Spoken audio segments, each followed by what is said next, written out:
community, it's your girl Beef Mommy, shotcaster and partner for Call of Duty Mobile. Top teams in North America battled it out in Stage 1 all the way to Stage 3, and it boiled down to the top 8 teams that will go ahead and play in the regional playoffs in Stage 4. These teams will go head to head in hopes of gaining a spot in Stage 5, the Call of Duty Mobile World Championship. I had the great opportunity to sit down with some of the members of these teams to see how they've been preparing up to this point. My name is Barissa, my in-game name is Bolu, and I play for Tribe Gaming. My name is Bailey Irwin, my gamer tag is Agentic, and I am with Team Mobility. Juego para DCTNA y mi nombre en el juego es Youngbull130. I'm Corey, I go by Space In-Game, and I'm on the team NYSL Mayhem. Yo, it's your boy Shotzi, and I am representing Team Stanima. My name is Miguel Flores. My nickname is Magia Pokemon. I am from the Amas team. Hello, my name is Adam, aka Jesus Can Save You, from the team Cold Showers. Hi, my name is Ken Nerves, or UD Band, and I play for the team Undream. We argued a lot, we didn't get along, we had issues every single day. I feel like once we made Stage 3 and we actually qualified, I think that's what motivated everyone to come to Stage 4 and come together and just completely rock out. Sometimes we had made mistakes taking individual players' strengths in terms of what they do, and then having them try something else, which has slowed them down. Probably to work on our coordination and communication. There wasn't really any challenges to get into Stage 4. We kind of knew as a team we'd make it. There was no challenge, just a matter of if we'd place top 1 or 2. A little bit of miscommunication in-game leads to somewhat arguments, and then kind of getting it addressed was always an issue after the fact. But ever since stuff started getting more serious and the majors have been getting closer, we've come along a lot. Really just doing fundamentals better than their teams. My team will rewind to study the enemies and putting all the strategies we learned in this month on the field. I feel like we have the most drive out of any team, just because we're sort of in an underdog situation right now, and a lot of these teams kind of place us below them in their own mind. Nuestros planes es jugar mapa en mapa y pues tratar de dar lo mejor de nosotros a ver qué tan lejos podemos llegar. To study the competition and understanding their strengths and weaknesses, as well as our own, and making the necessary changes. Practice together, play games together, just building that team chemistry. We just kind of have a lot of self-reflection. Everyone kind of goes their different ways, and then the next day we just come back stronger. I feel like our team is good at dealing with pressure and playing in high-pressure situations. A good example is in Stage 3 in the finals. We were down 0-3 in the BO7, and we came back and won 4 maps straight. I have players that played in last year's World Championship, so they help out to make sure everyone is calm and straight. A lot of it really is just trying to keep each other calm within the VC throughout days. We are really nervous about the Stage 4 because the teams in the Stage 4 are really hard to defeat, but we're going to practice a lot. Everyone finds their own way to relax. They can just be deep as bear, or they're telling one another to communicate with one another. 2 things, the preparation and just realizing, it's a game at the end of the day. We're here to enjoy ourselves. We consist of great players, amazing players, and other than that, we have good personality. I really think fans should support our team just because we are kind of the underdogs, and I really think we are going to put on the best show. We are a Spanish-speaking team that was created from zero in a short time. We're kind of underdog team. I think many teams, I don't think the teams themselves, but the public underrates us. Hemos llegado hasta aquí y también somos un equipo latino. Y sé que hay mucha gente de la comunidad latina que estaría orgulloso de apoyarnos. A huge friend group that gets along together with different personalities come to one team and actually compete in a big tournament. Who wouldn't want to support that? We're similar as we were last year, being the underdogs, and when we're on point, we can bring a lot of fire. Because we're number 1, teams either want to support the team that's number 1 or see them lose. Both sides see that is beneficial to us because without the fans, it's not as interesting to play. It's great to hear all the players are ready to take their gameplay to the next level. Best of luck to all 8 teams competing for Stage 4, and I'm looking forward to the showdown that is about to happen. Again, this has been Beef Mommy. See you, soldiers, in the big stage.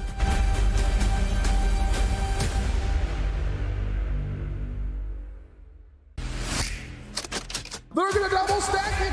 10 drop, crash over the top. Bang! The Call of Duty Mobile Regional Playoffs are here. Concussion comes out, but the machine is good for 3 for the clutch. Over the next 2 days, we will showcase the 8 best teams in North America. What's on the line, you ask? $75,000 and a ticket to Stage 5. Grab your phone, get your loadout, and strap in. The Call of Duty Mobile World Championship Stage 4 Regional Playoffs starts now. Ladies and gentlemen, welcome back to the Call of Duty Mobile Regional Playoffs. I'm your host, Blaze, and we have one more region to tune into to figure out our last 3 teams to make it to champs. Now, I can't do this show alone, so I got the fantastic Alley Cat and Beef Mommy with me on the desk. Girls, how y'all doing? We had an exciting week last week watching the European region where we saw Nova, Limitless, and Animus come out on top. Mommy, what was the biggest surprise of last week? Oh my goodness. I mean, we all thought that the 3rd seed was going to be a big question mark. So definitely top 2. We already kind of knew that. But for this region, I feel like it's going to be the same thing for NA because number 1 and 2, I feel like it's a pretty solid spot. But it's the question of who's going to be the 3rd. Yeah, it is a question of who's going to be the 3rd. Alley Cat, what about yourself? You know, I know S&D, you had a lot of wild moments on those casts. The format was awesome. I had so much fun with the overtime S&D because, you know, that's something I'm very new to. So just the edge and the, it just kept going and it never ended. I love that personally, but also the fact that Nova, they actually beat themselves. You know, in the interview, it was kind of like a overseeing of our biggest enemy is us. And we got to actually watch that unfold. Of course, we're going to see them again in Stage 5, but to see them beat themselves up and not able to close it out in the end, that was quite interesting. It was quite interesting, and we'll see if we have a similar story this week as well. Now, let's remind you guys what everyone is playing for here at Stage 4, as we had 5 regions so far battled out with North America, LATAM, India, Japan, and EU to advance to Stage 5. But if you look there towards the bottom right of your screens, as you know, China and Garena, they have 2 heavy hitters coming from those regions as well to go on to Stage 5. But as I said, we are focusing on the North American region where we're going to have the United States, Canada, Dominican Republic, Puerto Rico, and Jamaica in this region to figure out who's going to make it to Stage 5, but what are they playing for? Well, it's the chunk of the prize for $30,000. You know, you want to come out with top 3, but you also want to double up on your money and walk away with the crown of being Stage 4 champions of the North American region. Now, let's get you guys up to date at home with how our teams made it here. If you forgot, here's the roadmap. The Call of Duty Mobile World Championship is back with Stage 4, the regional playoffs. Watch the best teams from all across the globe fight it out for their share of a $2 million prize pool and a spot at the World Championship Finals. This is unbelievable. 3 stages are complete, and now it's elimination time. Teams will face off over 2 days. 2 wins on day 1 gets you through to the next day. 2 losses, and you're out. Day 2 teams face a double elimination bracket. Win and move on to the next round. Lose and go down to the lower bracket. Lose again, and you're eliminated. Only the top teams from each region will make it to the ultimate stage, the World Championship Finals. 40 teams, 5 regions, the fiercest Call of Duty mobile competition in the world. Who will make it to the top? It all starts now. It all starts now. 16 teams from multiple regions playing for that $2 million coming up in Stage 5. But now, you know, we saw that amazing format. And, you know, Allie, the one thing, okay, that I took away from that is that you want to be great on day number 1 so you can make it to that double elimination bracket. You do not want to find yourselves in the trenches when it comes down to the Swiss format. Yeah, if you're not familiar with the Swiss format, I said it without lisping it. I'm so excited. That the most simple way to break it down is that you win 2, you make it to Sunday, you lose 2, you're eliminated, right? Obviously, you get more into the nitty-gritty. The interesting thing about it is that all the teams with the same record favorites are going to be playing each other. So the first matchup is going to be all the teams from their seeds from stage 3. And that first matchup is so important because it's going to set the tone for how the rest of your day goes. Yep. Once you go through that first matchup, you're going to play either another 1-0 team or another 0-1 team. And that's when the pressure is really going to get hot. It is going to get hot then. And let's not forget that grand finals. You want that one map advantage going into Sunday. Now we got our format. Let's take a look at our 8 teams who's going to be competing in this region. You got Tribe Gaming, Undream, NYSL Mayhem, Stamina Esports, Latin Souls, Team Mobility, Mezzis Esports, and Cold Showers. Mommy, who should we be keeping our eye on? I mean, obviously the top 2 teams, definitely very consistent. I mean, the only reason why I think Undream went here, they just went up against Tribe. And so that's the only team that actually bumped them down. But I think for me, Cold Showers is definitely going to be, for me, way up there. I feel like probably in the middle of the pack. Okay. But you know what? I feel like I want to put a little bit of mystery into this situation because I think Latin Souls, they're pretty impressive to me because they have never competed anyone else from this seed, from number 4 going down to the 8th. So I want that question mark to be an exclamation point by the end of the day. We'll see if Latin Souls can stack up against the rest. Let's take a look at our schedule to see who they're going to be playing up first. And Latin Souls, they're going to have to play up against Stamina to kick off the tournament. We also got NYSL Mayhem versus Team Mobility, Undream versus Mezzis Esports, and at the top of your screen, Cold Showers going up against Tribe Gaming. Allie, any of these matchups stand out to you? Well, I mean, if I've learned anything from my coworkers, it's that NA is very top side heavy, and that's going to be all the teams on the left side. The only real possibility, excuse me, not on the left side, they've switched it around. Tribe was so when we first saw this. Yeah. Anyway, it's going to be those top 4 seeded teams. The only one that we talked about might be going the distance is Cold Showers versus Tribe Gaming, just because Cold Showers is in a position that we didn't expect them to be, and we didn't expect them to be the 8th seed. Yeah. So heading into this, they're definitely the underdog. Yeah, they definitely are the underdog now. Let's take a look at our schedule for the first match that's coming up. It's Cold Showers versus Tribe Gaming in Swiss Round 1. And we'll have all our Swiss Round 1 matches being played at the same time. If we're able to check into the rest of them, we will. But, you know, Cold Showers versus Tribe Gaming, as you said before, Mommy, Cold Showers is a team that probably shouldn't be in the AC. A little bit, you know, higher up. But if we got any chance at a close match and upset, maybe it is up against the best of the best at Tribe, the way we've seen all these best teams beat themselves in our recent tournaments. Absolutely. I mean, back in stage 3, I feel like Undream just gatekeep them for going a little bit higher when it comes to the seeding. So, again, a different team that they were from stage 3, and now I feel like they've polished a little bit more, and that's why we keep saying, I feel like Bobby mentioned it before, that this team really is the team to look at. But, I mean, for Tribe, though, I feel like their weakest game mode right now is Search and Destroy, but it was only Undream that actually took maps away from them. So I feel like both of these teams probably gatekeep by Undream. So I'm pretty excited to see what's going to happen in this matchup. All right, and speaking of Bobby and Allen, we'll talk to them in just a second. But first, I want to get your predictions, okay? It's stage 4 for North America. We got a lot of top teams here. Who's going to stage 5? I need to hear from you both. Usually I like, you know me, I like taking the hot takes. I like taking that off angle. I don't think I'm going to take a hot take this time. I think the first 3 seeds are strong enough. I think they're going to make it through with possible upset potential for Cold Showers just because I trust my coworkers and my lovely casters beside me. But other than that, I think it's going to stick within the seeds. All right. Well, Mommy, Allie says top 3 seeds. That's Undream, Tribe, and NYSL. Do you agree with that, or do you think there's another team we should be watching out for? I agree with the top 2, but I feel like I'm going to be the one that's having the hot take for today because I want, like my pick a while ago, Latin Souls, previously DST, to give us a little bit of a surprise because like what I mentioned, they really haven't met the bottom 4 teams for today. So, I mean, they have a tall order to really just perform today. Okay, well, we know who's Mommy Cinderella's story gonna be. I think this is a great time to bring in our casters because I want to know what their predictions are gonna be. And Bobby, NYSL, are they going? They've definitely come into this with a chip on their shoulder. I know it's a little bit interesting because people typically talk about NA being top-heavy, but I feel like the top 4 is significantly more competitive this week than for what we saw last week. Looking at EU, like it was basically the top 2 and nobody else.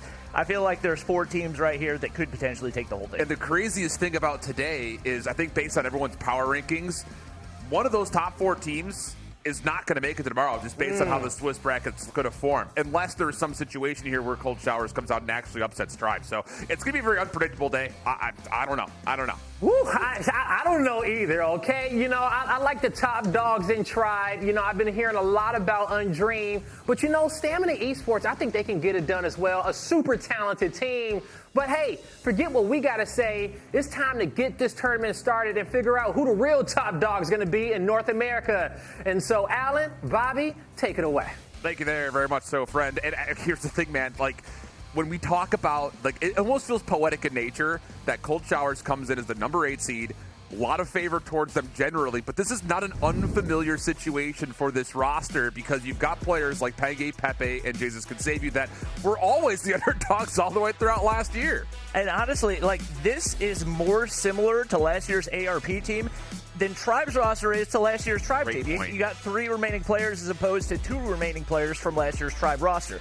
That being said, you got 3 really big upgrades that you got to look at. You got Tectonic, who coming into this, I mean, he's probably the most consistent player in COD Mobile history. So that pickup makes them incredibly lethal, but I think especially the fact that we do have Legacy back in the starting lineup for Cold Showers, that's really big. His absence was a big reason that they did finish in 8th place. And I think just as we look now over the map series layout for this best of 5, you kind of pick and choose a couple of different map mode combos that really could favor Cold Showers, especially when you consider someone who has as good as Jesus Could Save You has been. I remember like almost every single montage-worthy clip he had was either on a standoff or a takeoff. So the map 2 and 3, I would say, is kind of where I'm keeping my eyes. But a Summit Hardpoint opening things up. The thing that we did not talk about yet is a lot of the top seeds from Europe last week had some tough times getting going. You know, even teams like Nova had a tough 3-map opening series against the number 8 seed then. So is there something similar here? I will say you just don't want to get behind the 8 ball on a map like Summit Hardpoint because it can get out of hand real quick. Yeah, rotation is going to be absolutely key right there, especially locking down the spawns when it comes to P3. That's going to be the main focal point for most of these teams, and we'll see if maybe this Cold Showers team can make something happen. Early on in their formation in the year, they had a lot of struggles. They would get out to these big leads in Hardpoint, but they struggled to close out the games. They've become a lot more consistent when it comes to closing things out, and I think they've definitely got some potential to at least make things close here against Tribe. Well, here we go. Let's get it on. North America starts right now for stage number 4. Legacy, the first one in. Already getting some pre-fire on towards Jez, but it's Tribe who wins the opening exchange, utilizing the high ground positions well, but Pepe finding a little bit of finesse. Nice little double, and just like that, Cold Showers is in for a little bit early time. And Pepe is going to get immediately beamed off right here. We talked a lot last week about the importance of the 5th man. I think coming into this weekend and this matchup, Pengi's going to be the player that you got to watch. He's been very, very hit or miss. When he's popping off, he's going crazy. But when he's struggling, they have a really rough time. He's going to find a big kill onto Vague right there, but immediately traded out. It is going to be Tribe. It looks like picking up the majority of the rest of this scrap time. They look to push from connector right there, but going to get shut down as well. It is Veteran dropping into the hard point.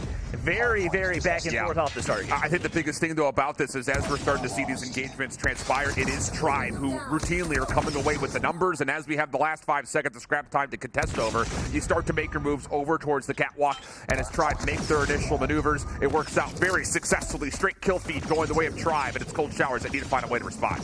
And you'll see 10-man KSPs right now. There is absolutely no variety, and I don't anticipate we'll see a whole lot in the North American region. They've stuck to it for the most part. Interestingly enough, we haven't seen many kilos, but I know North America has enjoyed sticking to their kilo as far as the long-range options go. So this is the pre-nerf version of the KSP, and you're seeing just exactly the reason why these guys are sticking with it is consistency right now for Tribe. Jez, probably the most underrated player on this Tribe roster, at least as far as for people who don't watch the competitive scene. He has been one of the top fraggers, if not the best fragger in North America this season, and he's already building some big streaks as he moves up to 10 kills on the board. Well, he's already got himself on towards an early Goliath potentially, but I will say the Purifiers, 2 of them spent, and maybe not the most significant time towards the hard point as you're looking for if you're Tribe, but it does allow you a free rotation over towards the ski lip. Tectonic watching out towards the snowpack. pathway. He will get the first point of contact on the 2 different members, but the team shots are good. Goliath called in very early here, and it will be collected just before you have Cold Showers hitting along the flanks. Now a very difficult situation here. No specialists earned for Cold Showers to try to deal with this, and you have to feel like Tribe is looking to snowball this map out of control early. And right now, you saw those Cold Shower players so close to breaking spawns right there, but Jez in the Goliath turns around, takes out the player looking to rotate. And I mean, one thing we talked about a lot last week is how many poor Goliath uses we saw out of even the top European teams. Not seeing that right here out of Tribe as they get some big time value, and he should be able to solo hold this for a big chunk and maybe potentially another full 60. It's looking that way. I mean, Legacy can do nothing but just sit and wait. The rest of his team's already on rotation, for crying out loud, so there's really no way that Cold Showers could test this. Oh boy, and getting out of hand really quickly here. Tribe absolutely dominating. And as they start to make their move across the middle of the map, every elimination will allow a possible spawn flip here. You already see number 1 in blue. Legacy's already on the backside trying to finesse for scrap. But the thing about it is he wants to make sure his team can start earning any time. And, well, it's not been great news so far. You have to get good operator usage right here for your Cold Showers trying to bring this game back to level terms. Tech's going to get taken down right there. Looking up at the scoreboard, it's Pepe doing the majority of the carrying and trying to keep his team afloat right now as the 100-point gap elapses. How do you let the Goliath march all the way across the map, and he's still above 50 HP. You have got to counter better than that. I don't care if it's FHJs. You got to get somebody pushed out, get some nades on it, and Jed's going to go ahead and blow up the Goliath so he can respawn right there. But, man, if you're Cold Showers, you cannot give them that much value. No, not at all. I mean, you're really seeing Tribe is doing a great job of winning the hard point and then bumping past it, trying to create a bit of a perimeter around the objective itself, where we just have not had that yet for Cold Showers. Now, of course, to be granted, they've been fighting up against every single resource in the game against them. So Peggy will now have a purifier of his own, but with only 8 seconds remaining, you're not really going to get a lot on this. I mean, he hasn't even barely used any of the fuel for it, and yeah, you get a little bit of scrap time here, but you find no value trying to break back in towards the PC setup here at 1, and it's going to be just about a 100-point lead for Tribe through the first set of hills. And obviously this topside control going to be crucial as they rotate back as well. They get some information onto Pepe. He's going to get taken down right there. Players already on the inside of the hard point for Tribe, and you got to expect the lead will continue to grow just across the board. It's Cold Showers getting gunned left and right. Jez, we talked about his slaying ability already up at 22 right there. And we talked about the importance of the 5th man, Pengi, the only player remaining in double digits. They got to find a way to get him going and looking, oh my gosh, at the KDs. Jez sitting on 24-7. What a performance out of him so far. Casual for the new guy up this year. And Tribe just not even getting contested here on the first hill, and you can just start to see the breakdown coming out of Cold Showers. Lots of individual one-by-one challenges starting to come through, really not hitting everything at the same time, and finally an opportunity to get Pepe in the back line, so at least open up and contest some of this time, and it's a good follow-up from the rest of Cold Showers, so an opportunity to get some of the scrap time. The big question is, can you hold on to the second floor as you start to make your way over towards 2, because you have to string the scrap into initial if you want to have a shot at this map. That's the closest thing we've seen to a break out of Cold Showers so far for the most part. They've been barely able to touch any of the hard points, and Jed's going to pull out a Pred missile. That looked like he was going to clear the hard point, but I don't know that he got any kills out of it. Doesn't really matter. Vake finds a 2-piece, make it a 3-piece with that purifier in hand. Oh boy. And it's just barbecue chicken over here as he tries to pull out the hunter-killer drone, maybe an inopportune time. Regardless, Tribe going to be able to find the break, and they continue to stack the time. And the thing about it, and I really need to challenge all of you at home to keep your eye on the minimap as soon as you start to see convincing breaks like that out of Tribe, because they're not just sitting and being statuesque on the hill. They're finding a way to create extra buffer around the zone, and it's making life so damn difficult for Cold Showers to do anything. I'm sure at some points in time, Cold Showers is thinking we have to force out operators just to try to get a break attempt, and you can see what's happening. It's not going well. Another clean kill feed, and all 5 members for Tribe start to make their way across to the left side of the map for hold 3. Oh, dangerous position for Jesus right now. They cannot afford to let spawns get broken. I don't know if he realizes Jez is pushing right there, and just like that, the spawns should break, assuming the gunfights go their way. It's still Cold Showers players spawning in the back right here. They do manage to lock down spawns. An attempt at a contest from Bolu right here. Knows there's a player around the corner. Can he win the gunfight? Yes, he does. I don't think that's that's going to give Tribe spawns, so Cold Showers can maintain, but they got to get inside the hard point. But even for not having spawns, this is the beauty of what we saw from Tribe last year, and arguably, at least so far, they're starting to show it maybe better here in the early stages of Stage 4 this year. You get 2 players in the back. Cold Showers is so worried about the spawns that Tribe walk into the front of the hard point, and that turns into the eventual flip, and Cold Showers just really not winning the war on any front at the moment. 230-69 the current score. Purifiers being called out in desperate measures for Cold Showers, but nothing's eating them up at the moment, including how about the pinch coming around the backside here from Tribe, trying to get back to make sure they can try to put this game away. If not here, definitely on the opening time at 4. And Cold Showers finds a way to flip spawns, but at this point, the hard point, you don't want to flip spawns. Like, obviously you don't want to let them win, but that lets everybody on Tribe get set up, and they only need 13 seconds. Yeah. At this point, the game's gone anyway. It's not going to make much of a difference what they do one way or another, but Tribe showing exactly why they are the top dog in North America this season. And man, especially for a team that has been so solidified, has really worked hard on their teamwork, their rotations, and it seemed like the team chemistry was building.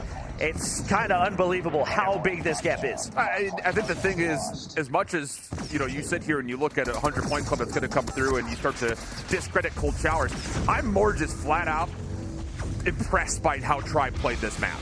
From start to finish, their ability to stay scrappy in these 50-50 battles, these even trade affairs that happen on the hill, and then turn that into a numbers advantage, and then turn that into creating space around the hard point. That's what you want to see if you're a true COD fan, and that's just absolutely beautifully executed from Tribe Gaming, who take a very convincing map number 1, and all of a sudden, the conversation to Cold Showers gets extremely dicey. All right, now, I mean, Pengi started to pick things up, so if anything, that's a good sign for them. But you look at Veteran, 0.5 KD in that map. That cannot happen going up against a team like Tribe. And as expected, Jez not only top fragging, not only a 2+ KD, but the most time in the hard point as well, picking up 2 minutes.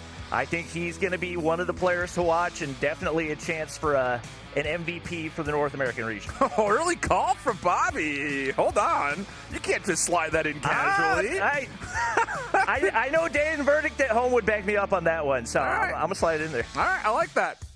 Just want to keep you guys in the loop as well. There are multiple matches going on at once here for Swiss Round 1.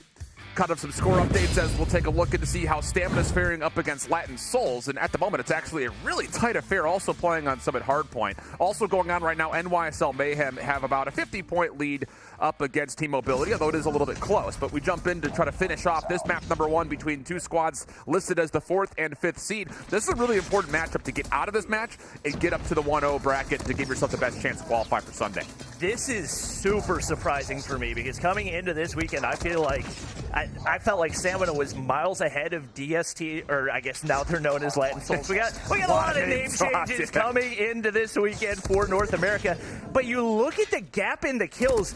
You got Vibin at 37. You got Jokbu down at 13 over on Latin Souls, and they are still in the game right now. You got to think the rotation's playing a big factor, and even though we do have Stamina winning right now, this is the former Wicked roster, and in Stage 3, we actually dubbed them Team Bobby. I felt like they were an underrated roster that has something to prove, and they definitely did so in making it into that 4th spot. But man, oh man, you got to focus in on those rotations. Looking at the scoreboard, this map's a lot closer than it should be. Yeah, it is looking like it's going to be Stamina to walk away with it, though, with these streaks that are being earned, specialists as well.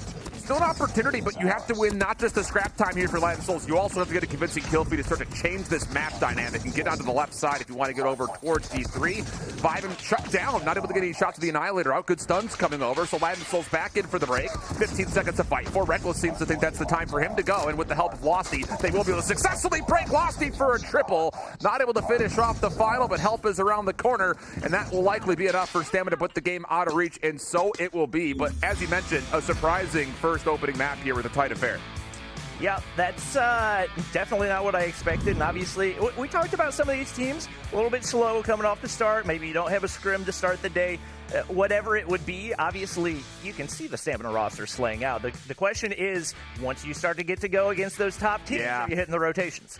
And I think the thing on top of that is, it's not just how good you are at individually being able to outslay your opponents, but collectively as a squad. Is the chemistry good? Do you have this kind of subconscious built up as far as good kill feed? This is what happens next. You don't have to communicate through that second and third layer of some of these respawns like Tribe obviously doesn't have to. They're very much so in tune with one another. So yeah, definitely some things to look at. But again, our featured match will stay with Tribe and Cold Showers. A convincing map number 1, but with the desk head laid out, and what everyone's curious about is how deep will the playbook be on Search and Destroy for Tribe Gaming, because in Stage 5, I won't say that they were weakest in that game mode, but there were vulnerabilities that we definitely mentioned last year. Yeah, absolutely. I think it is pretty impressive how much Tribe has solidified in their Search and Destroy. The one thing I will say, they don't have somebody on their roster that I would consider like a sniper main. Sure. So we have that over on the side of Cold Showers. We got Jesus Can Save You, who basically, as long as he's been in the competitive scene, he's been like a go-to sniper.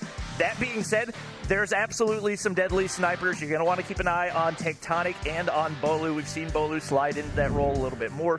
Tectonic been in it a little bit longer, but they're going to be the ones looking to counter Jesus Can Save You as we head into this matchup.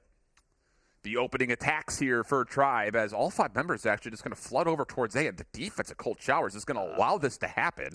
Trophy systems are down to make sure some of these nades are a little less valuable. Long route now for Marshy as he works back over towards Hotel, but Vega's already forward. Gets a really good look at this defensive setup, shuts down the initial trade, and Tribe win the initial set of gunfights as they look to approach and maybe just finish the round right here without even needing the plant. Yeah, Pepe in a bad spot right there. That's going to leave Jesus all alone. Hipfire from the KSP is going to land, and based off the way that one went, not looking super hopeful for Cold Showers right here as well. Vague picks up a 4-piece, and definitely a strong start for him. This is another map where the KSP is really going to be able to shine, and does look like that's going to be the go-to weapon for the weekend for this Tribe roster. We do see Tectonic picking up that kilo that he does love so much. Didn't see it a whole lot in the other regions, but definitely expect to see that in his hands a good bit. And man, oh man, Tribe winning those gunfights off the start, but it was a man advantage, but just like that, might early pick for MVP, Jez finds 2. That's tough scenes right there for Cold Showers. You had such a positional and numerical advantage in the round, and then it's just we didn't draw a line in the sand. We just kept pushing forward and allowed an opportunity for Tribe to respond, and boy, have they.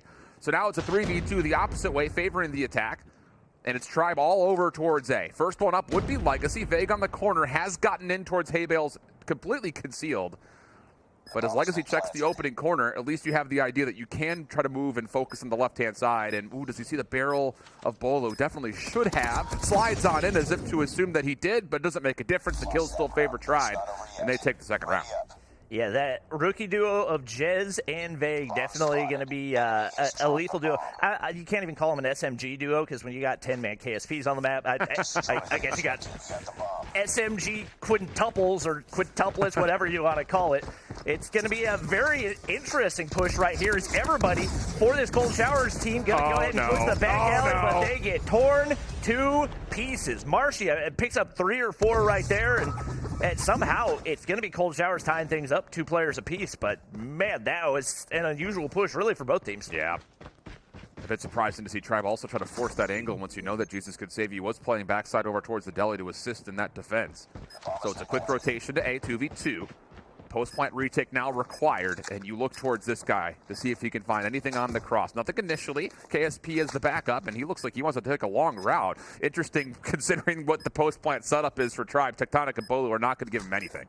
Yep, he's going to see if he can find an angle and get a little bit of VOD review right here. Might know that they're trying to stick with that side plant. Tech's going to probably relay the information, and now they know exactly what they got to do. There's not enough time, but Veteran hops the bomb right there. They have no idea where he is, and it looks like he might have the time to do it. Pulls off the defuse in a huge first round for Cold Showers. At the Cold Shower conference room, everyone says, well done, business partners. Firm handshakes all around. Wow. Just a little head fake and a lot of respect given to Jesus Can Save You, saying, let's avoid him at all costs. And a huge defensive round now all of a sudden tallied. Can you find a way to go back-to-back, though? Because Tribe have definitely started to hit the hold W key, so to speak, trying to run at him. But this time, a little bit of measured resistance from both teams as they look to try to feel each other out before making a commitment. And this is a much more traditional start to the round. Typically, obviously, Tribe, they can play about as aggressive as they want to, but they're going to go ahead, play things passive right here, and it looks like Cold Shower's content to play for the retake. They don't seem to have a whole lot of information right here, trying to see if the utility can connect. It will not, and big gunfight for Vague right there, but Pepe's going to come out on top. That should give them some map control to maybe push for the flank right here, but it doesn't look like they want to take it right now. We do still have Jesus up. Said he was going to be a big factor. He's already got Legacy. You got to find something right there. 2 people wide open, and he gets turned on. They still got the man advantage, but Tribe just looking to play time right here. They finally get the break on in. 2 players remain. They should have the plant toward boxes, and I don't know there's a ton of utility to work with. Veteran stays alive, but he's the only one remaining, and with that boxes plant, you got to hit a god shot right here. He's going to see if he can get the information, but Jez, all you got to do is hit 1 shot right here, and I don't think there's anything for Veteran to do.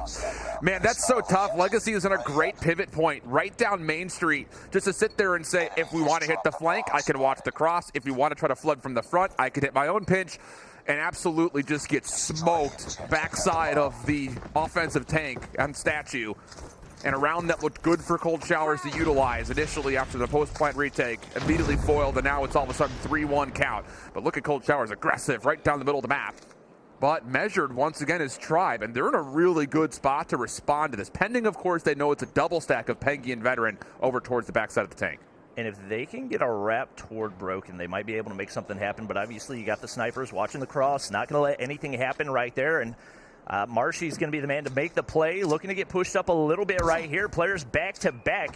I think we heard a sniper shot go through, but Marshy gets taken down in that broken wall area. That's going to be a huge opener. A couple trades. Jez finds 2. Man, oh man, what an aggressive push out of Vague right here, and that's going to give them A-site control. It's a great read. It really is. Hey, you know, you've got an opportunity to isolate. Now, the good news here for Cold Showers is that you did get Pepe around the back, but that's only mild forms of success as you lose Jesus Can Save You from the front. So it's going to have to be incredible shots out of Pepe. Hits the first. Still a KSP to work with. For now, what is a 1v2? Bolo on the corner is the next real big contest. Quick Snipe will not be there, and Tribe will take their 4th round.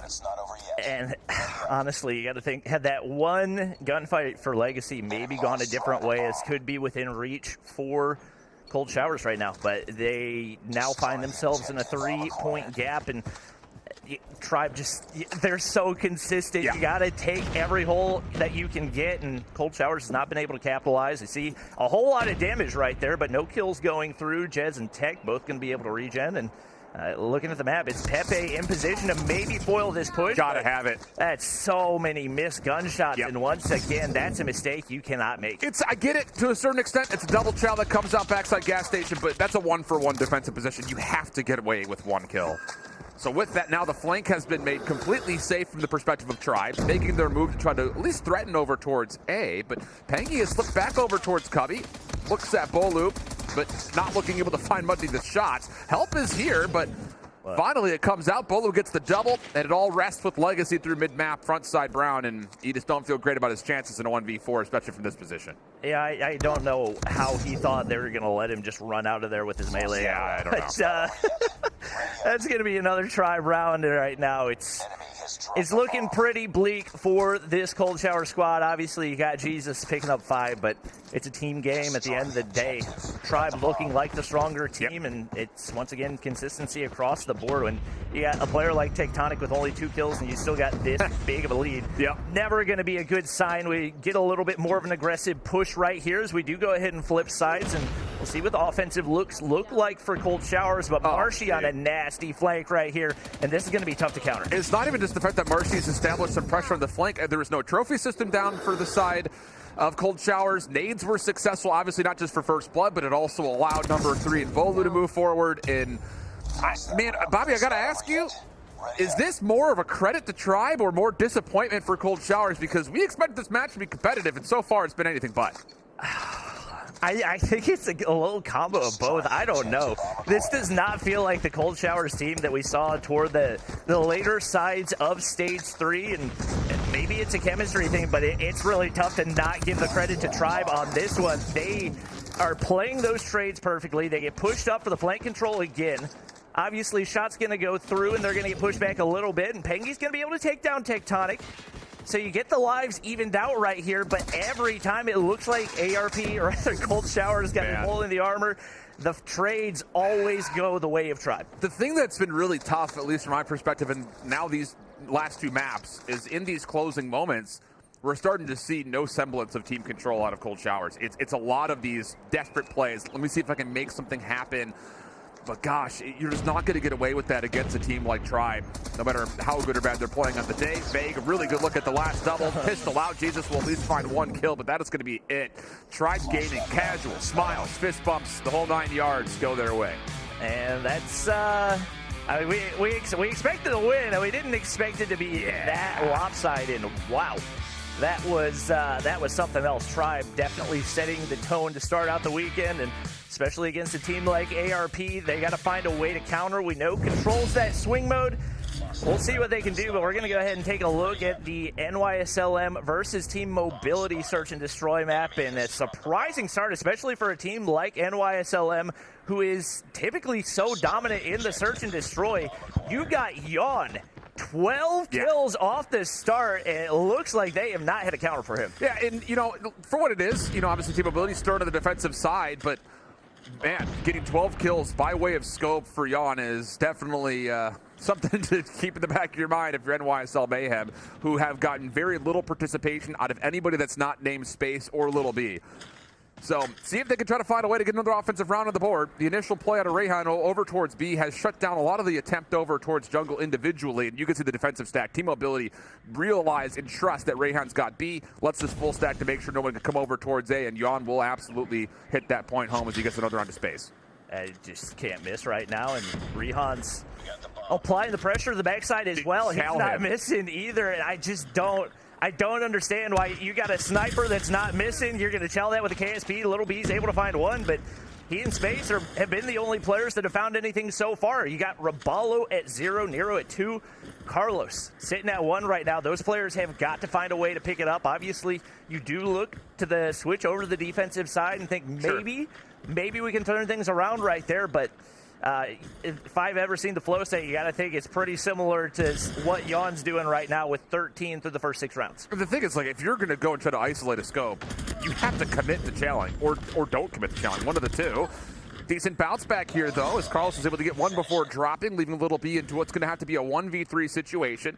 Both weapons to work with. Does not realize that Claps has gotten around the back, though, of this trailer, so he's going to be a major issue unless he gets a blessed piece of COD timing. Obviously, you see him looking right, considering it, and the shots will actually give him the opportunity for a 1v1. Wants the scope, not going to hit it. 10 seconds left before he's going to have no time left to try to plant, and it'll be his life that gets expended. And a 5-1 defensive half for Mobility coming out with the Search and Destroy. All cylinders firing hot.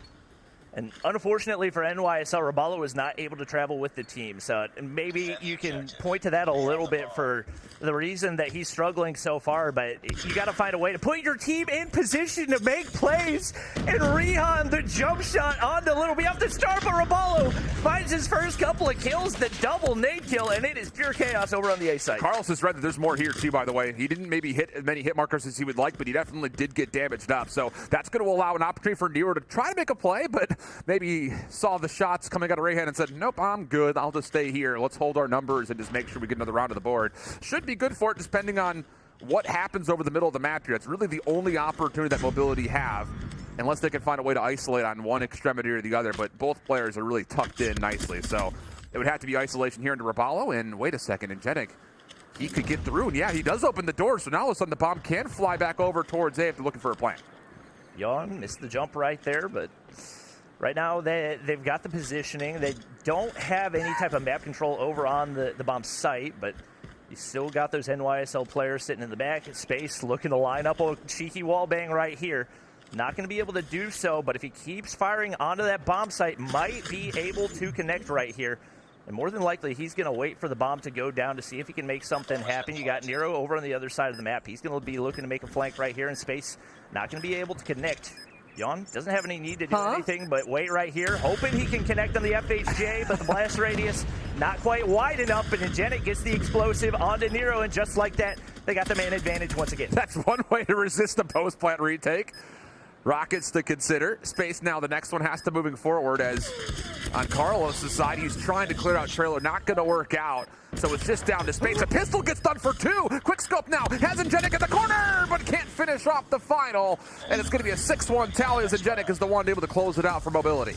This is not a good sign for NYSL. Typically for them, Search and Destroy is going to be a game mode that you can typically lock in. So the fact that they're getting blown out like this, not a good sign. They got to find a way to turn around, looking for some wall bangs. You got to think they're not peeking any unnecessary angles off the start of this one as they play very, very passive. And wide open. Nobody waiting over on the B-bomb site. This should be pretty much as free as it's going to get. And right now, the one player that might be able to make a play, number 4, it's going to be, or rather number 2, it's going to be Nero, and he does not win that gunfight. Man, I love this for mobility. 4-man hit over towards B. You have one player making to the flank, cannot push through trailer. You keep him safe, and Yawn is absolutely decimating as there's nothing to speak of here for NYSL.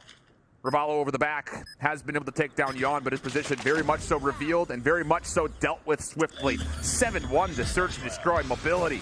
Right back into the series, no problem. That was the Yawn and Engenic show right there. And that's not something I've seen out of Yawn before. I know Engenic is an absolutely nasty player.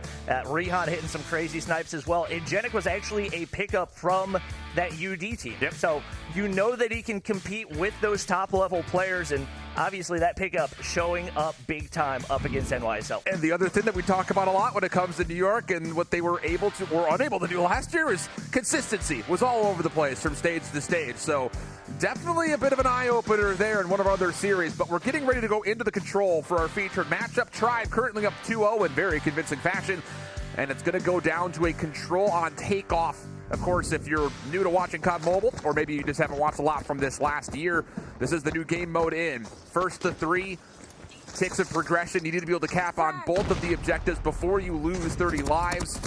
And if you do successfully capture one of the zones, an extra minute is added to the initial minute 30 that you start with on the offensive side. Marshy's using the UL 736. This feels like an ego move if I've ever seen it. Don't get me wrong. The UL, for an LMG, very, very solid, and especially when you're trying to hold those high ground positions, can be really, really good. But this is not a weapon I expected to see come out this weekend. And, you know, it's just Marshy doing Marshy things right here. He's finding those cheeky angles, winning the gunfights, does get turned on right there, as Legacy does find 2, but he gets traded out immediately by Jez. You just need to see Cold Showers defending those positions a little bit more resiliently. I mean, it's the UL that comes out and just pushes off a couple of offensive members for Cold Showers, and that allows full clearance of the A zone just before the second tick of progress is locked in. So 50 seconds on the clock, 5 life advantage for Tribe as they start to set up for what is very common on this map mode combo, the spawn trap of doom. And well, Cold Showers are really starting to feel it as they're trying to make some progress over towards launch center, but they're being contested on every angle. Yeah, and right now the life lead's going to continue to grow. Now 8 lives separating the 2 teams, and Vague needs one more bullet to get the kill. Does get the assist as Jez slides up, clean things up, and I mean, Tribe once again not missing a beat. You see a little bit of control go in as we do get 1 tick going through for this Cold Shower squad, but the lives continue to take downward. They're trying to make it out of the spawn trap, but Marshy gets him down to 1 HP, not quite able to close out the kill. It gives them a tiny sliver of hope, but you got to get some crazy stacks through and some crazy gunfire wins to make it happen. That cannot happen. Vague, Bolu, torching across the board. He's a slippery little boy. My goodness. That just, can't happen. Marshy for the double. That will likely clean things up, and Bolu will get the final elimination. 2 ticks were locked in over at A, but largely speaking for Cold Showers, not able to do too much with it. And as we start to look over to what's available as we get to the initial moments of Tribe's offense, you have to keep in mind with a convincing defense like that, they will have specialist advantage in the early moments of this second round. You got to feel like probably some frustration coming out of Jesus Can Save You right now. He's been relatively consistent for the squad in all 3 game modes, but just struggling to get the rest of the team to keep up. And off the bat, it's Tribe picking up a couple kills once again, typically on the defensive side especially. That's where you're going to be able to shine the most, so it's going to be interesting to see what Tribe can do here as they look to get some control, and right off the bat, they're going to go ahead and start getting a couple takes onto A. pretty even in the lives, though. It's a very early Purifier that doesn't really find too much for Jesus Can Save You. He does earn the Hunter Killer drone, but on towards A, go Tribe. Legacy from the bottom side of scaffolding. He gets taken down just as we switch away. Jesus Can Save You trying to win back part of this map on the top side of the mini-map. And he's got a really good angle to make sure the fountain stays contested, and he could also turn this into position to try to use for maybe a spawn trap. Smoke is out, though, as Tribe make their next move. Marshy completely caught off. Jesus Can Save You able to tally up another double, and that will stop progress on A as the defense starts to come to light. And you got to wonder if it's the nerves or if it's just Tribe's movement, whatever it is. A lot of these gunfights looking like they should be going the way of Cold Showers, but too many missed shots. And once again, you cannot afford to miss those shots up against a team like Tribe. This is the main stage. You got to be able to capitalize, and we see the life advantage, especially when you see a life advantage forming from the offensive side. Never going to be a good sign, but fortunately for Cold Showers, they've been able to keep Tribe pushed back. Not a ton of control. Looks like a good chance that they get the A capture right here. And more than likely, we're going to see the shift aways. There's no map control to try to contest, and Cold Showers going to look to play for B. Man, that's tough scenes. So here we go. Extra 60 seconds added to the clock with that third tick of progress at A coming through for Tribe. Also holding a 5-life lead, and if they can get on towards B, pick your poison when it comes to if you want to use operators or not. But first and foremost, with this much amount of time, you may as well try to work for some key positions through the offensive side of the map. Maybe try to find a way to get a substantial high ground control over this B zone. That's exactly what Tribe are looking to do. Marshy now through the middle of the map, looking to set up a bit of pinch. As you can already tell, that Cold Showers, just no response. Just hoping they can find a way to react to what's happening, and it's not going all that well. Kills still favoring Tribe, who could either win this by stepping on the zone or finding the final 4 kills, whichever's more convenient. And a lot of times when you see it come down to the last zone, you can maybe try to play a TDM, but with an 8-life gap, you cannot afford to do that. Obviously, Jez going to look to put in the spawn trap right there, backs up. Decides to use the utility once again, and they're just playing for info right now, letting the game come to them. They're going to pick up that final kill. And you got to think, when you give up an offensive round on control, it seems like it's only a matter of time. This is the thing. So we saw this a lot through Latin America, India, as well as Europe. When you're up 2-0 like this, it's dealer's choice. You have the luxury of making the decision of, do we want to play for a win right here in round number 3 and start to spend our utility, or do we want to try to hold off and make sure we have those as kind of a get-out-of-jail-free card in case things do get interesting. But at the moment, it's anything but for Cold Showers as the first set of gunfights go the way of Tribe convincingly. Purifier's already out. That's going to make this spawn trap that much more resilient, and, well, if you can't take by the candor and tone, I think, of both my and Bobby's voice, I think it's only a matter of time here before we see the end of Cold Showers in this first round of Swiss. And typically, we know Bolu a little bit more for his importance as the IGL Tribe, but showing that he can slay out with the best of them as well. He's got 21 to lead the lobby right now, and once again, Tribe looking to apply that pressure and see if they can put in the spawn trap as Tech makes his way to top stadium right here. He's on a 3 spree right now, a little bit of a slow game, but that hasn't really impacted the team too very much. Pangy finally going to be able to find a big gunfight win, takes down Bolu right there, and alleviates a little bit of that pressure from the spawn trap, but they have no idea where Marshy is, and this should be another couple of free kills. He's not going to be able to find any, but continues to put that pressure up toward the spawn. Yeah, the thing with this kind of a life lead, if you're Tribe, just even if you don't feel good about your ability of setting up a spawn trap, the offense still has to get onto a zone. And with the ability to still have players like Marshy deep into the offensive side of the map, it just makes life so darn difficult with only 11 lives and only 20 seconds to do too much. High ground position from said Marshy, able to find the clearance, and that is likely going to be about it as Tribe are now all of a sudden in the face of Cold Showers. And yeah, I don't know, man. This is really impressive from Tribe. I think it's definitely solidified a lot of our opinions on how good they look coming into this tournament. But I will say, Cold Showers, they were a disappointment in this one, assuming that it was going to be a little bit closer than what we got. Yeah, realistically, I felt like Cold Showers coming in today was probably the only team that might be able to give Tribe a challenge. Coming up next, they're going to be playing the winner of Team Stamina up against DST.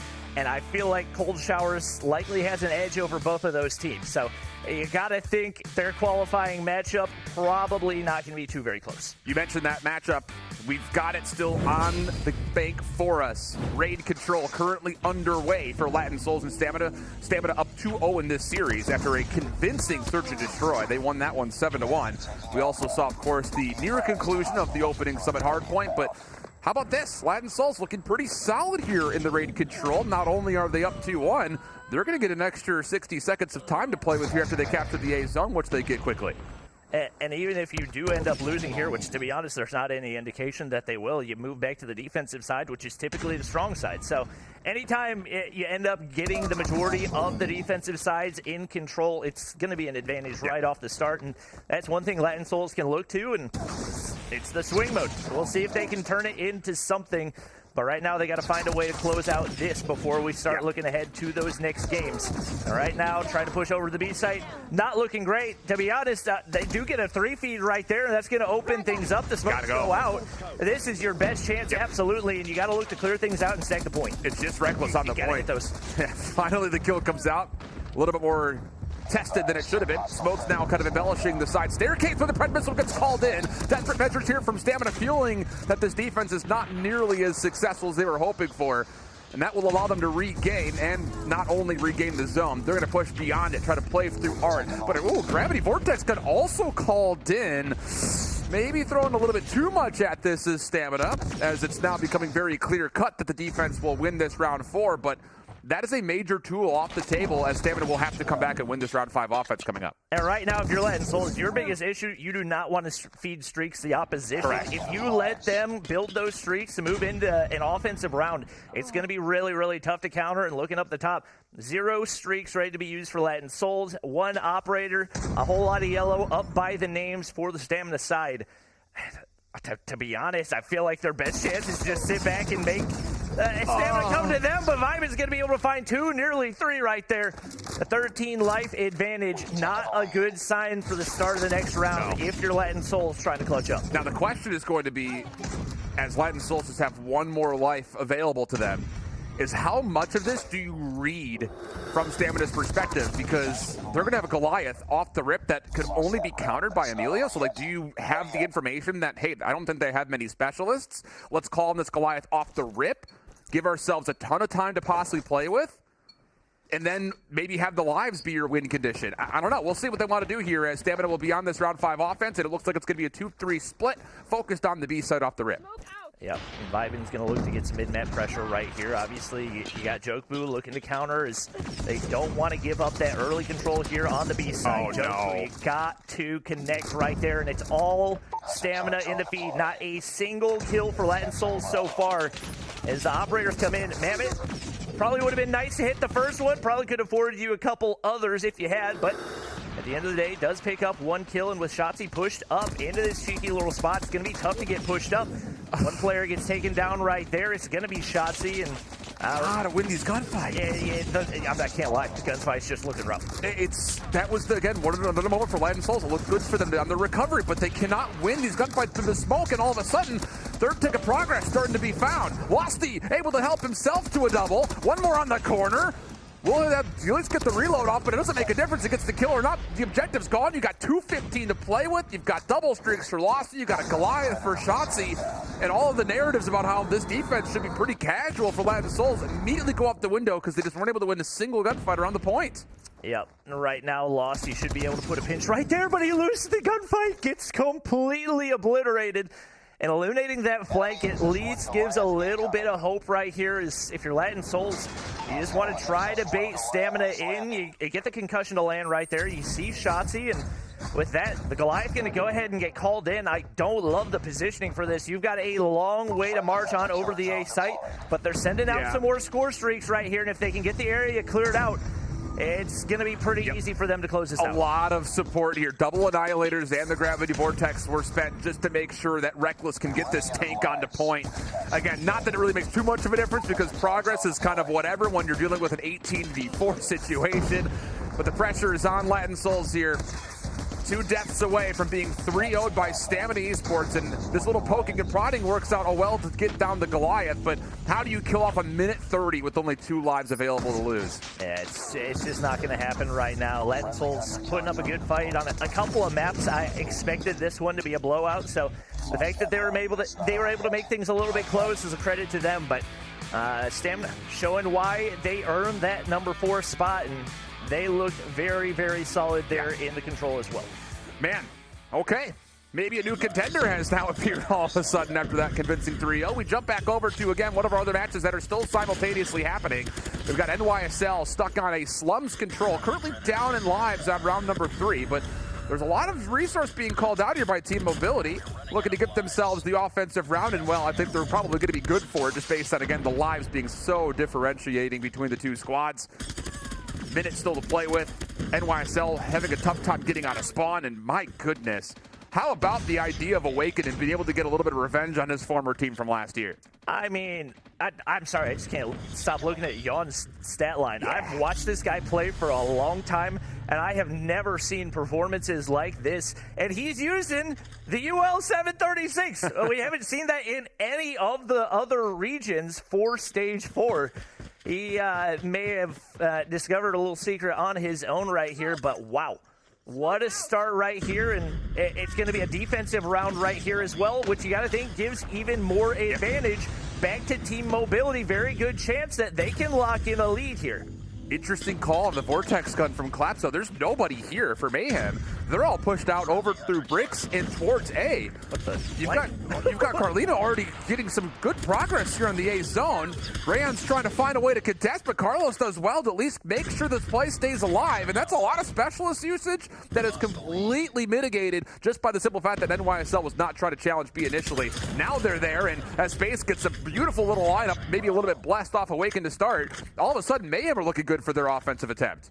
And this is very unusual, especially for slums, because I feel like this is one of the most defensive-sided maps that we've seen in Call of Duty Mobile right now. But the map control for Space to get pushed out right here, obviously it's not really an optimal position for the SKS, but he continues to get moved forward. If he can get a head glitch to work with, one player beamed right off of it right there. That opens up a doorway, and it's all NYSL in the feed.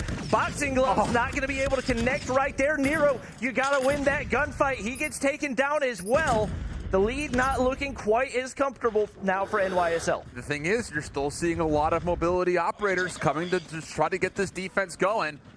Jan in particular on the Annihilator, running out of time to get this thing some value, but does connect with Little B. That'll stop NYSL from getting more progress done here at A. First pick already good, though. UL back out in hand once again for Jan, but there's a Gravity Vortex gun also being spent here for Nero to try to get their way back through. And there will be a little bit of clearance on the interior of the garage, but how do you get through this potential reinforcement through statue? That's a big kind of question, and Space may deliver an answer as he gets around the back with the Annihilator. Sees a little lock on into Angelic, but can't quite find the angle. Finally gets blessed with an opportunity and makes good use of it for one more at range. And all of a sudden, Space is a major threat that Mobility have to deal with, and it's not a lot of lives to do that. Yep. Well, you got 16 down to 4. Just once again, not what we typically see from the offensive side, but both teams finding a way to dominate in that area. And right now, you can try to play defense, but trying to win a 12-2 TDM, not really going to be feasible, as NYSL actually building a little bit of momentum. The one thing you got to look at, no score streaks and only one operator left right now for NYSL. They got to try to build some if they're going to have a chance in that final round. Yeah, because they're going to have to deal with that Goliath that Jan's still holding on to, which is a major win condition to be sure. Last potential engagement coming out, and it's a clean one. Nero, Space gets the final 2 kills, no problem. And now you have to really kind of stress the importance of the decision-making here from Team Mobility. How do you want to use this Goliath? And maybe even more importantly, when do you want to use it, considering that Mayhem only have that one operator available at the moment, like you had already mentioned? We do get Jan slowing down a little bit right there. 25 kills heading into the round, only picks up 5. You gotta keep that momentum, and especially it's so unusual seeing him so dominant on the offensive side and not able to make that happen on the defense. Little B trying to get some map control, trying to see if they can apply that pressure and maybe get a spawn trap. Rihan not gonna be able to win the gunfight right there. Ingenic barely finds the trade. That's gonna be huge, and Awaken gonna opt to go ahead and use that Annihilator. This is all just to get out of their spawn side through pillars, though, and it works out nicely. Awaken also able to use this to win over bricks control and maybe start to establish a threat through Cemetery. Yeah, I love the idea of this, especially if you can find the kill into Nero, but misses the opening shot. Rayan right behind him will at least be able to find the confirmed kill. And Awaken now displays defense over the middle of the map here. But the problem is, Space gets a double from just inside the B zone, and maybe not full opportunity for Nero to get in and actually contest the last tick of progress. 2 minutes on the clock, but the lives dead even as we consider the last bit of time here in round 5. And this is starting to look like a more traditional round of slums control right here. As Obviously, all NYSL has to do is kind of sit back and wait for Team Mobility to come to them. The life lead still holding right here. I don't understand why Little B is looking to push up right here. That all you have to do is sit back and play TDM, and your feeding kills the opposite side, and Genix going to be able to pick up one with the Annihilator. More than likely, NYSL just going to look to sit on the inside of that A site and see if they can hold it down. I will say, though, for Mayhem, even though you don't necessarily get the kills by creating a bit of a buffer, you just killed off about 30 seconds at the time, and you just annihilated out 2 different Annihilators to come through. So now the Goliath called in. Best attempt for Mobility. Try to win this 5th round is right here and right now. Raval's got an Annihilator. Just try to throw shoulders and pick at this big old mech. But once again, there's a bit of support here for the mech to get forward. Vortex got able to open the door. Running in is now Yawn. Lots of damage coming through, but they're still in with the 4 life lead. First stick of progress gone. And especially with that trophy down, things getting dicey for NYSL. Ravallo gets taken down right here. It's a full feed for Team Mobility, and they've got Rihan's Annihilator as well. Clap's going to find some streaks. Yep. More streaks for Rihan, and it is over. Nothing for NYSLM to work with right there. They get taken down 2 maps in a row, and now on the brink of being sent to the lower bracket. I will say, just for what it's worth, we didn't get a chance to watch their first map, but we have a little picture-in-picture action in front of us. It was a tight opening hardpoint as well. So this Mayhem squad, ooh, we talked about there was going to be something crazy that happens on the day. There were 4 teams that I think all of us were really looking forward to seeing how they would fare. There wasn't going to be enough space if they all won to all represent North America tomorrow in day number 2. And now all of a sudden, your number 3 seed and NYSL Mayhem are got to be feeling a little shaky about what might still be left to come here in this series, let alone the rest of the day. Yeah, that is not the way they wanted to start things out. And man, Yawn going crazy again. And to be honest, in that last round, didn't pick up that many. It was 3 kills. It was Rihan picking up the streaks, I believe, and Genic doing some damage as well. You can see Clap's 13 takes of objective time as well. And man, oh man, did they come out guns blazing. On the opposite side for NYSL, just not able to build momentum. It looked like they were going to be able to do something, but they did not have a counter for that Goliath. Man, what an improvement, though, from this Mobility squad, who lost in Stage 3 to that Tribe from the winner's bracket and then what was Wicked at the time. And now all of a sudden you have a chance to kind of steal away the 3rd seed from this NYSL Mayhem team and a Summit hardpoint. I mean, that's what I'm talking about. The takeoff hardpoint was not comfortable at all for NYSL, which is, I would say, probably their best look, just depending on if we're going to be seeing this UL come out to play, trying to keep everything at long range. Same storylines we talked about with Tribe and Cold Showers, but kind of shoeing the opposite foot. NYSL need to figure out how to get these first 2 hills in their favor and start to build an advantage, because, man, there have been moments in these last 2 maps that just does not look like the NYSL we expect. Yep. I will say for NYSL, rotationally, very solid. Their biggest struggle has been slaying out, and I think that's a big reason that Team Mobility has been able to capitalize on some ridiculous performances that we've seen out of Yawn so far. If he can carry that momentum, he may continue to pop off all weekend and get his team maybe a spot in the playoffs, maybe it's not stage 5. Yeah, I mean, the incredulousness in your voice is merited as we look back over this last map, at least in the couple of moments that we had. And, you know, I think the biggest thing about it is, you know, you mentioned it, the offensive success for both of these 2 teams, but more so important from the side of Mobility because they were able to hold on to that Goliath until it was absolutely necessary, is the big difference maker. And we talked about this a lot in Europe last weekend. It's going to be a natural conversation here as well, especially for these teams that are trying to prove themselves. How good are you when it comes to making decisions around how you're going to spend your operators, how you're going to spend your score streaks? And even though a lot of these clips are favoring the conversation towards NYSL, there was great enabling of Yawn on this Goliath by supporting things with the Gravity Vortex and the Annihilators as well. So this Mobility squad looked very competent and very dangerous. And that was another thing that we didn't see EU teams do at all with their Goliaths. They never got trophies down. There was a line of trophies leading all the way into the hard point for that Mobility squad. And once again, being able to capitalize on the most powerful score streak in the game, your strategies that by which you're able to do that going to be one of those big determining factors when the gap between these top teams is not huge. Yep. Man, so much for that heavy loaded region conversation we started off with today. Oh, buddy. This is going to be curious because, you know, again, with the Swiss format, and the desk hit this so wonderfully. You start 0-1, your day is just oh boy, you're flying by the seat of your pants. And as you start to look towards this Summit hardpoint, I think we have to just keep the spotlight on Yon, who looked great in the couple of instances that we had a chance to look in towards the early parts of the series. Obviously, we jump in and see him at 25 kills through 2 rounds. That's not bad. So what does he have in store for us here when it comes to Summit? And I think more importantly, can this NYSL team just wake up and play as a 5-man group? Because it's been 1 or 2 players here or there. It hasn't been all 5 of them in any of the instances that we've seen out of this team, at least thus far. And we talked about coming into this, like they knew they had a chip on their shoulder.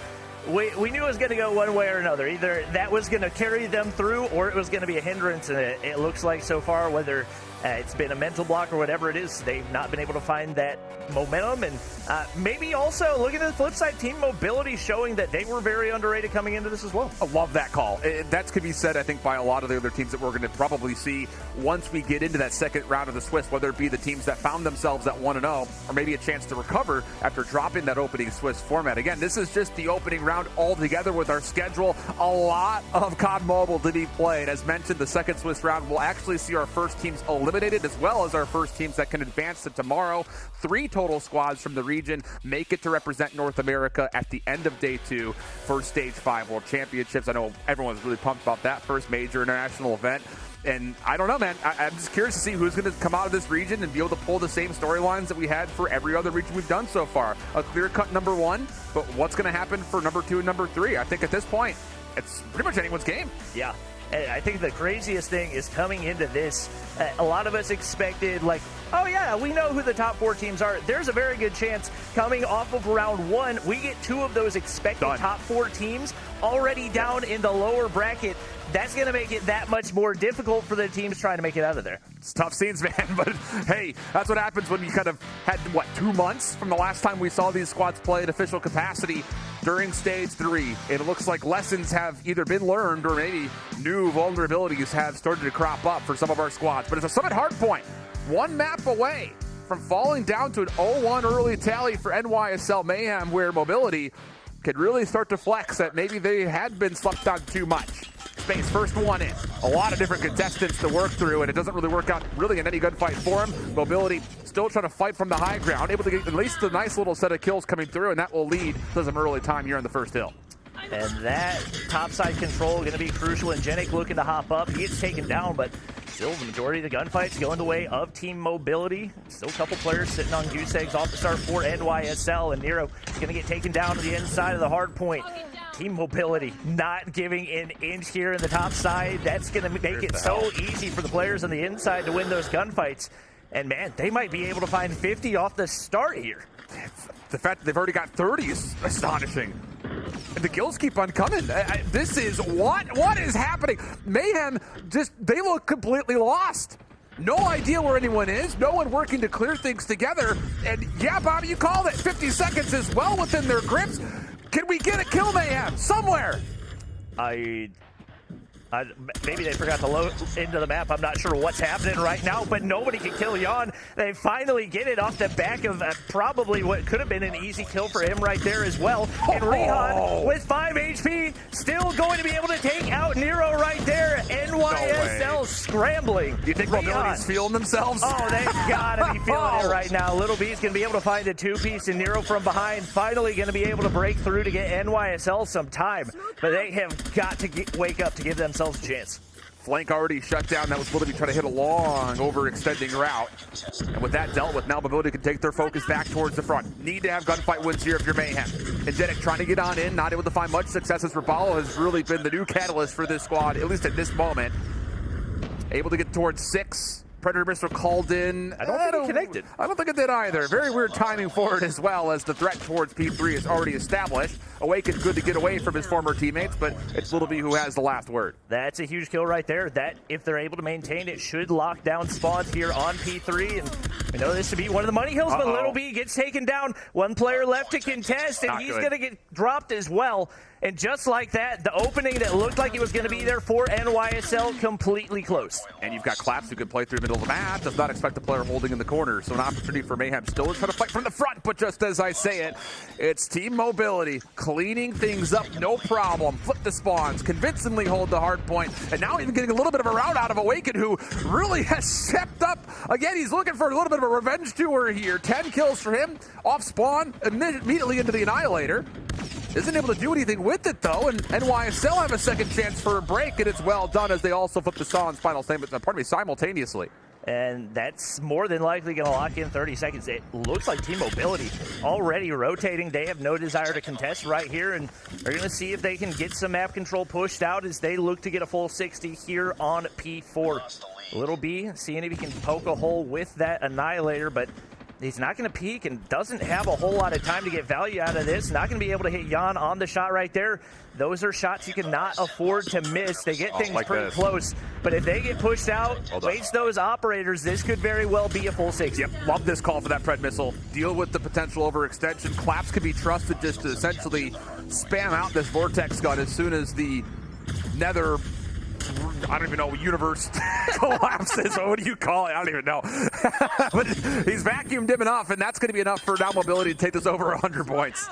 Yep, and Carlos doesn't see the initial player, does get a kill right there. Here's the sound of the lock-on as well. Jan's going to drop, and they're trying to see if they can get the break, but Rihan slides at Mach 10 speeds right there and absolutely obliterates.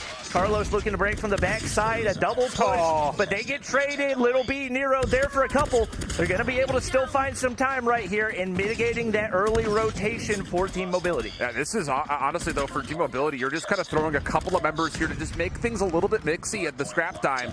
So not only does that give him a chance to kind of neutralize and contest some of this scrap from Mayhem's perspective, but it also gives you the ability to win those key positions as we rotate back over towards our first hill. Raballo sneaking around the backside. Good for the first, and he takes that into an immediate double. Help above as NYSL not only get all the scrap time, but have good positions over the top of this first hill to try to get this game back to level. That high ground control is going to be crucial for them. Space looking for a little bit more information as well, and right now the whole feed lighting up blue. Going to be able to find a Pred right there, and typically we don't think of Space at all as an SMG type player, but he's on a 6 spree right now, and it looks like maybe we should see a little more KSP usage out of him this weekend as he's popping off with that. Annihilator up top though for Jan. Only player is a part of this push, by the way. Does get shut down by Raballo from behind. So now Nero, the next test, over through the side staircase. Dealt with swiftly as Mobility. Good double chow comes out with Space on 9 in a row. Finally cut down, had already done the damage, earns himself a potential Goliath. Now it just comes down to what happens in the back 15 seconds as we fight over the scrap. It seems like NYSLM starting to wake up a little bit right here as they realize what's on the line. Able to find 2 right there. Jan, couple initial missed shots, still going to be able to get the kill. And right now the battle for P2, but more importantly the battle for the spawns. It is going to be early control of those strong side spawns for the P3 rotation for Team Mobility. They're going to try to focus, yes, getting a little bit of time right here, but mainly trying to maintain those to see if they can get a full 60 there. A lot of hero plays here for Mayhem. They're able to try to get one back around. It's Carlos who's able to at least get into position. And oh, look at the spawns out of Mobility. Bottom middle of your minimap. That's not where you want to be. Nero able to capitalize to make sure he's able to at least get his team a double to open things back up. So now you can see the scramble. Mobility trying to recover these spawns, but long range shots coming out of NYSL. Still 50-50 battle to see what's going to happen through Jenny's side. While in the meantime, Mayhem are still soaking up considerable time on the hard point. And they're able to flip the spawns right there. So you get Carlos on the inside. He's going to look to lock down a little bit of time. There's still 24 seconds, which definitely nothing to scoff at, but Space going to go for the early setup with the Goliath right here. Not sure how I feel about this. Obviously, this is the hard point where you want to get that called in, but there is a lot of time for Team Mobility to try to take this down. They're not able to apply any pressure yet. They are banking big time on a full 60 right here. Trophies on trophies. Yeah, I was going to say, just, take one of these, please, sir. It's a gift from the gods. As the break attempt from Mobility will have to be from the front through all of this. And Space is just rocking out. The rest of his teammates around the outside, just making sure he's not threatened at all. Oh, there's actually a Gravity Vortex gun that was pulled up by Collapse. He can't even get a shot off with it. So all of a sudden, a major tool off the table for Mobility, who have no other operators left to try to break through this hard point. And I mean, Space is just chilling. You have to try to find a way to get around the outside of this. The smoke comes through. Damage starting to be pushed in, but Space gets a second, and that will lead to Mayhem now in the lead. And Bullet's not going to do a whole lot to counter against the Goliath right here. They get a little bit more damage in there. He's actually going to drop down on the backside, and they're going to see if they can march it all the way across to that next hard point. Claps going to look to contest, but he gets taken down as well. With the amount of HP left on this, I'm not sure you're going to be able to get great value, but at the very least, you can apply some pressure on that backside with the firepower, and he's going to have to contest with Rihan right here as the Mayhem players get pushed out once again. And I will just say, as we're sitting on board here with Space, there was an impressive double off screen from Nero at the old time to make sure that Mobility didn't even win scrap time. So now Space has gotten the mech in, only for a small time. It does get deleted, and we've got ourselves an opportunity maybe for Mobility to get on the back, but it's shut down as Little B reinforces with the Annihilator, gets himself 2 in a row, shuts down the potential streaks out of Mobility, and Zon Claps has to find a way to get through Snow Pathway, as outside of the ability to get around spawns, the Predator Missile also shuts down the pinch, and all of a sudden Mayhem are running away with the game. The unfortunate timing there that Gravity Vortex actually cut off his rotation too. That leaves him wide open, and the callouts from the teammates on that location going to allow Nero to pick up a crucial kill with the Pred Missile. And now it seems like it's got to be completely in the hands of NYSL. A very slow start, but they have gotten a very large chunk of the last 200 points, and they're not going to be able to win it right here, but they can get it, up to 248, and with that big of a gap, that leaves no margin for error for Team Mobility. And Nero's got a second Pred Missile if he wants it. I mean, really, this game was won by Space. That 9 spree to get the Goliath, good value out of the Pred Missile to kind of get Mayhem back into the game. Now it's just down to get onto the hard point, get the final second needed. And Rabalo's just pulling off little hipfire shrieks with the Annihilator. 250, 165. As you mentioned, Bobby, a tough start, but Space, he was not going to see his team fall down 0-1. Not this early. It really looked like we watched two different teams in that matchup. Rabalo, he's further from the servers than anybody else in this lobby. He's playing on Dallas servers from Detroit and still drops a 1.5 right there. Got to give credit to him, but like you said, Space the one making the big plays. So much value out of that Goliath for them. That's going to keep their hopes of staying in the upper bracket alive. Man, okay. So if I'm not mistaken, that gives us a Hacienda Surge. And yeah, okay. So here's the thing about it. You know, obviously we talked a little bit in the first series about how Control new to COD Mobile this year. Hacienda, though, as you had mentioned, we saw very little. I think we saw it once in Europe.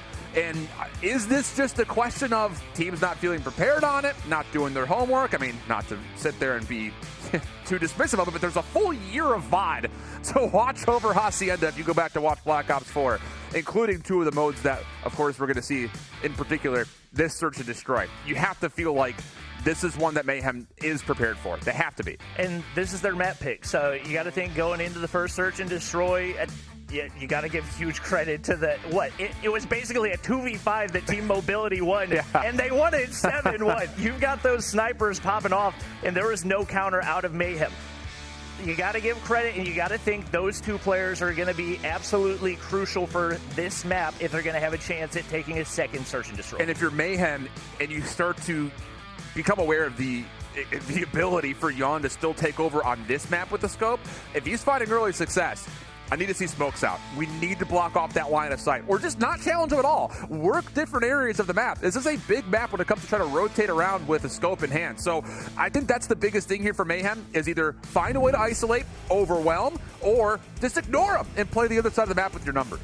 Yeah, I think if you're NYSL, you got to play things smart. I know especially Little B, he loves the ego chow, and I think it came back to bite him big time on that firing range. When you've got somebody that's hitting snipes like that, you can't afford to chill it. Yep. You just can't let that happen. So we'll see if they can stay committed to the game plan right here and find ways to adapt. I think adaptability is going to be what separates the top from the bottom in this region. And I think we could also just kind of reinforce that by really crediting what we saw at the beginning of this stream from Tribe, who were getting really good reads and really taking advantage of that. You expect that level of gameplay from New York subliners in this Mayline team, or this Mayhem team, the Mayline team. A little combination of both. But the thing is, you've got a deep pool here with a lot of players that had seen good competition last year in North America, or some that are brand new that had a lot of promise coming into this season. So it's hard to full on make a prediction, but I think everyone has just scooched a little bit closer towards their monitors in their chair here, because I don't think anyone would have expected Mayhem to be going map 5 with Mobility like this. Yeah, this is definitely more than we expected out of the first round of this bracket, so I'm glad that we get to see it because, to be honest, we didn't get to see a whole lot of great matchups in the early days of Europe Stage 4. So the fact that we're already getting them at 5, definitely a treat for the viewers as well. Potential major upset right in front of us as we're getting ready to go for the Hacienda Search and Destroy. Again, just as a reminder, for joining us here late, this is just the Swiss Round 1 matchups. You win this one, you play up against another team that's 1-0. You lose this one, you face possible elimination, and there's some heavy hitters that could also find themselves down there fighting for their lives before we get to tomorrow's top 4 squads double elimination bracket, and the stakes become extremely high. In 2 of our regions, we've had $15,000 games of control. So that's just, let that kind of sit in the back of your minds as we stew over the rest of the day. Hey, you got to remember, even if you don't think that you've got a chance at making it top 3, the gap between that 4th and 5th place, as far as the prize pool goes, pretty big as well. Yeah, jumping from 2,500 all the way up to 10,000. There's a lot of things that you can do, a lot of COD points you can buy, and right now, these guys not thinking about COD points. They're thinking about getting a win. Just get out of here, dude. Get me out of this round 1 matchup. I mean, you kidding me? But that's one of those things we talked about. You cannot come out into this Swiss format slow. You have to be clicking. You have to be ready to go. And so far, Team Mobility has been able to showcase that, except for really the play out of space from that last map. So, man, there's no holding back right here. You have to pull off everything in the playbook. You do not want to drop 0-1 early, and especially from the side of NYSL and the Mayhem. This is your map pick. You have to showcase some dominance here because there was anything but that on that firing range search and destroy. As you mentioned, it was essentially 2v5. I am curious to see what we see out of space because obviously we typically think of him as a sniper main, but for him to be able to dominate at that level with the KSP and the amount of range that it has on a map like Hacienda could potentially be more impactful if you've got more of those KSPs in play. So it does look like he's going to opt for the DOQ off the start right here. Little B still sticking with that Locust. Haven't really seen that one in the other regions as well. But obviously on the flip side, you got to keep an eye on Yon. Popped off in the first search and destroy. We'll see if he can continue to do it. And looks like Space looking for a lineup off the start. Sure feels that way. Yeah, he's taking shots out of spawn at the moment. Rest of his team's on the way forward. Bomb possibly getting early planted. Claps has got a trophy to keep him safe here. Yeah, he's just going to immediately punch in the correct digits to get this thing primed and ready to go. So for NYSL, it's all about how do you set up a retake? And as you lose a member off the flank, you have to kind of look at the players up front. Carlos in trouble. Dealt with Claps with another opener. And NYSL in shambles off this initial defense. Yeah, there's just no map control for them, nothing to work with, and you can see the top of his head through the flowers right there, going to be able to connect there as well. Deagle shots from Space going to be clean, and Claps goes prone at the right time. Unfortunate positioning for Space. It is going to be the final player taken down in Nero, and right off the bat, we see Team Mobility come out guns blazing. And how about Claps? Outside of missing the first blood that Awakened took away from him, he gets 4 out of 5 while also planting. So talk about feeling yourself early as Claps all of a sudden. Same setup coming out of Mobility. This time a little bit different out of the defense. 3-man hit over towards the middle of the map here for NYSL.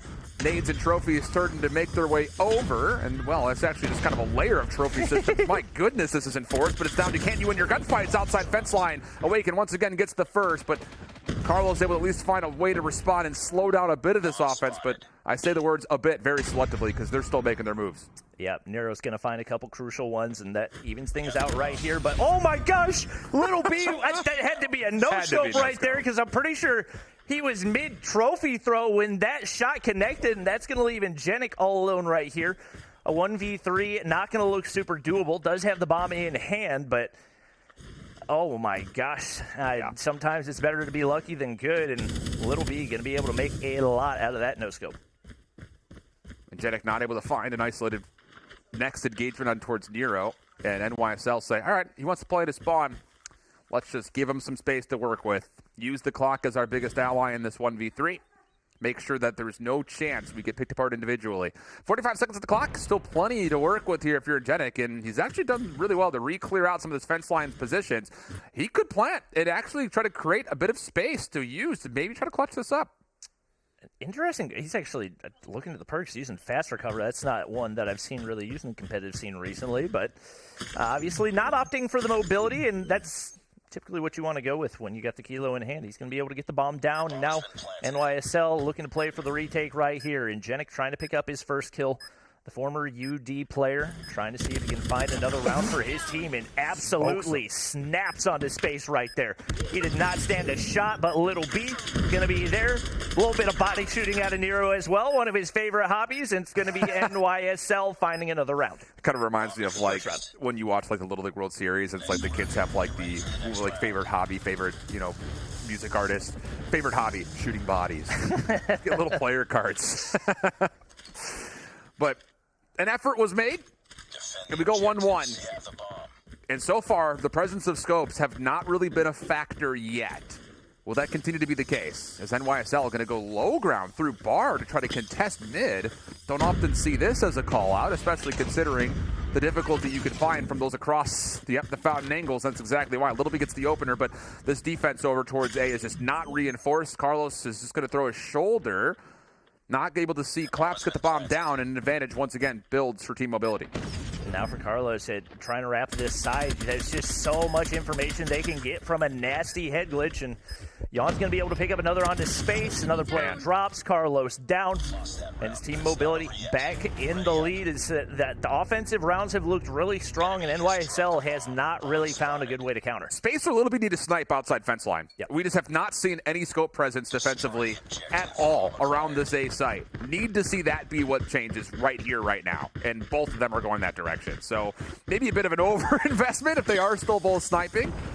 Trophies down, nades over the top, very ceremonious in nature as Claps tries to slide forward. And yeah, there we go. Little B, first blood, scope in hand. Claps able to still use this offensive position through you to get one in return. Has a read into Raballo, but Raballo absolutely smokes him off a little slide shell. That's more like it if you're NYSLM. Jan does get the info right here. Knows Nero's around the corner. This should be a free kill, and he's going to hear the hop down, or at least you'd think he is, but it's going to be a free kill for Jan, and just like that, now from a 1v4 down to a 1v3.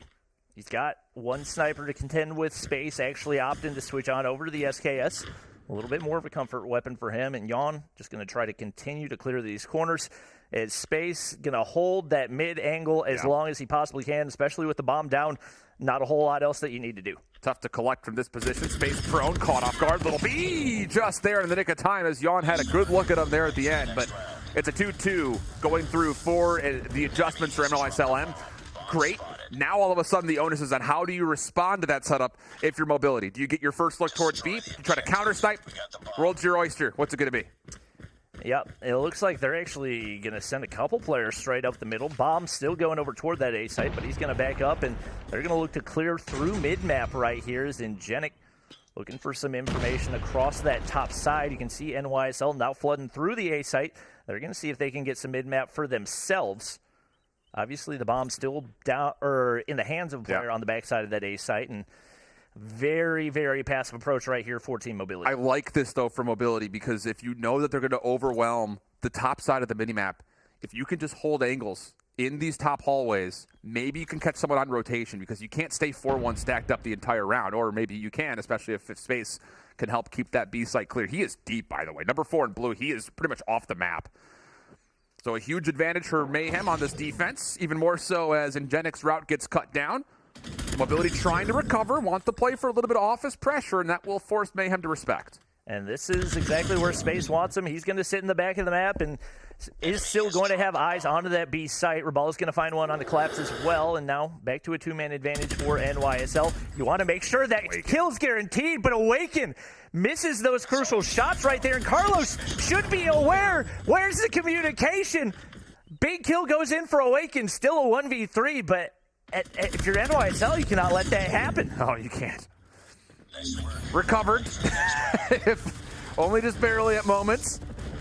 And a couple of rounds now in a row for NYSLM as they take an advantage on this defensive half. One more to play before we swap the sides.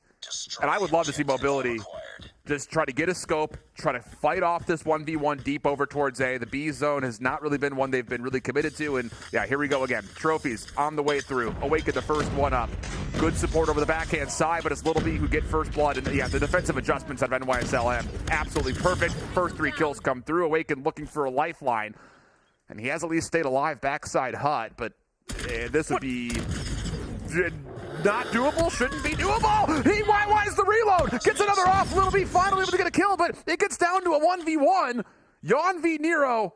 Advantage to Nero, though, as he's on the long flank, and Yawn does not expect this at all. I think they were sitting back-to-back right there, and I don't know how you don't check that corner, but that's going to be huge for Awaken right there. Despite the struggles for Rihan, who's typically the go-to sniper for the squad, they've still found a way to keep things close. And now Yawn going to try to find the sneaky Nero, who's not peeking anything right now. He's going to wrap back toward the A site, knows, or at least should know, that the bomb's down right here. And probably going to look to play the retake based off of that audio cue. But the longer that Nero waits, the more mentally Yawn starts to consider that he could be on my long flank. So a missed opportunity maybe in some ways. Bomb picked up. Yawn gets the read. Backs out. Gloves on, and immediate rotate over towards B. If he can get this planted for office side and come right back around the defensive spawn, this is going to be a major post-plant advantage for Yawn. That's exactly how he's setting up for this plant.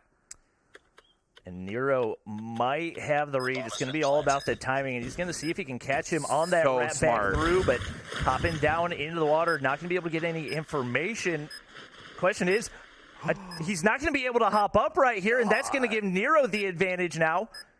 Yawn should be completely exposed, and with that information, that should be enough for Nero to pick up the round right here. You don't want to make too much noise, and he's going to wrap the corner, gets the kill right there, and another huge round for NYSL. I just cannot believe Yawn didn't commit to mantling over that sidewall to try to get over towards office. Yeah. Just did not commit to the play. It was the right move.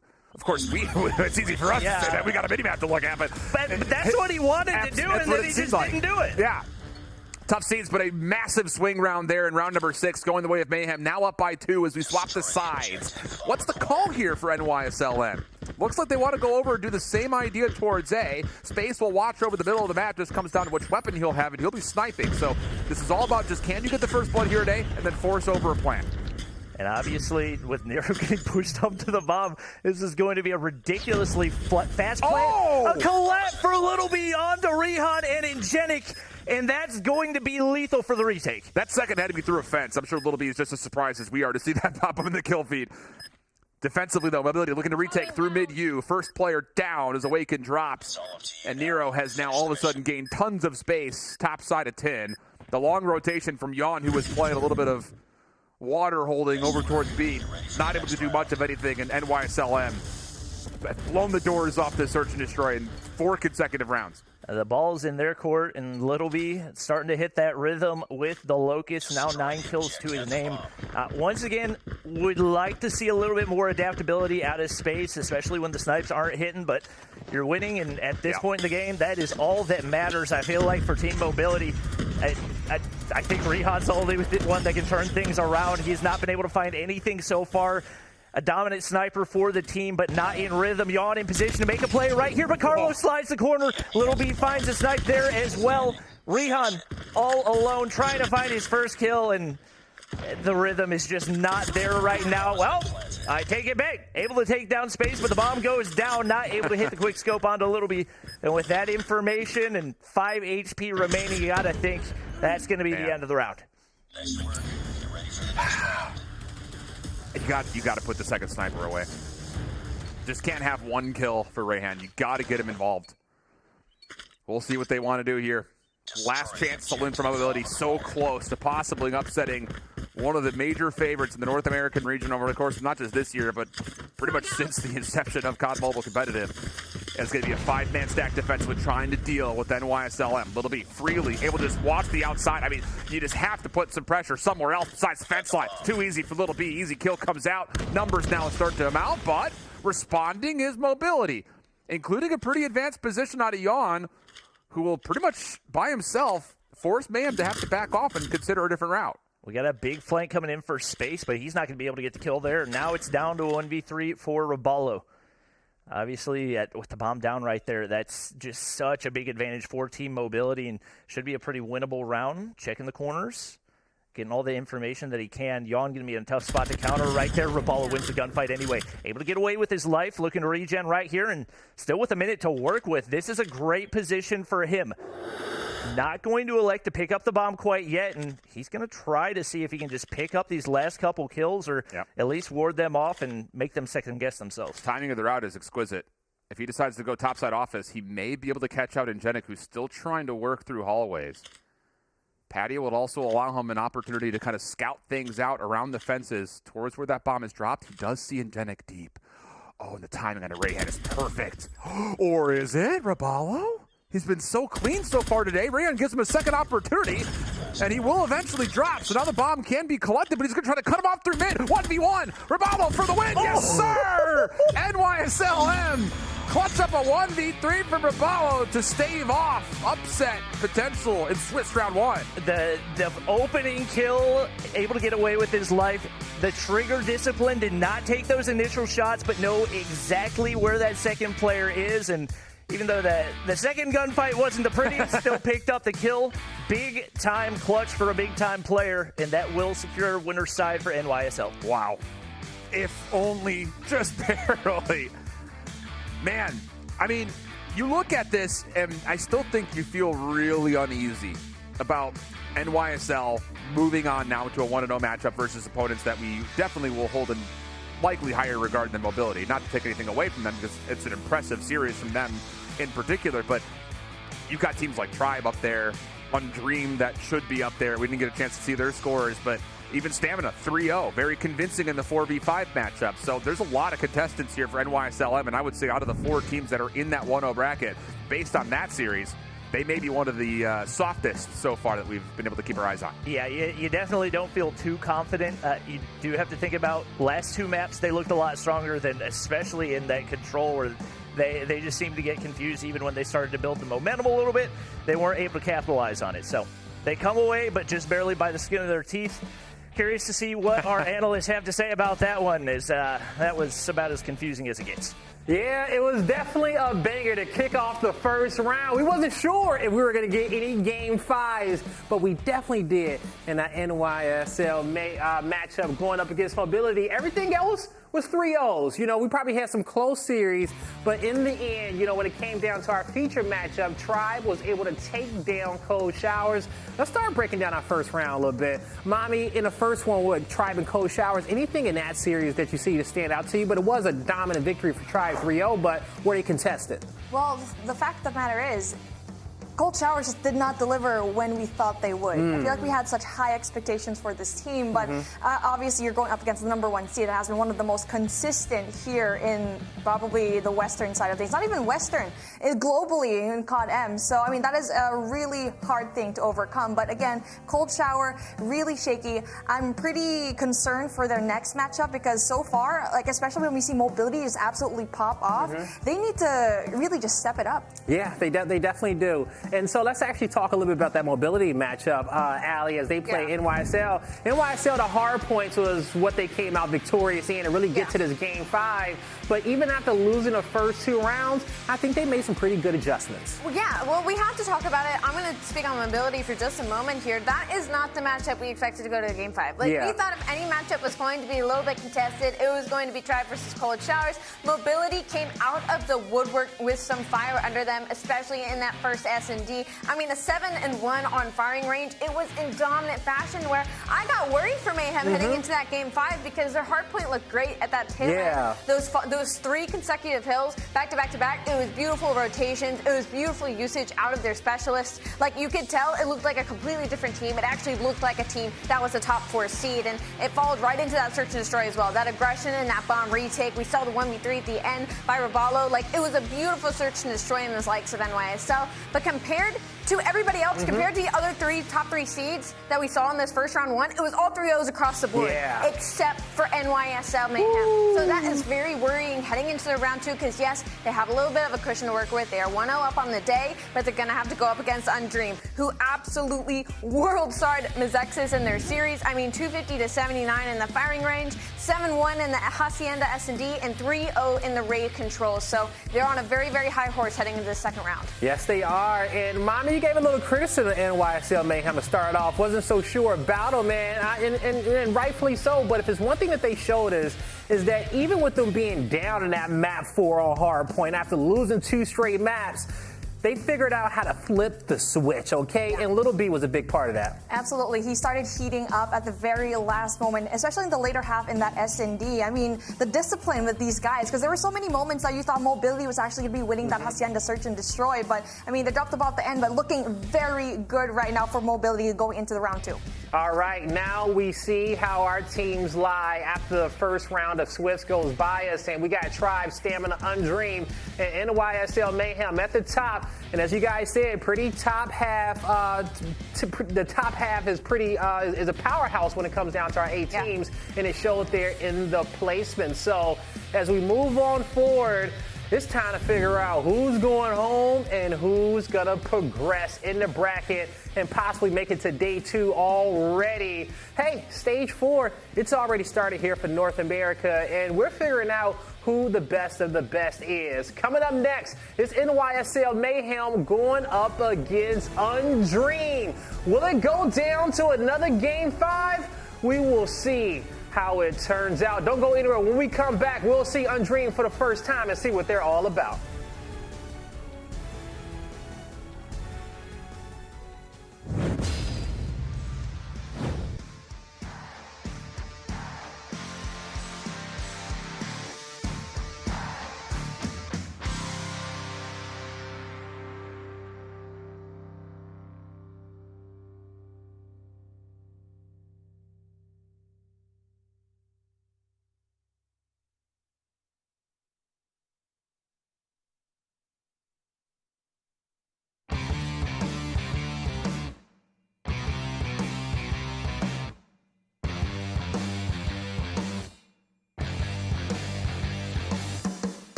Ladies and gentlemen, welcome back to the Call of Duty Mobile Regional Playoffs. We are here with North America, and I'm on a desk with the cool kids themselves. Y'all want a Bobby with shades? We will provide, as I'm gonna have him and Schiff with me on a desk. Make sure the general's looking all clean, cool, calm, and collected up here. But it's time to make you feel a little bit uncomfortable because your boys, NYSL, they went to game number 5, and we take a look at the bracket to show you guys our round 1 results here. It was a lot of 3-0s up there, but in the end, they was able to get done with, over that obstacle in their opponent, their mobility. But soon they're gonna have to go up against an Undreamed squad. Quickly before we hop into them, I don't think we saw any results that really stood out from this first round, you guys, right? Would you say so, Schiff? Outside of that game 5? I think the game 5, but also just the convincing 3-0 from Stamina, I think also just merits a lot of respect that there may be true 4 solid teams. This may not be the ones that we expected based on those opening results. Again, early days, hard to say for sure, but those are by far the 2 big standouts. Definitely is. All right, now as we take a look at our next matchup coming up, it's going to be Undreamed going against NYSL Mayhem, and then we'll have Tribe versus Stamina, Latin Souls versus Cold Showers, and then Team Mobility going up against Mexes. They're your 1-0 teams, and then your 0-1 teams at the end. But all right, I want to start talking about our next matchup. So, Bobby, NYSL is going up against Undreamed. What do you feel like they need to do up against this team who came in as a 2nd seed, really giving Tribe their toughest competition throughout the season? I think for NYSL, it comes down a lot to adaptability. I think we saw that a lot in their matchup against Mobility as well. And in the matches where they were able to make those changes, find the weak spots, and able to counter on the opposite side, they were able to come away with the win. But whenever they stick to predetermined plans and don't really do anything to adjust the opposition, it just puts them in a really tough spot. It definitely does, okay? Adaptability is so key, Shift, right? But we did see some masterclass adaptability from them at the end of that last series from NYSL, but I'm pretty sure they want to get off to a hotter start against this Undreamed team. You have to. This Undreamed team is way better. So, I mean, you have to be able to fix the things that are going wrong. And I think the biggest things to keep an eye out for, number 1, how are we hitting something as a squad? Yeah. Lots of individual challenges, lots of rogue routes that really weren't productive because of the timing that they were taken at. This is, of course, talking about the hard point. But then the search and destroy, when you want to use the word adaptability, put together a more resounding response.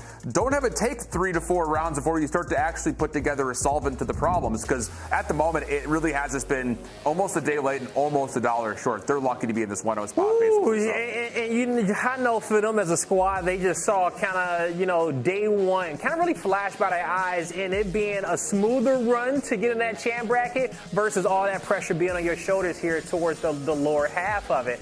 All right, and so now let's talk about our team rosters here a little bit and see kind of what we're going to go into.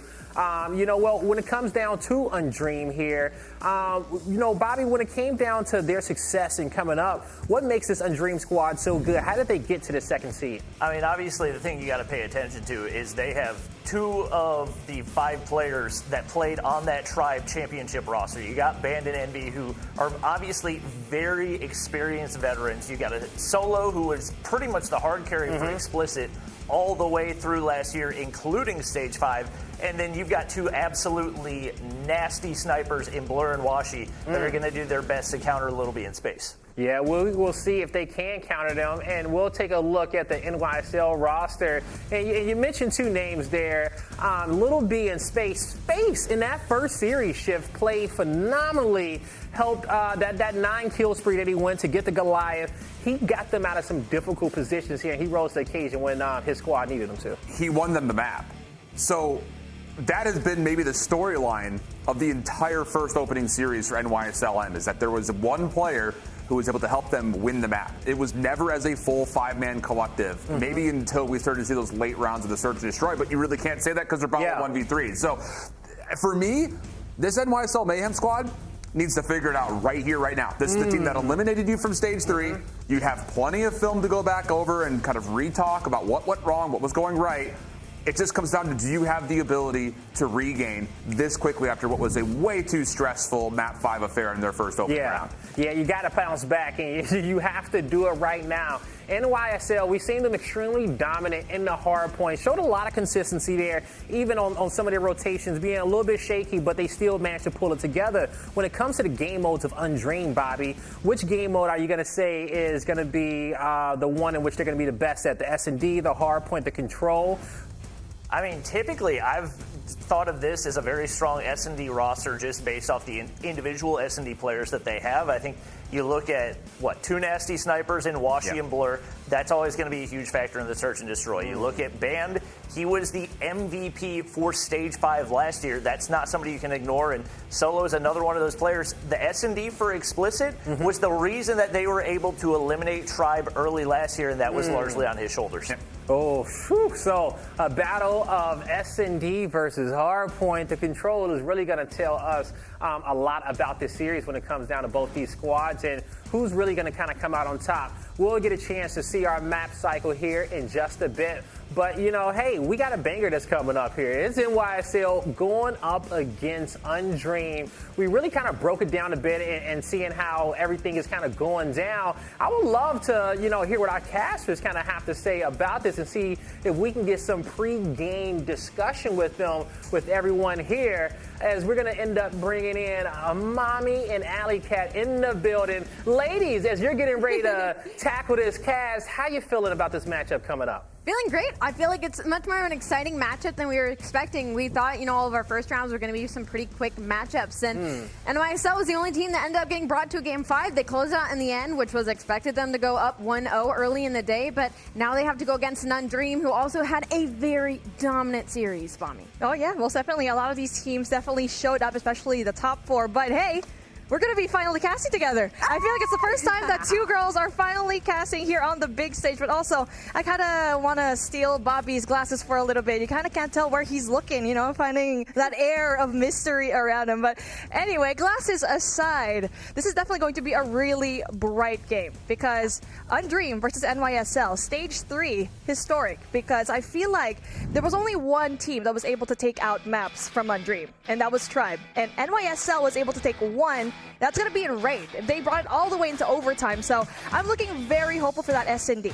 So Undreamed not only on the day looking more favorable in this matchup, but historically as well, as they are definitely the favorite from their hot 3-0 earlier. I'm very worried on the side of Mayhem just because they did look good in those final 2 maps, but it was off of the catalyst of space. Like the desk was talking about, it was him that got them through that map 4. And even in that map 5, it was Little B and him. Everybody in NYSL managed to find their footing. So maybe it was just that first series of the day. Maybe it was that warm-up. We can create excuses all day, but they are the only team to get to a game 5. So now with the maps and modes and the layouts, Summit, we saw Mayhem play this against Mobility. They won it into 250 to 165 fashion. So obviously a little bit of recency bias there, but it was only in those final 3 hard points, guys. When we were watching that hard point, it was neck and neck until Space went on a 9 spree, got that Goliath, and was able to utilize it for more than 1 hill. So, Mommy, besides that map 1, how's the rest of the series looking out for you? Oh, this is I don't know. This is very surprising for me because NYSL banned Raid.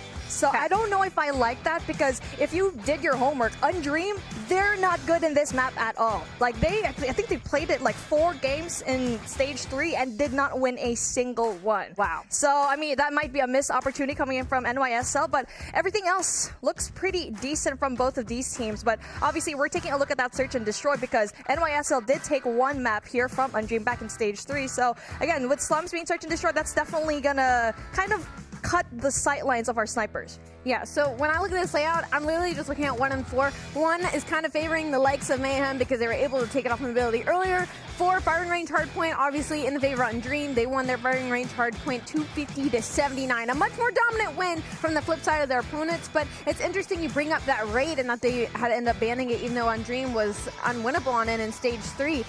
In this layout, or at least from earlier, they won a 3-0 raid control against Nizexis, so I'm assuming NYSL Mayhem is just kind of using a recency bias here, they just got a hot 3-0 in a series and a hot 3-0 controls, so maybe we don't want to give them any momentum with that, but every other game mode, both search and destroys and controls, they have not played today.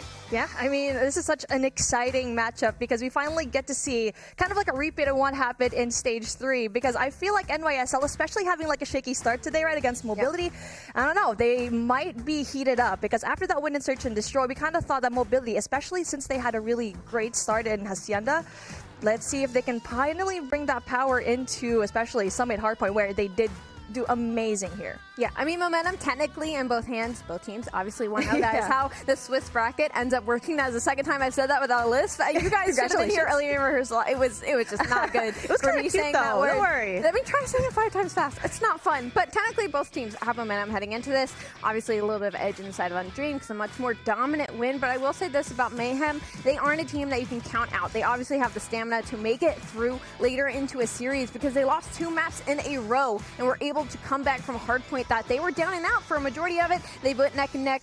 And then again, we talk about Space going on a huge spree and they end up putting it out in the end. I'm very worried about the Search and Destroys. Desk was talking on that Undream, that's probably their more favorable game mode. Yes, and definitely. even though Mayhem was able to win their Game 5 Search and Destroy on Hacienda in a fairly dominant fashion, they also lost the firing range one in a fairly dominant fashion. So a little bit of inconsistency between these two teams, but as we head into the Summit Hardpoint, a little bit of hand going in the side of Mayhem. But let's see. Summit Hardpoint. It was all up to one guy from Mayhem to try and go and make the biggest difference. That's going to be Space. And let's see if he can finally go and take it into the same route that he did a while ago. But obviously, it's going to be really... I love that player, Cam. I love that. He was like, I am in the zone. Exactly. But Solo, he's an absolutely amazing player, especially with I don't know, he's been top fragging ever since Stage 3. So let's see, especially with a smaller map like these, he can definitely go and deliver. All right, I'll say these rotations I think are going to be key when it comes to both these teams going head-to-head. Obviously, P1, it's always going to be a little bit mixy, a couple of trades going back and forth, but actually, right off the bat, it's going to be Undream lighting up your kill feed. I mean, that is all 5 dead for the side of Mayhem. Most of the players on the side of Undream already have 2 kills under their belt. This is a lot of control. This is a lot of time on P1. Still 40 seconds remain, though. 11-4. Maybe see some rotations start to happen as Envy is kind of out and about, trying to get some kills, trying to get some pressure. This is some time now going to the side of Mayhem. They're all caught up in this mid, but number 4 on your mini-map, Washi, he's going to try and play for the pinch here. I mean, for NYSL, they had the favorable spot. Not only that, they went in there for the control in P2 and eventually flushed out all the players here from Undream. So really great start from both of these teams, but obviously it's going to be contested right now coming in from Undream. So they need to go in for the setup because a while ago, we didn't have any presence whatsoever from Undream here in P2. And I mean, the rotation going to P2 because you need to get that 2F control. But now, taking a look at that, NYSL right there for the first pick. Yeah, no serious control room presence here for either team. Little B was up there. He ends up giving it up, though. He's going to go for some mid and some old control, trying to get a couple kills under his belt. He's got a little bit of help, but they're not in the time. That's the biggest issue. They have a lot of map control, but they're getting absolutely no objective. A couple players are going to try and jump in, but it's going to be Envy that comes out with 2. Nero trades that right back, and finally, NYSL with the lead.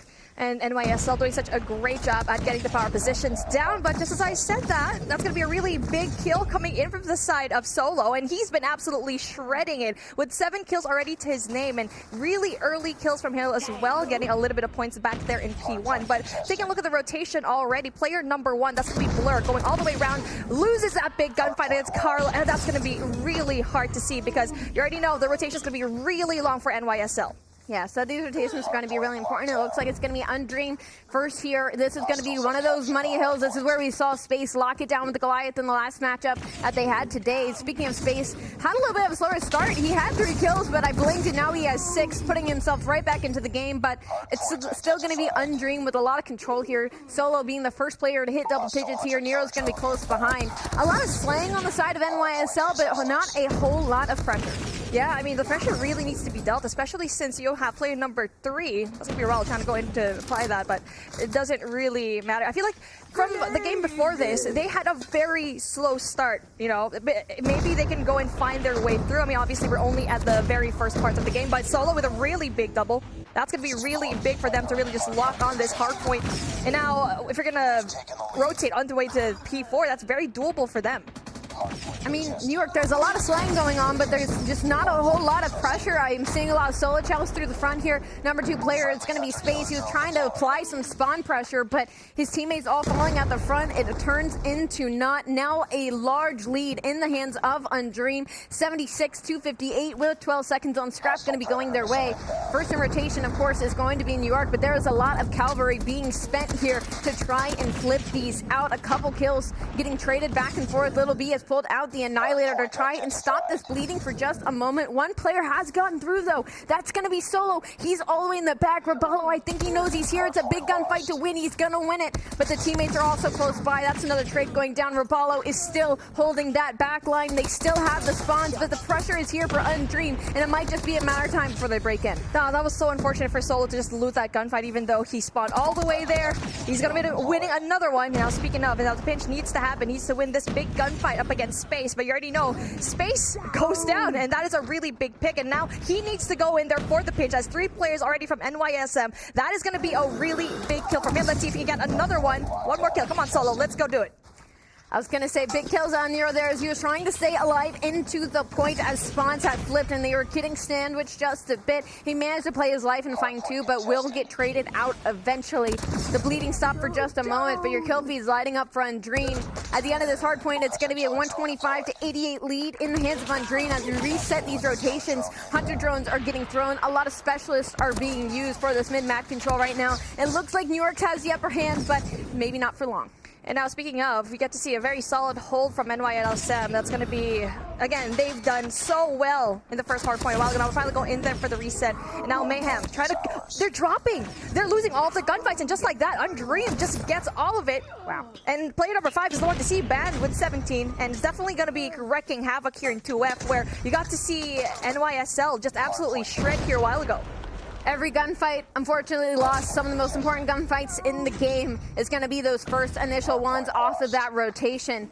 It's going to be 18 on the kills for Band. He's going to use his Annihilator. He's probably going to get this kill on Space Top Control as well. He's going to get it more time. Still going to the way of Undream. Not a single kill has gone the way of NYSL Mayhem in the past, 30 seconds. Finally, Raballo and Nero try and assert some sort of pressure, but it is just not going their way. 150-95 after this second P1. Undream is just absolutely showing why they are the dominant team right now. The teamwork has been impeccable. The trades have been impeccable. Mayhem, unfortunately, just not playing around each other. They're solo challing a lot. They might be there early on rotation. They're losing the opening gunfights. It's just simply outclassed. I mean, not only that, Undream is fully stacked when it comes to the score streaks. Goliath to play with in the side of Bad. He's definitely winning a lot of those essential gunfights and not only clears out the site, but also is able to set up for those score streaks. So not only that, Solo as well, fully streaked out, ready for that P2 control. Finally brings it all out, but unfortunately gets only 1. So, I mean, it's still very doable for them to go in for control, but like what we saw a while ago, the rotation into P3, best believe they might bring out the Goliath right there to end things. The biggest thing you need to pay attention to your main map right now is Space. Space is going for these spawns for next. He has analyzed the situation and knows that they need this next money hill. They need this next full 60 to put themselves fully back into this game, and he is just going to sit back here for the spawn. Solo is sort of on a mission. Maybe he knows a player is back here. Space is going to get bad timing, but he's still alive. Solo does not know this player is back here. Space is going to trade out that kill. Spawns aren't going to come in just yet. They're a little bit split right now. Space needs to stay alive. There's a lot of gunfights he's got to win, but he's going to get shut down. But he stayed alive for just long enough. They still got the spawns. This is very doable. They just have to win these opening gunfights. There's a lot of pressure on the front right now from Undream. And the player that can play spoiler is Washi. He gets shut down. This could be some good time going to the side of NYSL. Solo held it long enough for his teammates to go and spawn right there behind P3. And like that, no contest whatsoever coming inside of Undream, and that's going to be really big. But then big kills coming in. Oh, Solo and Envy, they just flushed it out. And player number 3 as well, Solo again. Doesn't really have the chance to make it into a third as Little B just shuts him down. But even though you have the favor of the spawns from Mayhem, you just, the retake coming in from Undream, which is absolutely beautiful. 25 seconds, that is a lot of time. And again, early rotation into P4, but they weren't able to get a lot of points there back in the first half. I mean, Solo and Envy really just 2v5 that break. into that P3. But, I mean, again, it's not completely impossible. They are going to break the 200 mark here with the rest of the scrap time. It's going to be on Dream coming off of spawn at Old. And again, Mayhem's going to be set up for new, but they keep losing these players. Blur is going to slip behind enemy lines. He's going to set up here in the back. I think Little B has no idea he's back there. Little B is going to get shut down. That could be spawns going to the side of Undream. 200 to 142. That time is going to pop. It's going to go in the hands of NYSL Mayhem, but the spawns, they're all here for Undream. Spawn flip right now, but it's in favor of Undream, and now they're just going to have to wait because play number 4, that's going to be Washi. It's far, far away to go and try for a pinch, but obviously applying that pressure already. Getting really big kills. Blurs get 2, and now Envy gets 2, but then Space gets rid of him. So again, pretty solid from the side of NYSL. I mean, really impressive for the side of Space. Not only that, big Predator missile coming in from Nero. Space got 3. He got 3 in the hill. He held it by himself. That's going to be his 4th. Soaking this time, keeping his team in the game. We saw him do this in the last series, and he's doing it once again. They can tie this game up if they hold the rest of this scrap time, and it looks like everybody else in NYSLM is starting to wake up as well. 201 to 186. 9 more seconds left in this hill. It's going to be tied up by the end of it. Undream, though, they have 1 player hitting Old. I mean, it's just going to get traded out. The biggest issue right now is there is almost no utility for the side of NYSL Mayhem, and there is a lot of utility for the side of Undream as we go to our 3rd and possibly final P1. Sad to say, I feel like Undream might just do what NYSL did to the last team when we saw them here in Hardpoint Summit. As you can see here, Van definitely saving that Goliath. And now big kills from Rabalo and Nero, getting rid of everyone else from Undream here in P1. That is a solid hold here in 2F, and Van has an absolutely monumental job to go and fight it. Where's the information that Little B's right there? You already know that Van went down because there's 2 players. Oh my goodness, what a missed opportunity. Not only that, Little B still getting a lot of kills, almost gets the opportunity to get 1 more, but there you go, rotation already coming through from NYSL, finally evening up the points. Undream is panicking just a little bit here as they are just solo chow after solo chow. NYSL Mayhem is holding on. We might see a lead change, 214 to 214, 10 seconds left on Old. It might go to the hands of NYSLM. It's going to be Carlino that gets the final kill, and he's also going to have the specialist to work for this next hill. But there's 2 Goliaths on the side of Undream to try and break into this. But technically, NYSLM is here. They just got to send somebody on a route, but the 2 Goliaths, there's just too much. 214 to 224, Mayhem in the lead, but quickly going to change as Annihilator is out. 2 Goliaths are out. Undream is investing absolutely everything to this P2. They can head in here because no one else in NYSL has anything at all. Trying to go in for the full streaks, but no, they're just losing all the gunfights because obviously there's 2 Goliaths here where you usually see the Goliath setup going into P3. No siree, they want to bring it all the way up here, and finally 1 goes down, but they have to worry about 1 more, and now they're just having the hardest time. Oh, there you go. Little B gets rid of him. That's going to be a really big kill for them. Yeah. It was close. 250 to 224. Undream is going to come out on top, and it was just a specialist in the end, to be honest. It was just the fact that heading into that P2, Undream had absolutely everything to work with, and Mayhem had absolutely nothing. They woke up just a little bit too late, but once again, I mean, it was Space trying to fight his way back into this hard point. Nero ended up heating up near the end. I just think the teamwork was a little bit sloppy in the beginning from New York. I mean, they just were not pushing together, and it was at a point where Undream, like, they would just get a full wipe, they'd be able to set up, and they would win those opening rotational gunfights where New York, they were just always on the back foot. Most definitely, because I feel like there was a lot of misplays coming in from the score streaks for NYSL, because there was moments where they used the Predator missile back in P1 when we finally had the reset happen, and it just, yes, it got a kill, but imagine if they saved that for P2. They could have shut down 2 Goliaths at the same time, and this game would probably be a different story. So again, Undream just using the score streaks a little bit better. I agree. I feel like the real change of this game, because it was Undream for like a majority of it, and then in that second set of rotations on that P2, New York started soaking some of that time. The issue is the second that they had like a step, the second that they saw light at the end of that tunnel, Undream had a Predator missile, Undream had a Goliath, Undream had an Annihilator to stop that bleeding, to stop that comeback from happening, and even though it was all the way down to the wire, it was all the way down until that final third set of rotations into that P2. Once again, it was the specialist. It was the double Goliath. I believe the other two players had Annihilators out. Like, there was just nothing Mayhem could do in that situation to put themselves back in the game. But heading into map 2, like, I'd rather be in this position that Mayhem is in now than they were at the start of that hard point. Because at the start of that hard point, it was like they are getting outclassed at some point. There's going to be a full hold from the side of Undream, and they're just going to run with it. So at least near the tail end, they were fighting themselves back to the hard point so that they can take some of that momentum and try to push it into the S&D. Oh yeah, it kind of makes you wonder, like, if we ever do reach map number 4, which I think is very possible, especially after the Slum Search and Destroy, is it going to be the same case where they're finally going to win this, finally get a map here in hardpoint? But obviously that is going to be far into the future. But again, Summit, Hardpoint, really close games, because like what we said a while ago, Mayhem definitely was heating up at I think the later half of the game. And now it's just really the utilization of Undream, and the Scorching was absolutely prime. Again, not a perfect game for both of these teams, kind of scrappy, but taking a look at that, we're finally heading things down, slowing it down for SND and Slums, where, you know, both teams are pretty strong at, because Undream, like what I said, NYSL won this in stage 3. So, but it's going to be a different map, and let's see if they're going to be delivering here.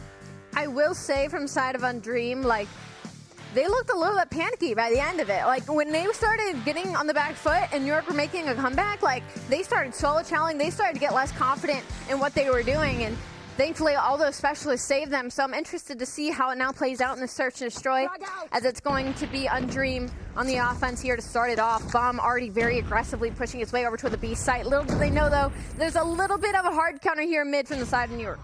And now Bomb is going to go down. Really big kills coming in from Carlino. That is going to be a really good nade for him. Now, Nero with the pre-fire. It's going to be a really difficult thing to get. And finally, we get to see the bomb being carried by Blur. And if you want to have a guy that has it, it would be this guy, because he's definitely good when it comes to the gunfights, usually top fragging for his team.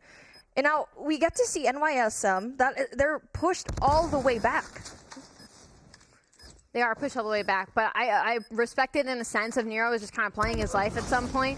Unfortunately, though, the aggression of Washi and Blur are going to pay off as they both get a kill at the same time. What was a life advantage in the hands of Mayhem now dwindles down as Nero is left by himself in a 1v2. Bomb is down. There's 18 seconds left on that clock, and it's planted at B.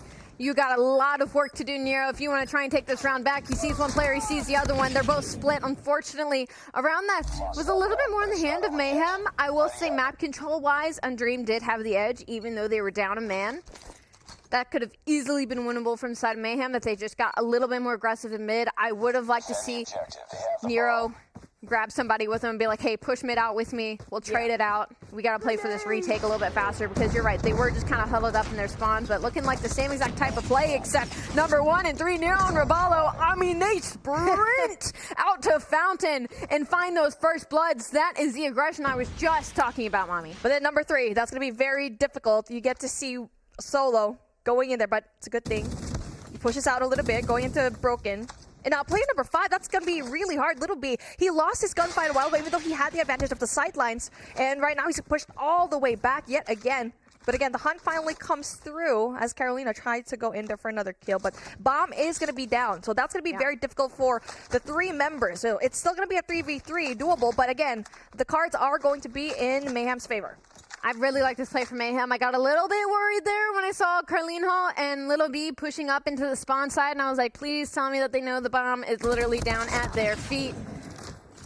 So they're going to wrap back and sit right onto this B site, because bomb is down right around the corner.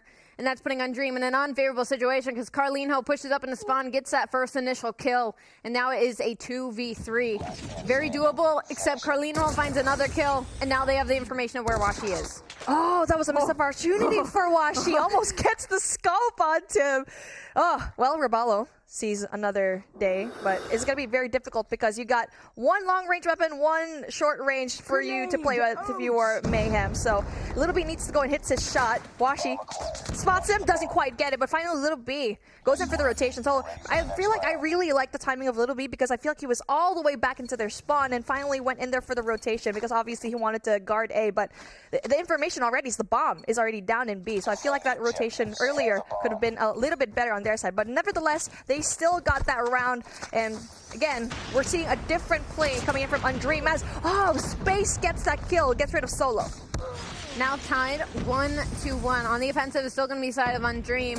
Space is going to find that first blood, followed up by another 3 from the rest of his teammates. Now a 3v2. Undream is going to be on the back foot. A lot of mid gunfights going on here. Ban should get shot down, but Blur has the look over him and will even the odds. The issue is they are sandwiched between these two Mayhem players, and it's going to be Nero on the long flank that finds the free kill, gets out with his life. Bomb is going to be down on B. Good thing for Band, though, is that he's right near it, but he's just going to ignore that bomb. He's going to try and go for this player over on the A side. He is sandwiched right between these two. NYSL. Ooh, okay. Okay, Little B.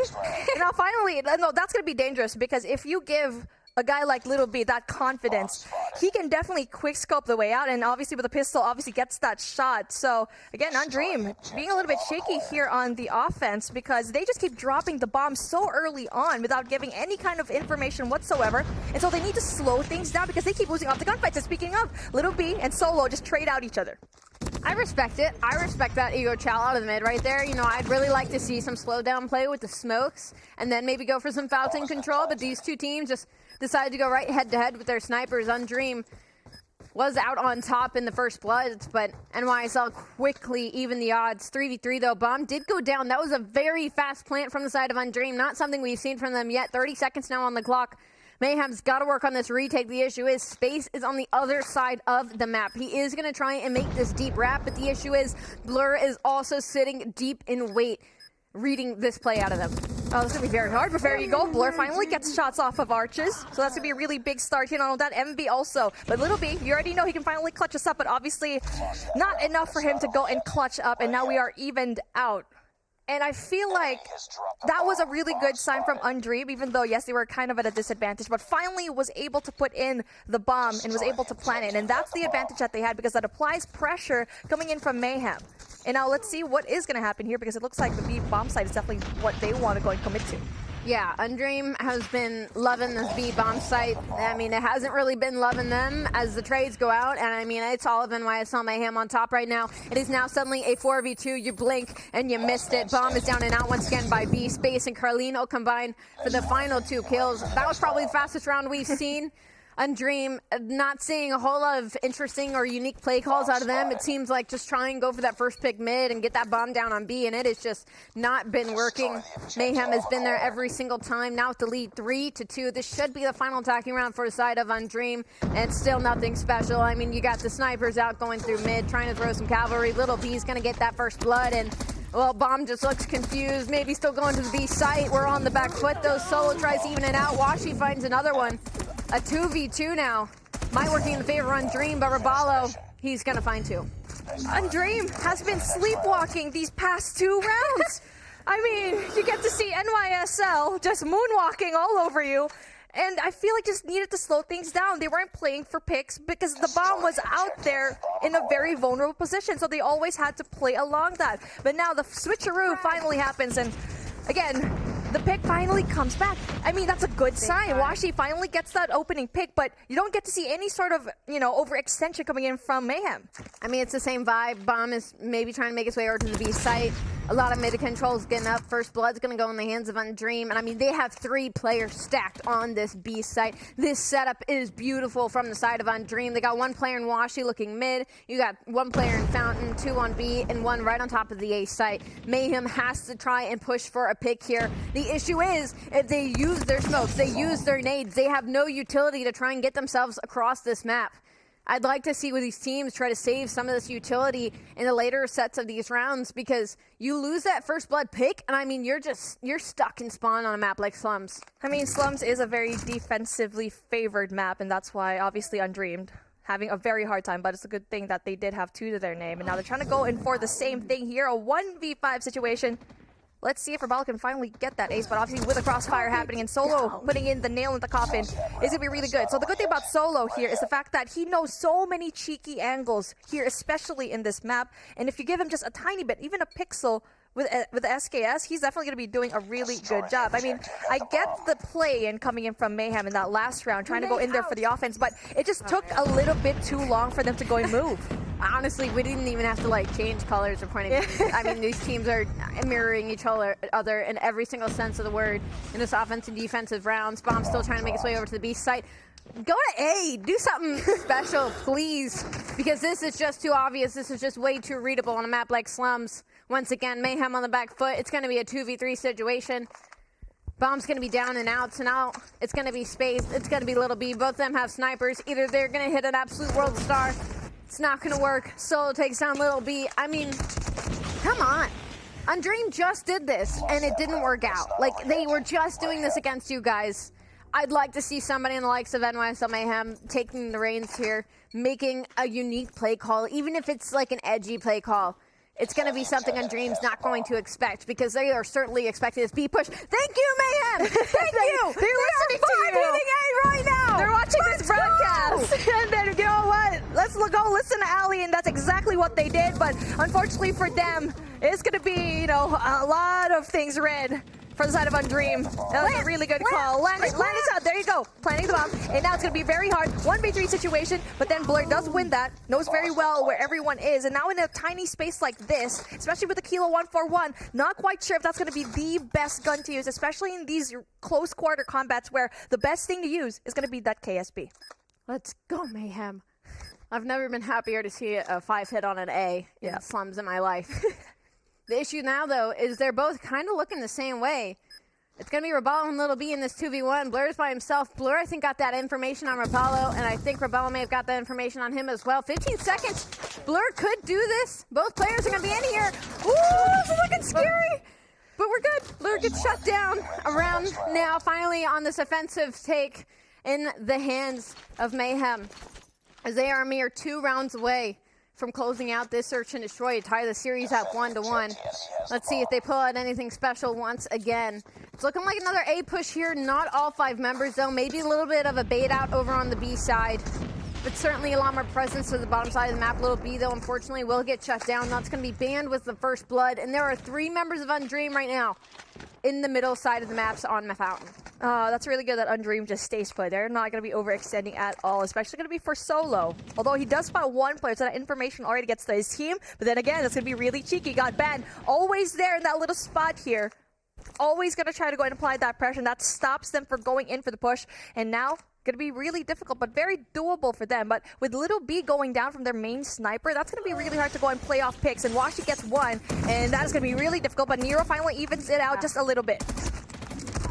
Y'all gotta just push there. When you play so slow in that, like that on offense, like obviously Undream's gonna take advantage of that. Like obviously they're gonna take advantage of the pressure on the map, because not only do they have members, but like they have all mid-map control, so they can just shoulder this. They know where you're sitting in spawn, and they get that pick, and then it's like, all right, all the other players have to be deep back, and they can just wrap it very, very easily. Now tied up 5-5.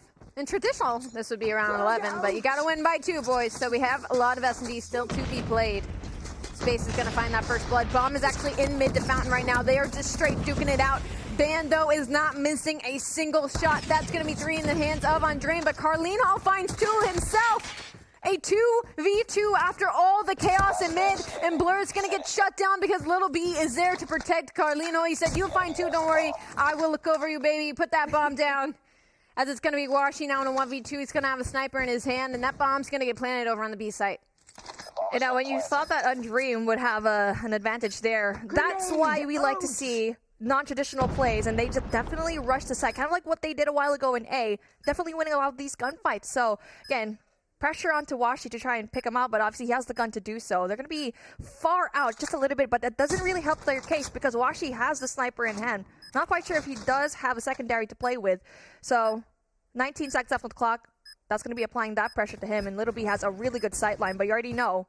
He's probably going to try to go in for the play. Little B goes in for the shots. There you go. Finally shuts him down. See, we like to see plays like this that are not one-dimensional at all. Yeah. We saw it a while ago in round number 9 where they went all the way through, spearheaded all the way through in A, and now they did the same thing here in mid. And now we are finally at match point. I would like to see him like lay down and crawled up to the site, and maybe then. I don't know if how that line of sight and that angle works for the side of Space, but I feel like he could have had it. But speaking of Space, he's gonna have that first blood again. I mean, again, they're just rushing mid. And the trades are going back and forth. The first 2 in the hand of Mayhem. The next 3 are going to Undream. I mean, it's Solo finding 2 once again. The issue now is there's not a whole lot of map control for Mayhem, so it might not come out in their favor, but I definitely respect this. You know what? We're just going to try and outgun them here in mid to try and get some sort of presence on the map rather than this sitting and spawn, twiddling our thumbs deal we got going on.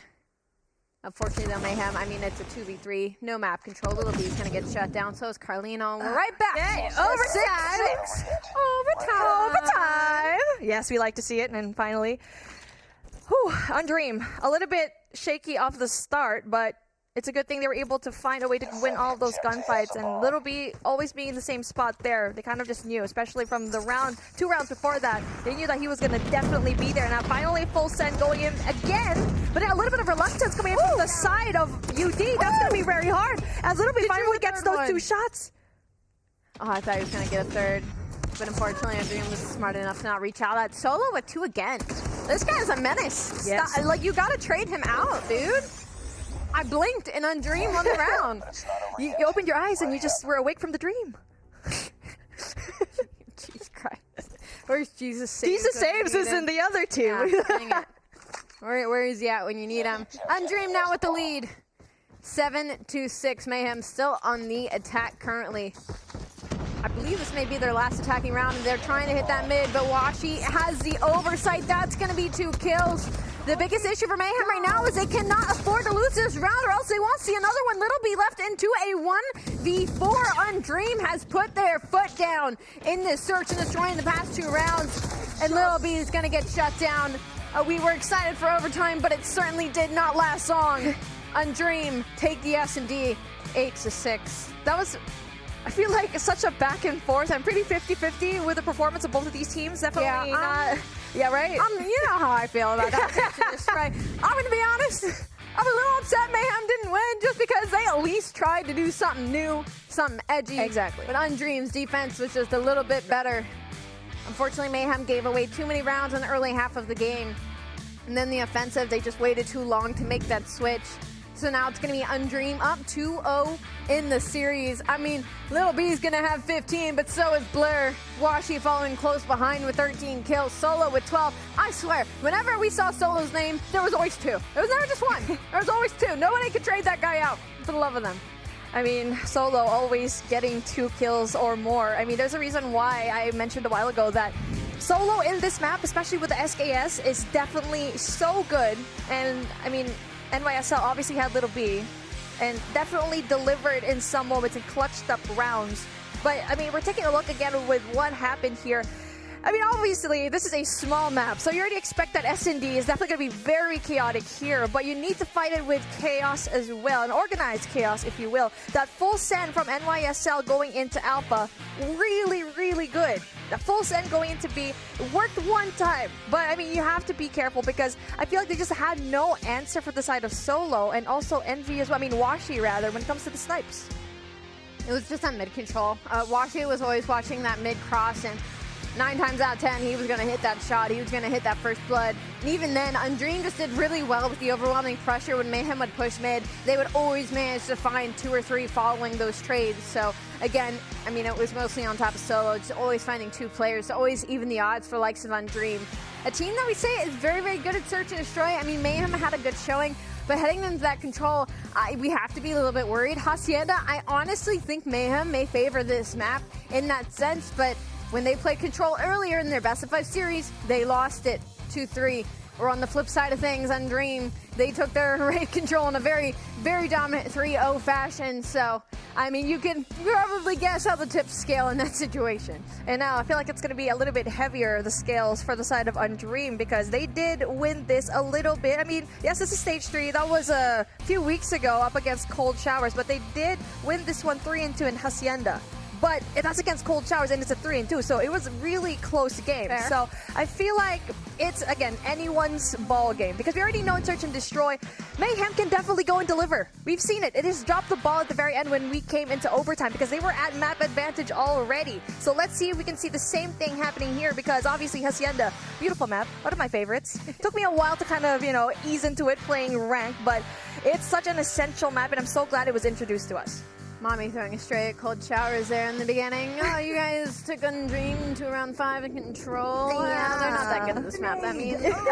Anyway, right off the rip, we're going to have Undream. I believe on the defensive. To be honest, I'm very confused by this colorway currently. Yeah. Got a lot of kills already going their way, so it doesn't really matter. Offense, defense, you know.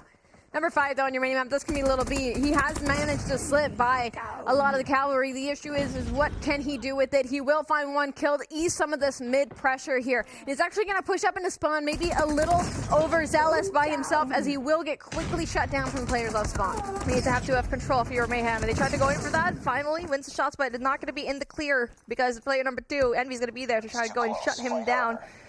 Even on the points, and now for the attack, if you're going to be NYSL, you need to have control because so far, none whatsoever. Yeah. I mean, it's pretty one-dimensional, the route that they're actually taking, because yes, they're trying to go in for that A push, going in for the 2F, but then they're just losing all of their gunfights right now.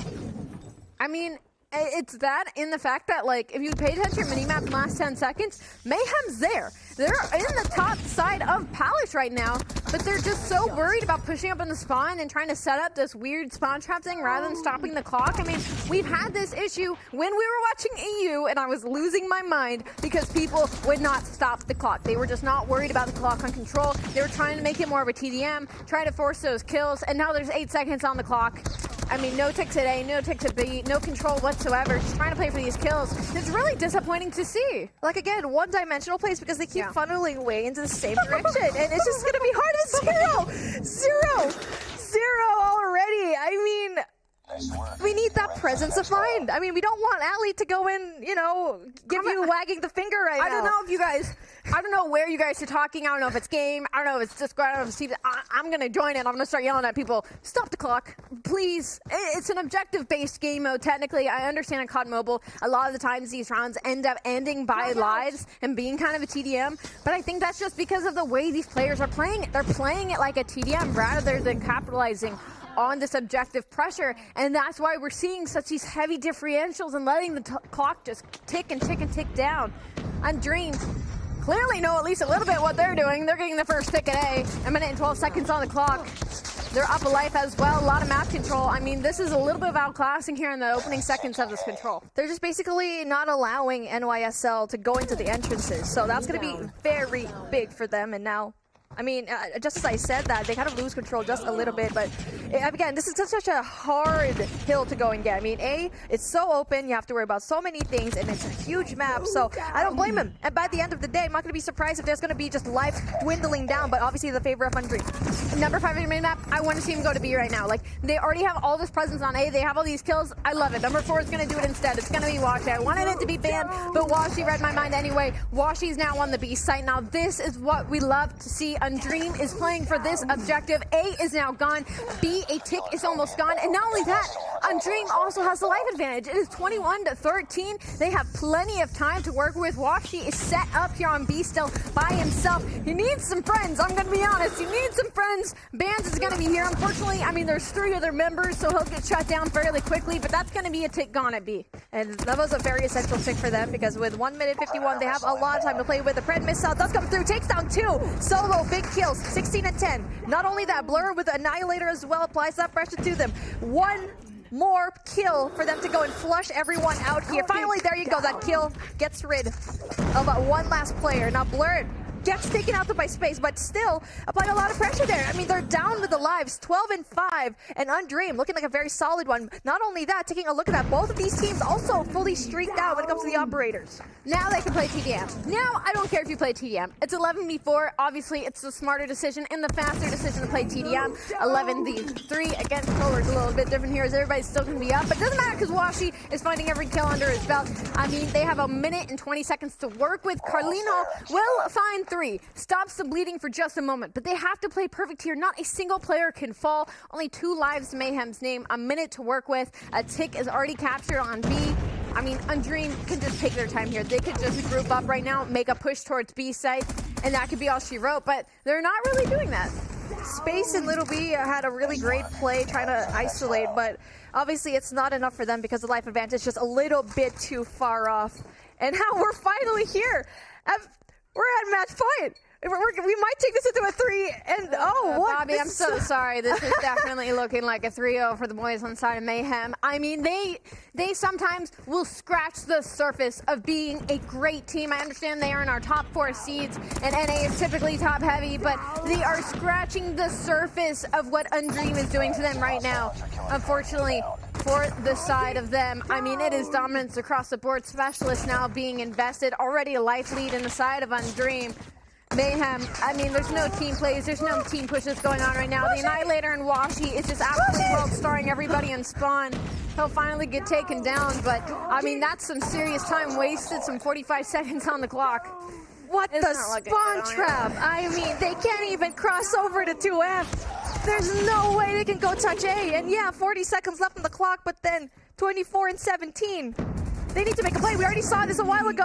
That's going to be really hard. But then, hey, play number 4. Going to be a good rotation if he wins this gunfight. And yes, he does good. That is a lifeline that they need. But finally, B is going to be taken over. But then there's no one there to go in there for the backup. And if he loses the gunfight, it's basically over.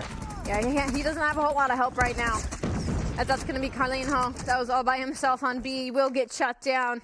Unfortunately, there's no way any of his teammates can get out of Spawn right now. He was able to slip by. It was a good decision to try and stop the clock for as long as he could. But 3 members of Undream make that rotation, get that kill.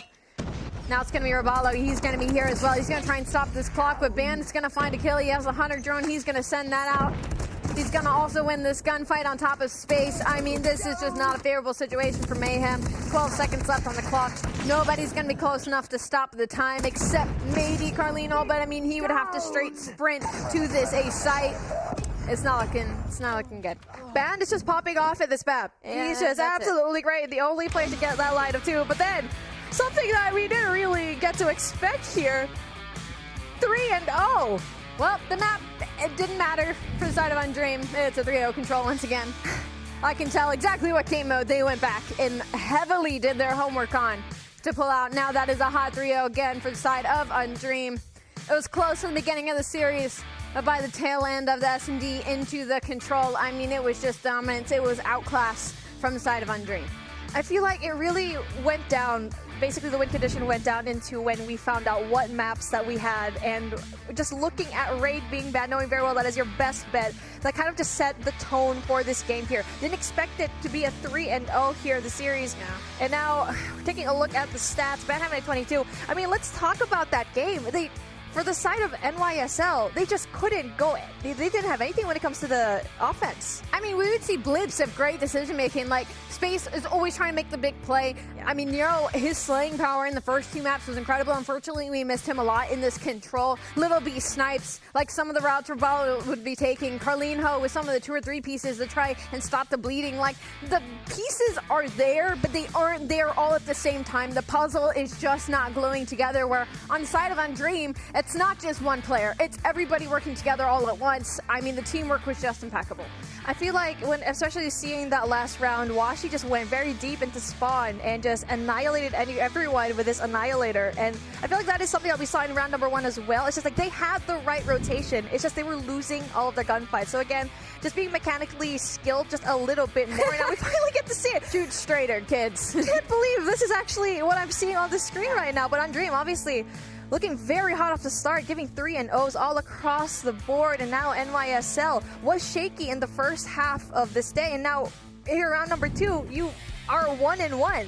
Yeah, I mean, Mayhem needed one of these 2 maps to go their way, specifically that Search and Destroy. I feel like they definitely could have closed that out much earlier than when we went to overtime. That just put them in an unfavorable situation. Heading into control, like, I already favored Undream in that situation, but like, Mayhem just needed to try and take one of these 2 maps, try to force it to the game 4 and 5. Unfortunately, it didn't go their way. They're not down and out yet. They will fall to the 1-1 pool of our Swiss bracket. But I know, Desk, you are watching from the sidelines, and you are just as much in pain as we are. Yeah, you know, we were definitely watching as well, as it was a quick series, one that we did not expect to go as fast as it did, as you see Undream coming out on top and progressing a way on over towards day number 2. I'm Blaze, joined with Bobby Plades and Whole Shift. Now, guys, NYSL, they fall, and I think it really comes down to those first two maps. It was extremely close, Chef.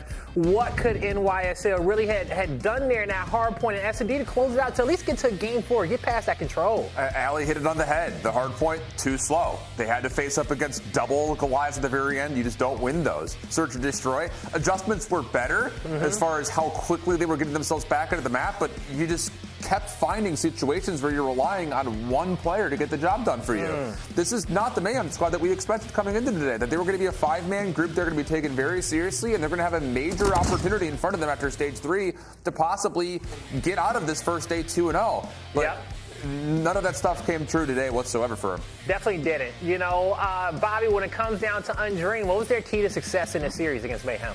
I mean, this is a team that has been very solid all year.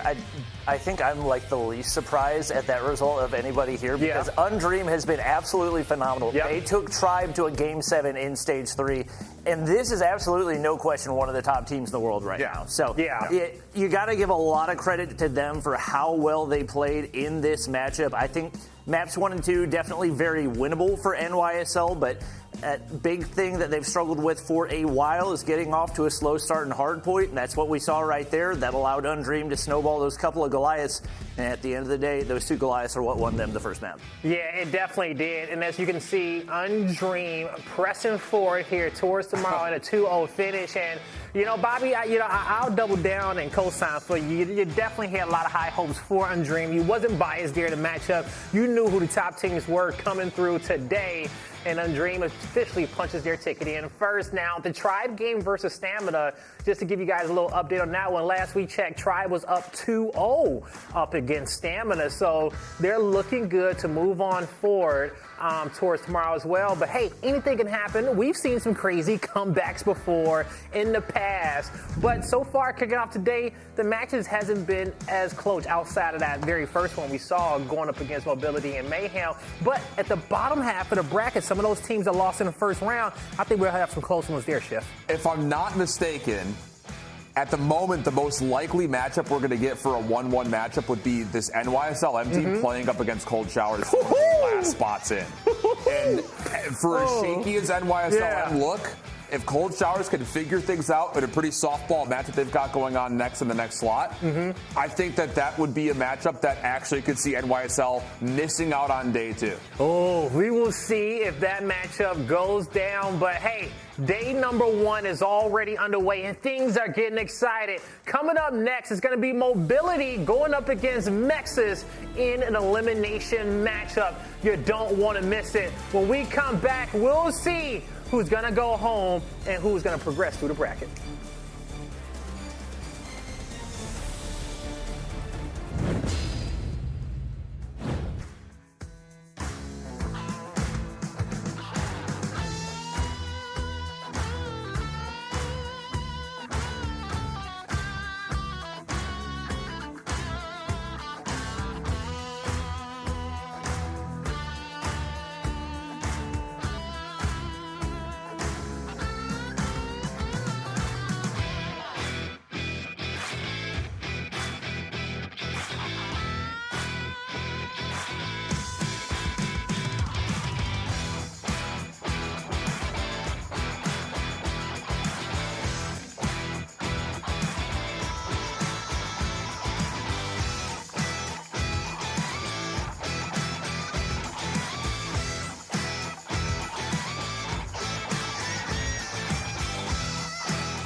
Ladies and gentlemen, welcome back to the Call of Duty Mobile Regional Playoffs. We just got through Swiss round 1, and we still got another round of Swiss round 2 to go as we just watched our winners play up against each other, where we saw Tribe and Undream move forward, but now it's time to take a look at those 0-1 teams who have to battle up against each other. Coming up, it's going to be Mobility versus Mizexis, as they're going to be battling to the wire because one of these squads are going home, and we're about to figure out who it's going to be. Allie, who do you think is going to take the cake in this matchup? I have to go with Mobility, right? Like, even though they're going against a struggling Mayhem from what we've seen in both of their matches, like, Mizexis got, like, rolled by Undream earlier. Firing range, I mean, they got 80-point clubs. They didn't even make it to the 80 mark, to be fair. 7-1 Hacienda, Search and Destroy, 3-0'd on the raid. I will say Undream is probably the best control team that we have right now, at least from what I've seen. Maybe Tribe's going to have something to say about that later on, but, I mean, just a lot more in the favor of Mobility going to that game 5 from what their search looked like, from what their control looked like the stronger team for sure. Definitely did. Bobby Too Cool, how you feeling in this matchup? Who do you think is going to come out on top? Honestly, I think it's a Mobility 3-0. All due respect to Mizexis, but they're a very new team to NA Comp, and they just don't really seem to have the experience to take down a team like Team Mobility that has players from a number of different Stage 5 rosters. Like, this is not a roster to scoff at all. And with the amount of talent that they've got, I'd say good chance that they can make it to day 2. All right, Bobby gives them a good chance, but we'll see if Mizexis got what it takes up against Mobility. It's time to get this series kicked off. Casters, where y'all at? Let's take this one away. Right here. Same place we always are. How are you? What are we doing? Good. What is this? I'm here a handshake. for it. Is it? Because a while ago, me and Allie did something really cool, so we have to do something cool as well. I'm not cool. You are cool. You are the coolest. I'm not cool. I'm not cool enough for the band. You a School of Rock fan?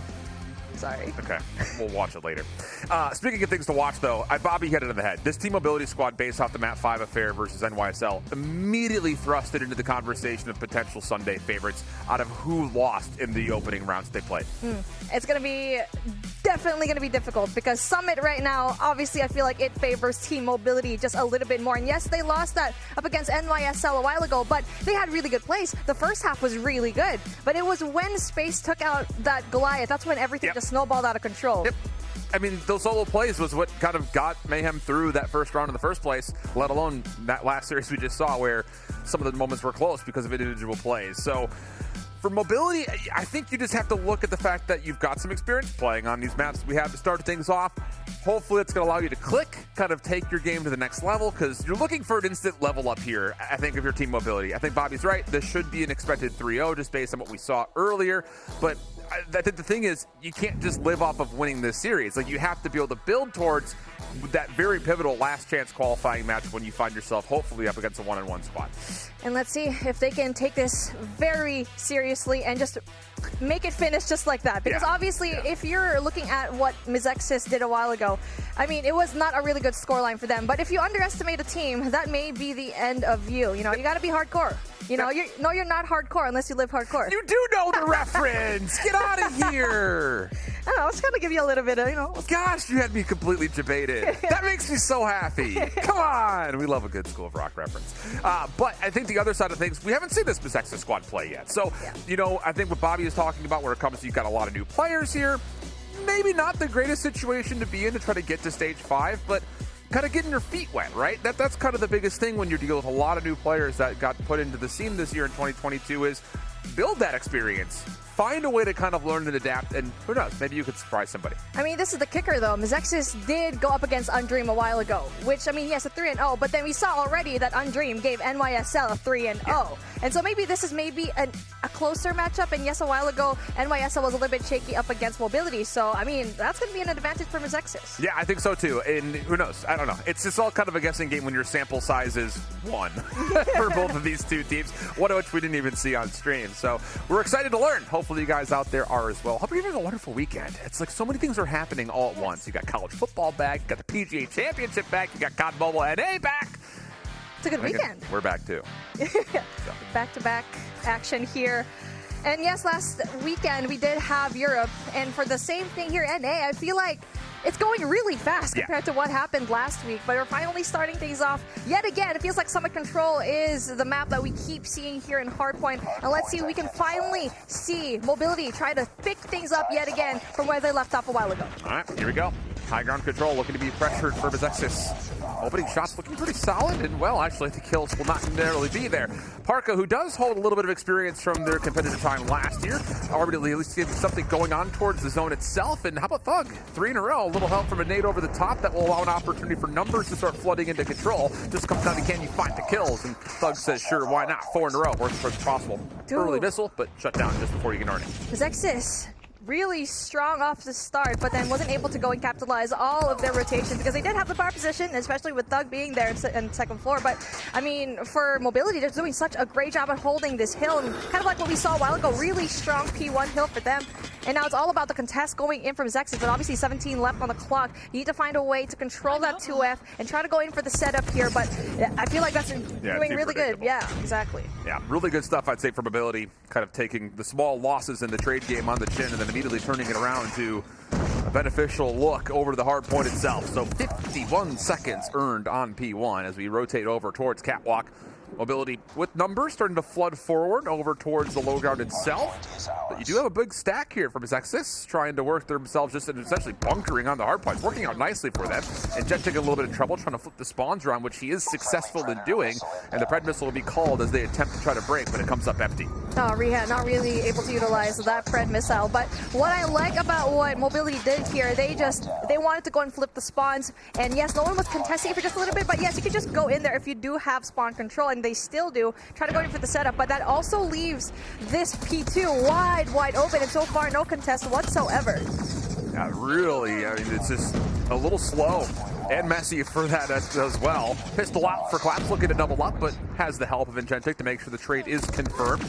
Significant time earned here, though, from his Zexis. They say, hey, that's good for us. We'll just go ahead and play for the rotation, which I love this timing better. You know, trying to play for the P3 spawns before the second hard point's even open, so much can go wrong in a 4v4 map where you're playing 5v5, and you're seeing exactly why. Good recovery, though, as the scrap time at 2 will end, and Mobility will have numbers to try to win back these spawns. I feel like it was a little bit too early of a rotation coming in from the side of, you know, Mizexis. I mean, sorry, rather Mobility, where they tried to go in there early on, but lost it. But then again, got it right back. Yeah. And they finally have control here in P3, where you get to have most of the points. Not only that, Claps trying to go in there for the denial with that's a really good Vertex. The Gravity Vortex definitely going to be really big to just deny that entry.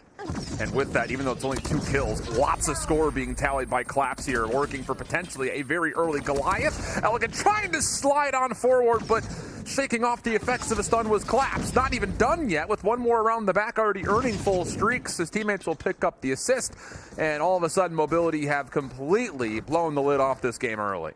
I mean, Mobility had the right intention to go in there for the early rotation, but they just didn't really win the gunfights. I feel like that's going to be a really difficult thing to go and pursue, especially since that's the base thing that you need to do is win your gunfights. And yes, even though you do have that early rotation, kind of like what we saw here, I mean, you need to just defend it really heavily. And it just really depends if they win all their gunfights. But now, slow on the rotation yet again, and I feel like for Mobility, even though they don't early rotate, they still win all of their gunfights and go in for the entry. Yep, Pred missile going to be used to try to open up the back, flip the spawns around. Successful in this endeavor is Mobility, now taking their focus towards the hard point itself.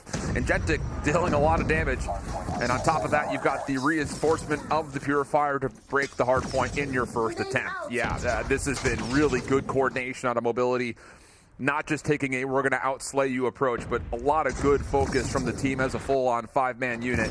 And the kills just keep on coming and they don't stop coming. Yeah.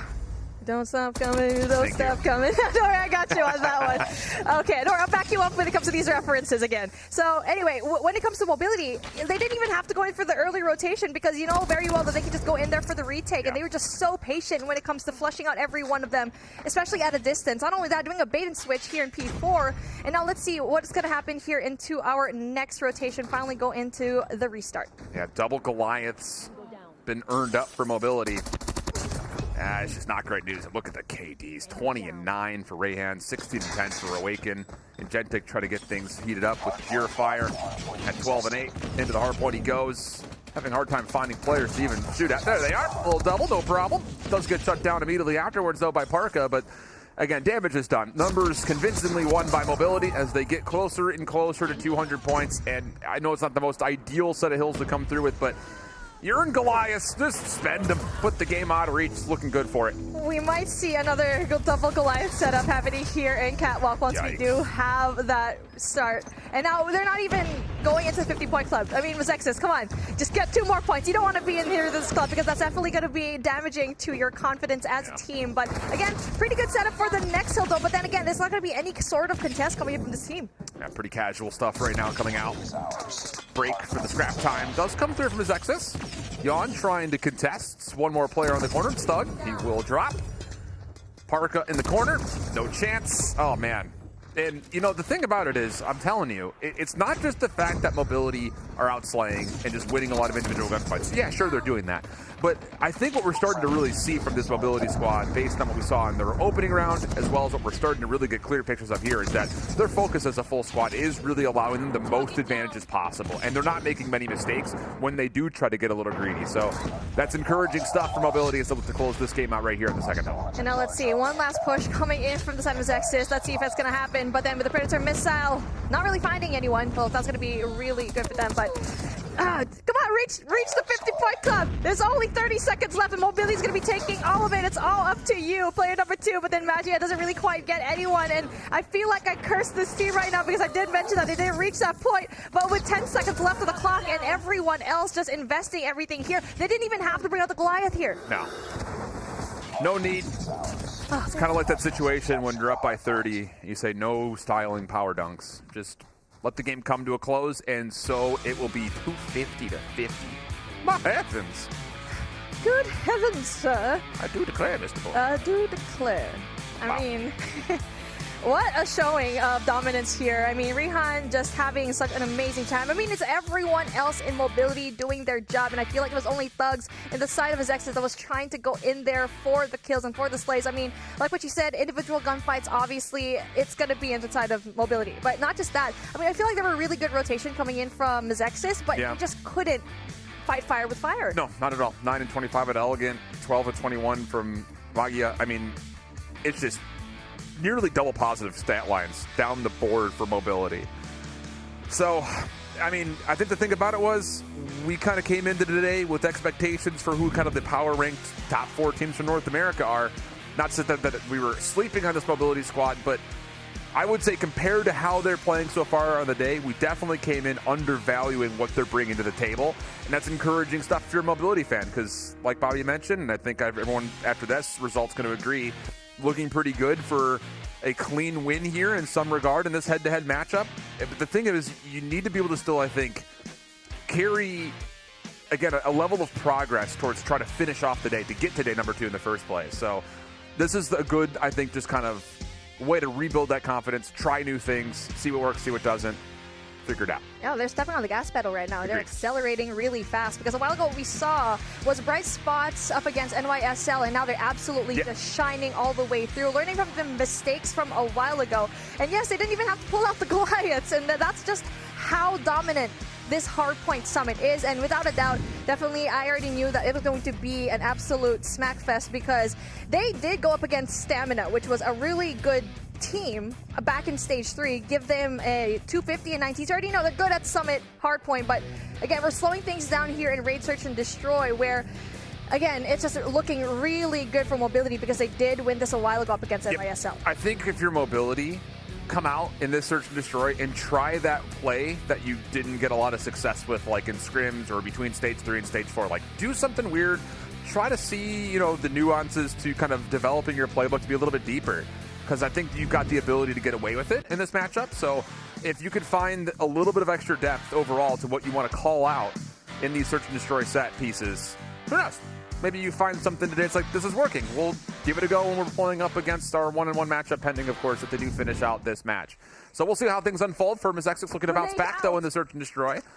Gonna blow up the truck early as Jan wants to take a sniper rifle already over towards driveway. Misses the first shot and the second. Goodness, these are clear-cut looks, but finally the shots will connect, and Miss Exix is completely stuffed in their first attempt over towards B. I mean, Magia is all the way deep into B. I mean, there's not going to be any sort of backup, as you can see Jan just going to get every single one here, and that's going to be a really good thing for him. So Mizexis is going to be in a little bit of a pickle here as Jan finally gets one more. He gets 3 to his name. And you push out the bomb all the way out there, and you don't have any sort of backup. You already know you're giving your teammates a hard time eventually when you do go down. I mean, Jan was comfortable to take as many shots as he wanted to, even though he missed the first 3.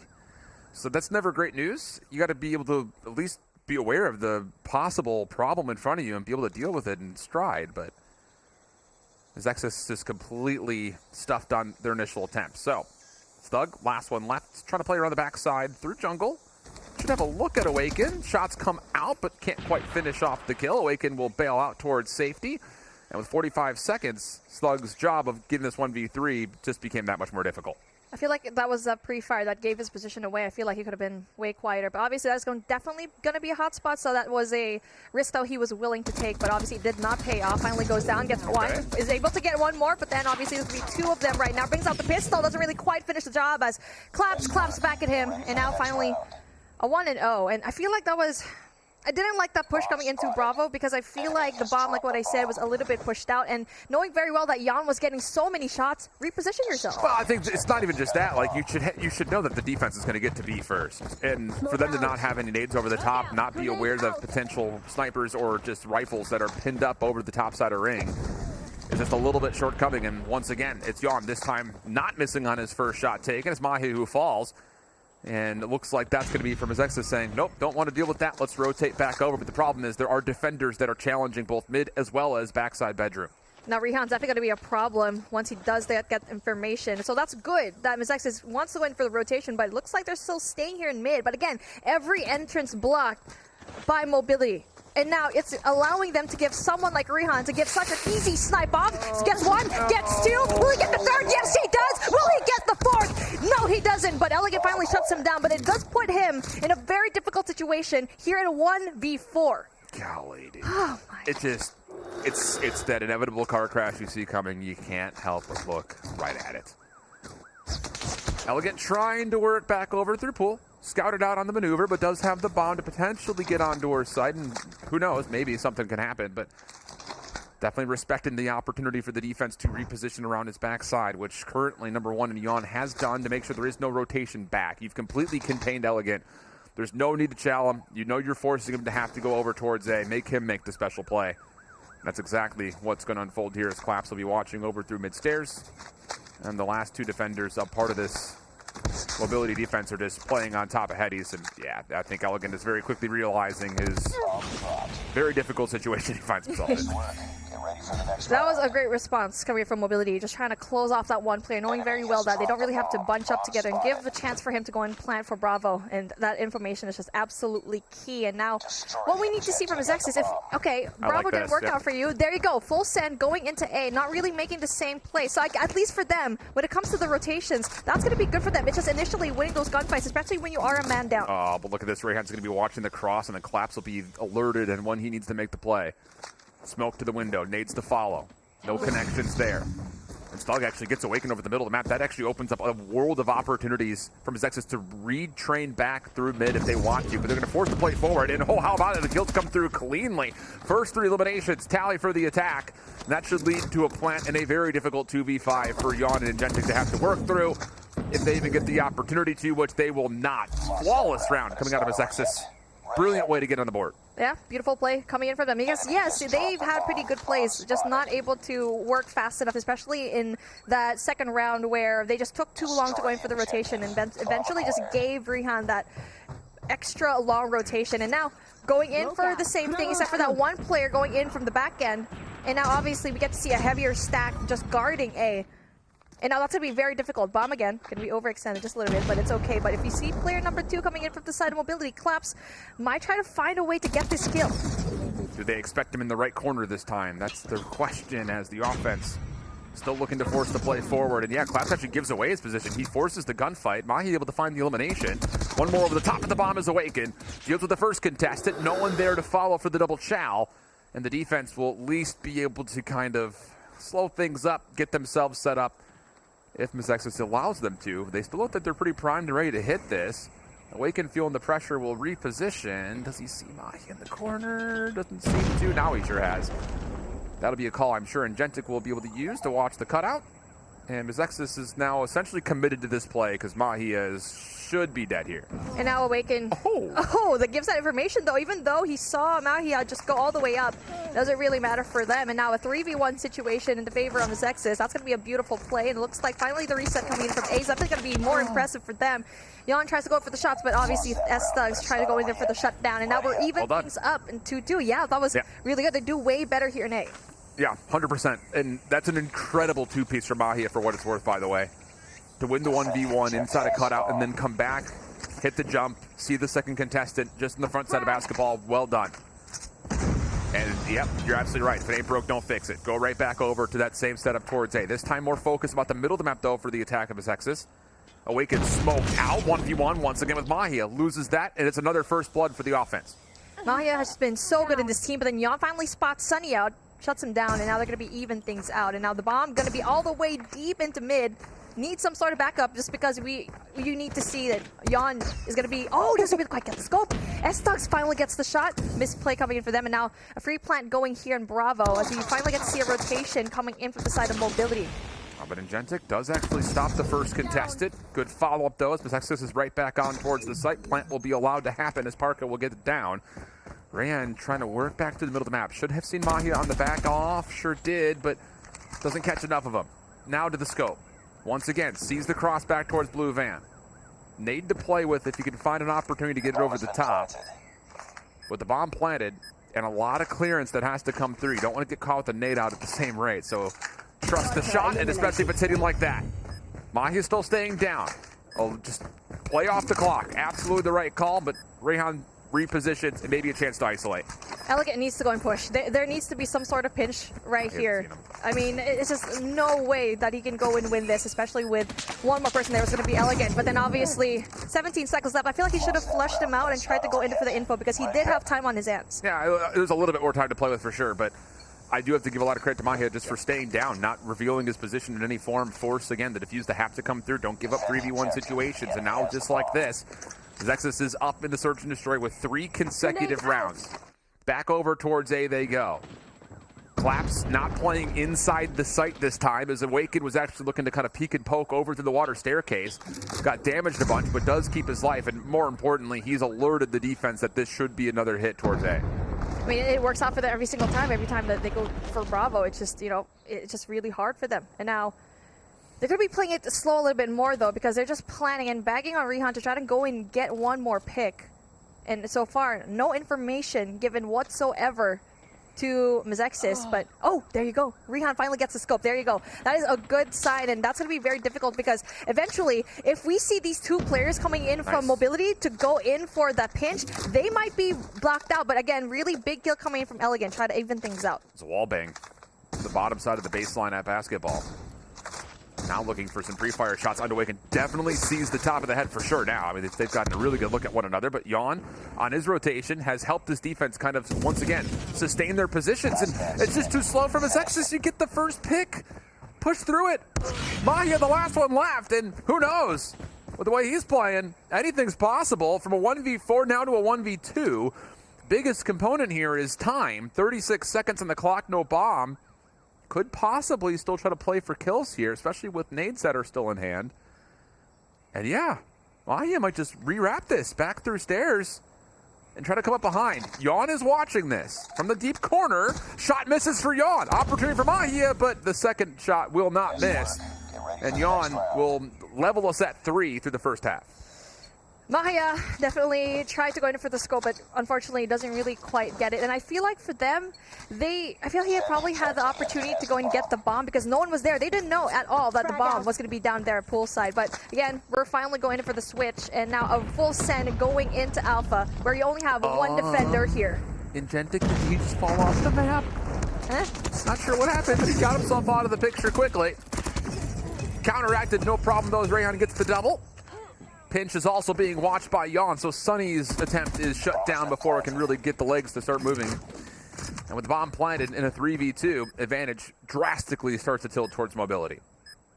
That was a really good pinch, sort of, but then obviously they didn't really realize that the Yon was going to be there. So Yon has been absolutely great at stopping the push and stopping the momentum right now with Mizexis, and now he's going to be able to find one more. There you go.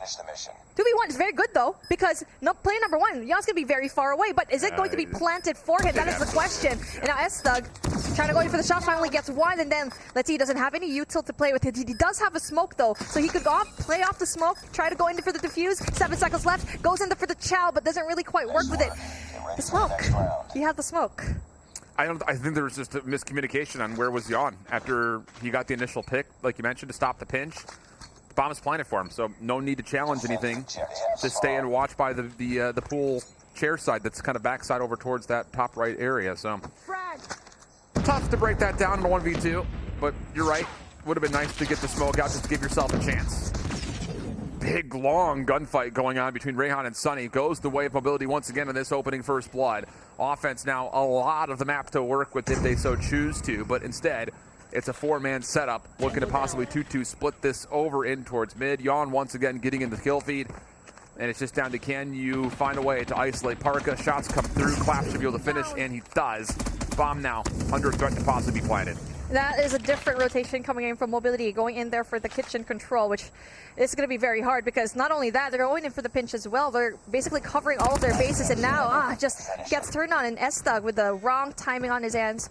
And now we only have a 1v5 situation where Elegant, only with 3 to his name, but he does have a DLQ to play with. Let's see if he can get the shots, and there you go again, the timing not really for him, but then he does get spotted right now. Yeah, I mean, at this point, if you're Mobility, you say everyone just watch something. It's just... You don't lose these. You shouldn't lose these, I should say. And with Elegant kind of taking his time, trying to make his way forward, the clock becomes the 6th member in this that he's going to have to fight up against. Claps in the corner. Revealed. Sniper rifle out. Shot just a bit wide, and that's enough time for Yon to pop up, find the kill, and take this to a 5-3 count. It just really looks like Mizexis is just having such a hard time here. I mean, it's just unfortunate to see because they were doing so well in the first half of the game, but obviously with the defense a little bit too, lackluster on their end. And now for Mobility, they're going for a different take, and what a mystery coming in from Mizexis, going in for the full send, 3 stack here in A. Only 1 person going in for Bravo. Yeah, and Parka's doesn't really have a lifeline out here. Love the fact that he backs up. Yeah, well done. Give yourself a little bit more room to work with just in case you do get overwhelmed. Turns a 1-for-1 position into a 1-for-none position. Numbers advantage for Mizexis defensively. And the offensive Mobility, they don't have any idea what's in front of B. You're kind of stuck right now inside of Art. And that's going to be enough for Rayhan to sit there and say, well, maybe I can actually pull the defense a little bit wider. Yeah, catches Mahia, try to rotate back up the staircase. And look at the yellow arrows. They're all rotating back over. Oh, no. Claps needs to be careful because player number 3, it's a good thing that Parka didn't really overextend, but I feel like that information they could have planted here in Bravo because they had more of time and also the distance on their favor. And now you get to see Rayhan goes down, but then Yon goes in there for the response. So a 3v2, I feel like that Rayhan, that was supposed to be really good for them to go in for the plant here in B. Yeah, there's really 1 or 2 options. Either you get that pick onto Mahia, and you hold that position for him to rotate back around you, or you use that as a fake, but the bomb gets planted, and somehow Yon is still alive. So maybe a chance to fight this back. The onus is on Mizexis to try to work their way back forward. Shot misses from Elegant. Yon capitalizes. Now down to the 2v2. The defensive retake coming all from the front. Watching this is Claps on the corner. The spot he plays defensively. Gets 1. Trade comes out just down to what happens with Yon, and it's Parka for the double. And that'll get Mizexis back to within 1. Beautiful. That was a beautiful play. And yes, it was kind of shaky from both of these teams because you can't really blame Mizexis because it was a fake. I mean, it could have been a fake if we saw Mobility play it right, because I feel like it would be a different story if it was going to be planted here in B. And again, missed opportunity, but it's okay because they're still at the lead, but not by much, where they would have been in map advantage here. I feel like there needs to be something different. Again, full send going to A. Let's see what happens. Frag out. Defense is here to match this, at least in some regard. Awaken checks the corner. Not see Mahia playing inside, so now the defense is just stacked up on top.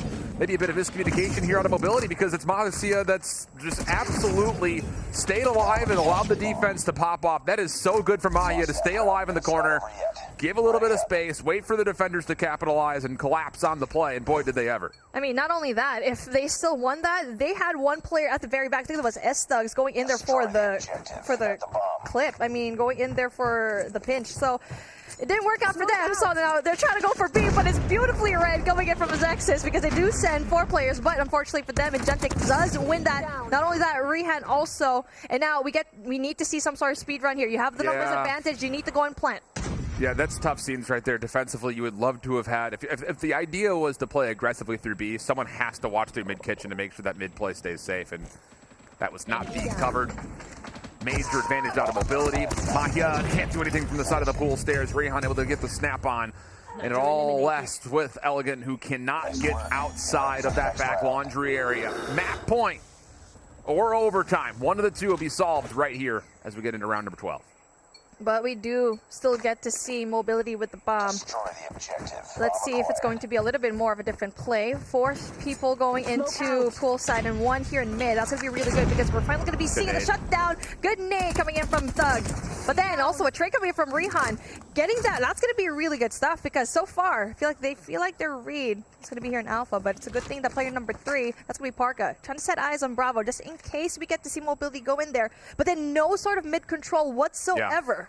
Yeah, Sunny falling there is actually more key than it may seem, getting this to a 4v4, because now Elegant is doing them to watch Kitchen. He's not in a good spot for it. Slug in the corner, nearly gets snapped on. Trade should be there, and it is. And now the bomb can just freely rotate back over towards B as Agentic has caused problems front side of the A-bomb site. Last one left, Mahia. And if there were to be a player you want, it would be him. But this is a tough 1v3, especially as the bomb gets planted. That was so good. They saw that mid was way open. And yes, they got traded out when we saw one player over there at Garden, but it still doesn't matter. It's so good how they were able to respond, knowing very well that there was an open space and just rallied their way all the way into Bravo. And now it's all up to Mahia to go and try to clutch this up. But I mean, it's doable if he's able to isolate them. At 26 seconds, it's just impossible with no utility to play with. And the post-plant setups that you can have behind this plant are just so comfortable for mobility. Mahia, red, shot at, dealt with. Man, the Zexus gave themselves a couple of really good looks defensively, but could not get things going, or pretty offensively, couldn't get things going truly on the defense. So a 7-5 tally here. Small update because it's staring me in the face. The other series going on right now between Cold Showers and Latin Souls is now a 2-0 affair in favor of Cold Showers after a 7-2 search and destroy. I want to say it was like a 250 to 119 hard point. So comfortable stuff for Cold Showers there. And so far, comfortable stuff for Team Mobility here. I mean, it's just one more map for them to go and finish this off. And Zexus is just slowly dwindling down, possibly saying goodbye for today. And again, going back into that game that we didn't really get to see, Cold Showers and Latin Souls. I mean, my pick was in Latin Souls because it was a big question mark, but it just seems like it's a It's tough scenes. Yeah. That's a tough opponent to go up against, man. Especially, and that's the thing we talked about leading up to this entire weekend was like when you've got a great team that is the 8th seed, someone's not going to be happy to see them. But I'm not going to lie. I wouldn't be happy to see mobility in that 1-1 matchup either at the moment because they are firing on all cylinders. Although I will say I was a little upset to not see anything too crazy out of mobility in this search and destroy from either side of the bomb. You do have to give the respect over that they are feeling things out and kind of playing off of a default and then making subtle variability changes depending on what they see on the other side. So who knows? Tough. I think the biggest thing was they just didn't really have a response to Mahia early, neither for Stug, but it's just like we talked about for Mayhem in a couple of series earlier, you can't rely on 2 players to get you through an entire map. And for mobility, the good news was everyone showed up. Yep, absolutely. I mean, we do have 2 players from both ends just not having the best of days. Sunny being from his X's and Awaken just, I don't know, it's just like 1 for him up to this round already. We were at round number 10 where he just got his 2nd kill right there. Both of these players, actually. And so, I mean, everyone else from mobility just showed up. And I feel like for Mezexis, it was their first 2 rounds. I feel like they could have really just turned things around because they did the same thing. Yep, agreed. And I think there's something, and we'll see the full stats here in a moment, I think, but I don't even know if Awaken was a part of the play more often than not. So, you know, when you've got the ability just to kind of win from one side of your defense, that always spells trouble. Takeoff, control, map number 3, though. That's where the reverse sweep would have to start here for Mezexis. And, well, it's just tough scenes because defense is just so indomitable at times, and we've seen already on the day that Mobility can put together solid offensive looks from unfavored map mode combos in the control. Yeah, I mean, I feel like this is the game mode where I was so shocked that Team Mobility actually won and gave NYSL such a hard time. And now that's not going to be great news from Azexis as well, because this is such a difficult map, and we already know that. Yes, in the respawns, you get to see Mobility just outgun them every single time. But we did see in that S&D, they can fight it, but it's just, I don't know, this is a mix of both. Yep. So it's just really if they're going to be sticking together, because it's team play over here. It looks like it's going to be offense first from Azexis. Yeah. So that already kind of spells a bit of tribulation towards trying to get this map into your favor. But you need to stay competitive in this opening round here. You cannot allow yourself to get completely shut out. Not a good opening first gunfight. Awakened, and for the first, nearly gets the second. Thug will at least be able to confirm one trade, but the kill feed turns up all blue. And a great defensive start comes out early for Mobility. And now for Azexis, you need to have some sort of control here. So far, we're trying to see player number 4. That's going to be Sunny trying to go in there, but unfortunately for him, doesn't really quite get that. That was supposed to be an essential place. You see player number 5 for Mobility. And Gentic already has that spot. Yep. And you need to lock that down if you are Azexis, if you want to go and try for an A push. But obviously, they're just trying to get some ground here. And unfortunately for them, doesn't really quite get that high ground that they needed. Oh, it's not great news here. The retake clean as you'd like for Mobility. And with that cleanliness, the opportunity to once again make life extremely difficult for Azexis trying to get out of spawn. Good response coming through. Creates an opening in the launch center, maybe for an opportunity to regain the high ground and then set up a bit of a hit either towards A or they could stretch towards B.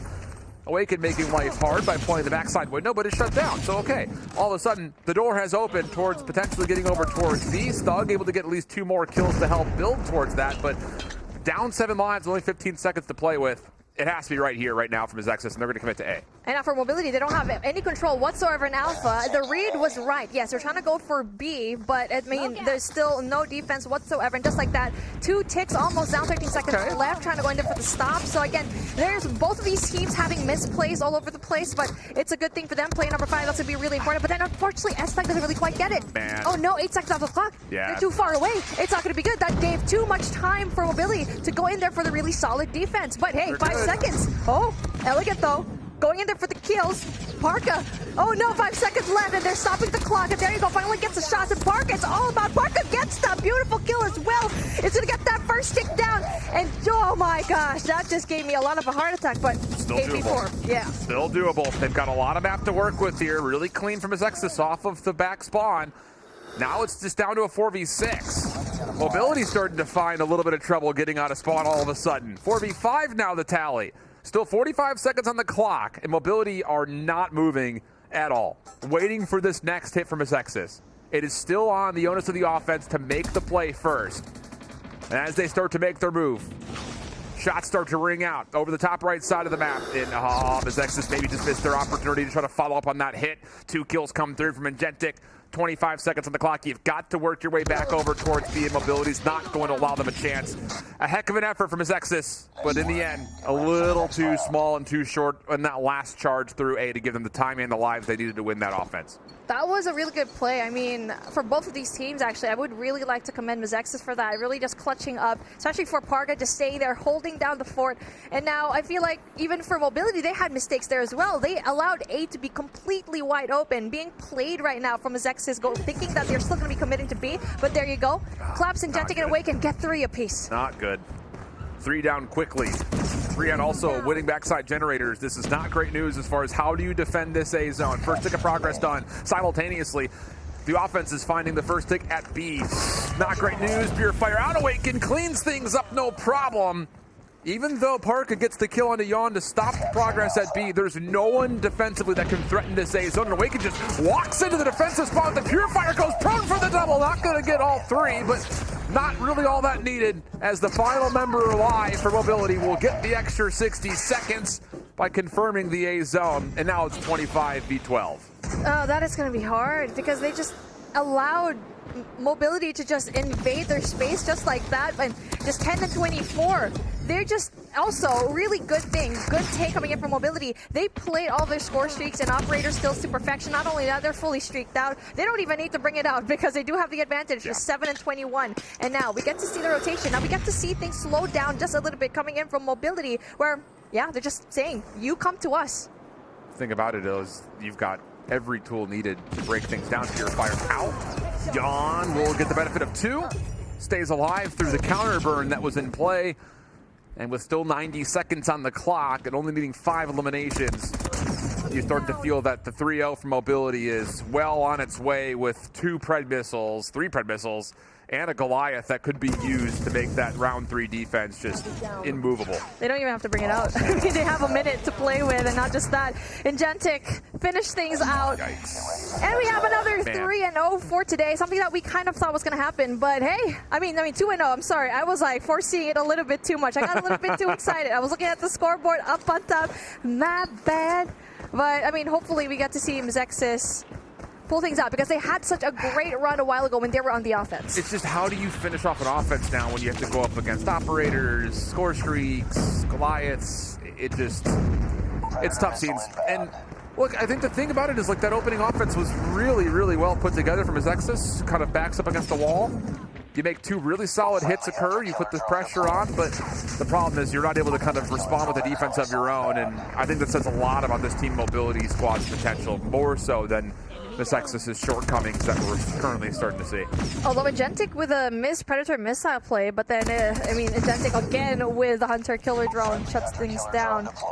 And now they need to rush through. They need to find a way to get into sight, because a while ago we got to see Mobility go in there very early with a 2-2 split. Not only that, 1 person in Generator. They need to mirror the same thing, because so far they're like toe deep into B, and then they just suddenly back out and try to go for A. So I don't know what they're trying to go for here. I think the biggest problem, and you see this for a lot of different teams across every single region we've had so far, is one thing goes wrong and all of a sudden you're spawn trapped. Like, you have to give yourself a base of operations on the offense first and foremost before you can even commit to getting into either of these zones. Kind of like we're seeing right here. Good scaffold control coming out.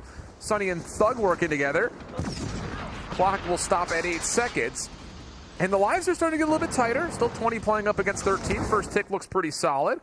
Mahia in the smoke at the Purifier, trying to add to the problem, but unfortunately, as the smoke dissipates, so does the majority of the offense on towards this A zone. Yawn has the biggest gunfight to play with, and there you go, finally wins it, and 4 seconds left with the clock dwindling down, and with them all the way out there in spawn, it's just not going to do it for today. Again, let me redo the ending that I was going to do a while ago, because I thought the game was going to end. A 3-0.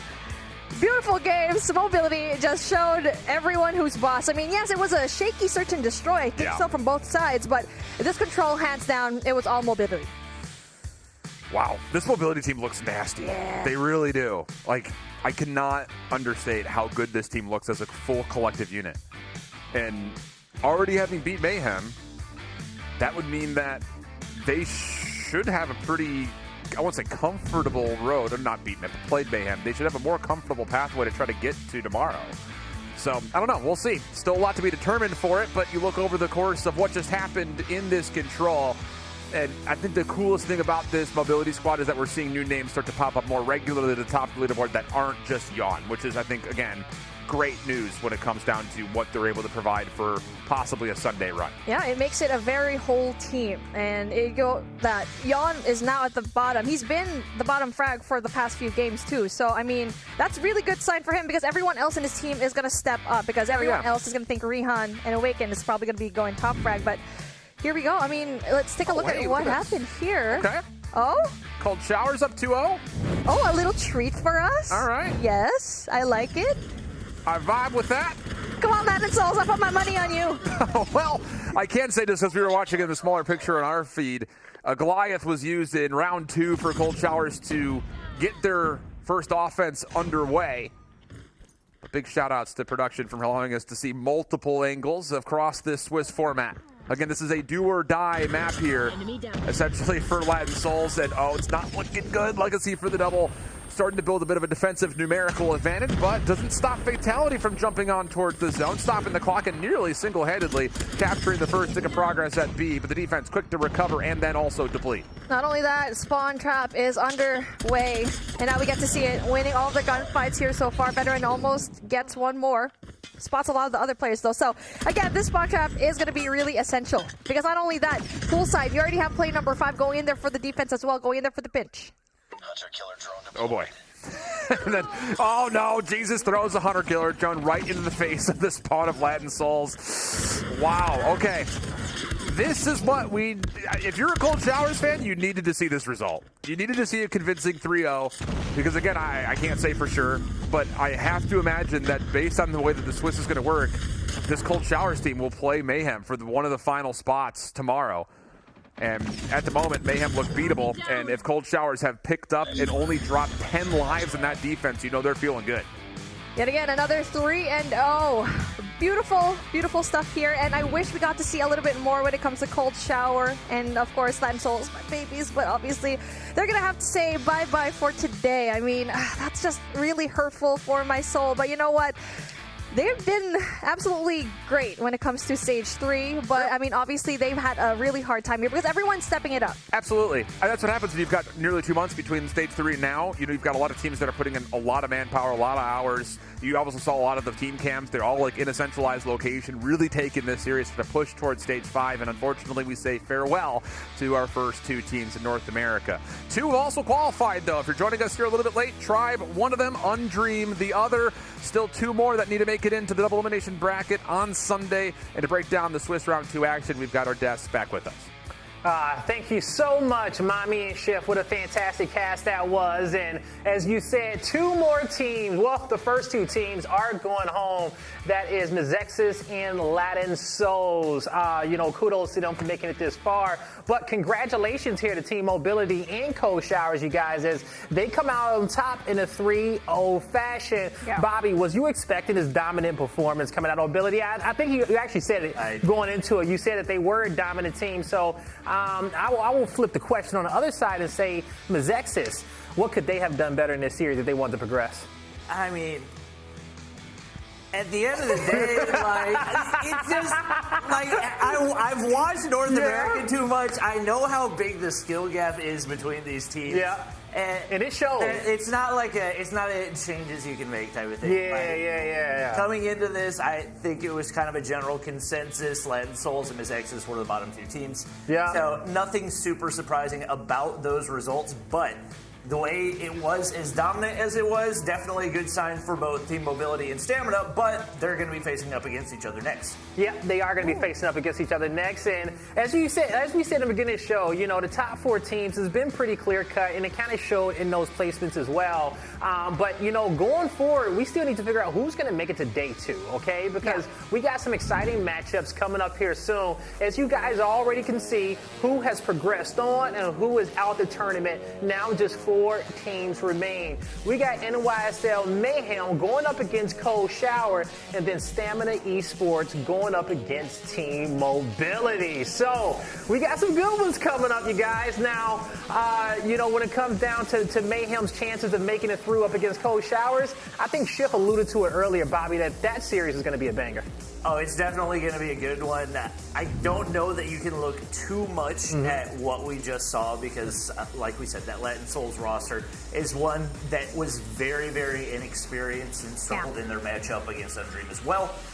These are 2 teams, NYSLM and Cold Showers, that are both super experienced. They've got a lot of talent, and I think we may have yet another Game 5 on our hands. It's going to be a banger for sure, but that's not our matchup coming up next. Is actually going to be Mobility going up against Stamina. Allie, how do you feel like that one's going to break down? I feel like this is going to be like the gatekeeping for Mobility right now. I feel like Mobility's been putting up some really good fights, especially when we saw them go up against Mayhem, which is a top team.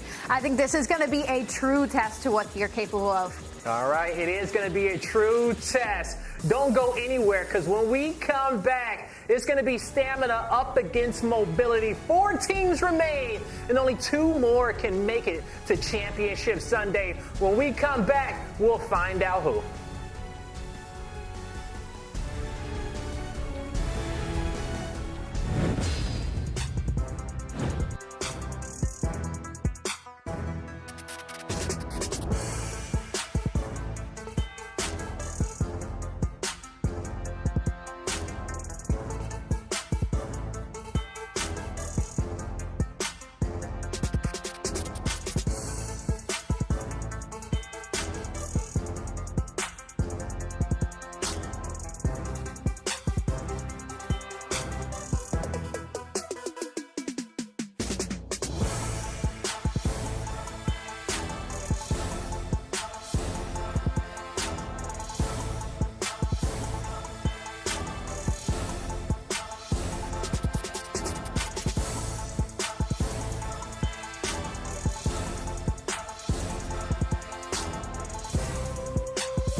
Ladies and gentlemen, welcome back to the Call of Duty Mobile Regional Playoffs. It's Stage 4. I'm Blaze, joined along with Beef Mommy and Ho Shifter. So, look at her. Oh my God. I can't see anything. I feel left out, Chef. Why do everyone have on shades but us today, okay? At least you guys all have glasses. I'm sitting here like having to create my own. Hey, you know what? Honestly, if you wear glasses, you are one of the cool kids. Don't let anyone tell you anything different, okay? Now, let's check out the cool kids of this tournament and let you know how the bracket and the results have stacked up so far. As you see, Tribe Gaming and Undream, your 1 and 2 seed, undefeated so far, and they will progress to that championship bracket. We say bye-bye to Latin Souls and Mezix Esports, but we still have 4 teams remaining. We're about to see a battle between Mayhem and Cold Shower, Stamina Esports, and Team Mobility to end the day. And what a day it has been so far, as we have had so many interesting results so far, Mommy. Oh, yeah. And I'm excited for the next matchup because Mobility versus Stamina, this is a rematch that I've been waiting for as well because Stage 3, they did see each other, but Mobility gave Stamina a little bit of a hard time. It really just went down into that map number 5 where obviously Stamina just won that in takeoff, 197 and 250 in favor of Stamina. So again, this is such a good deal. Not only that, we're going on into the very last matchup, NYSL versus Cold Shower. I don't know. I have no interest whatsoever who's going to win it because everyone here, they earn it.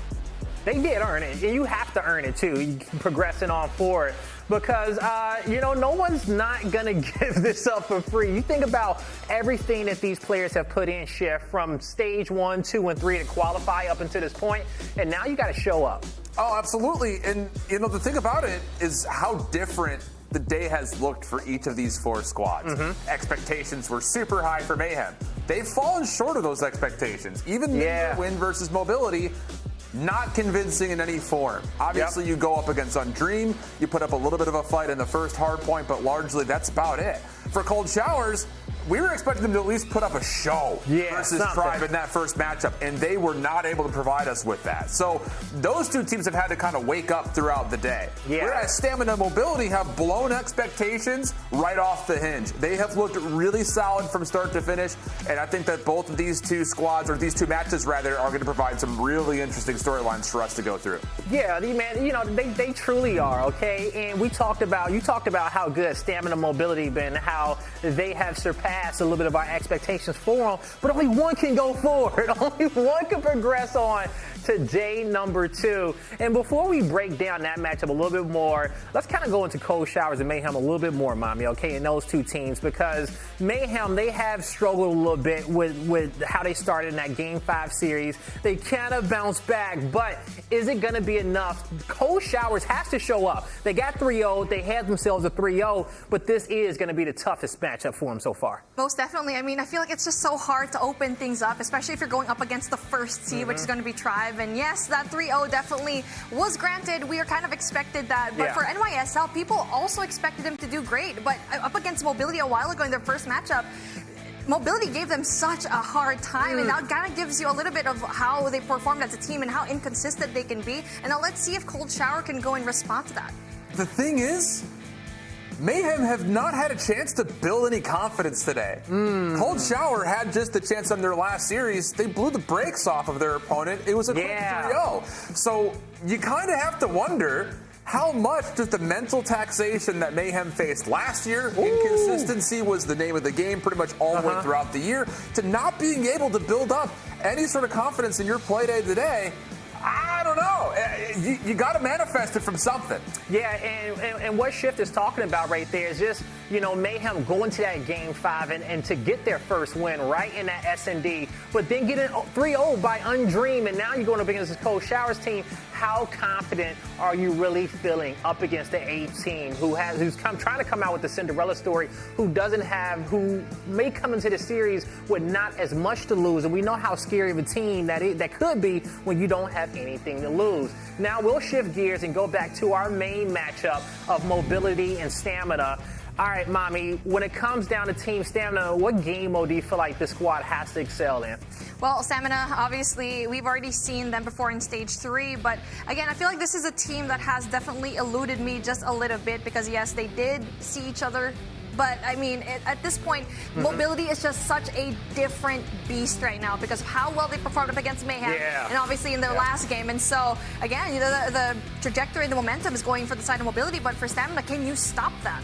Yeah, and Stamina, they're going to really have to slow them down in the S&D and control there. As I'm looking at these numbers, Chef, Stamina, they have to be successful in those hard points, but is it really going to be that easy? The thing about it is, the number that I think everyone looks to right here is the 33% win rate in hardpoint for mobility. But you have to keep in mind that those were two pretty tight games, largely speaking, versus Mayhem. Those are the two maps that they had lost, and then they absolutely smoked Miss Exodus, as we just saw in the last series. So I think the numbers will give us at least some things to look out for. I think first and foremost, you have to come out of your mobility and show that you can take a hard point versus a solid team. But at the same rate, I don't think that they tell the tale fully. There's still going to be a lot of feeling out for both these two teams against one another. It is going to be a lot of filling out for both of them. And as we continue to fill out this series and get it ready for you all at home, we are going to take a short break. And when we come back, we'll see who can progress to day 2 and who's going to get eliminated.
Ladies and gentlemen, welcome back to the Call of Duty Mobile Regional Playoffs. I'm Blaze, joined with Beef Mommy and Whole Chef. We were about to hop into stamina versus mobility, but we said, you know what? Let's switch it up a little bit, okay?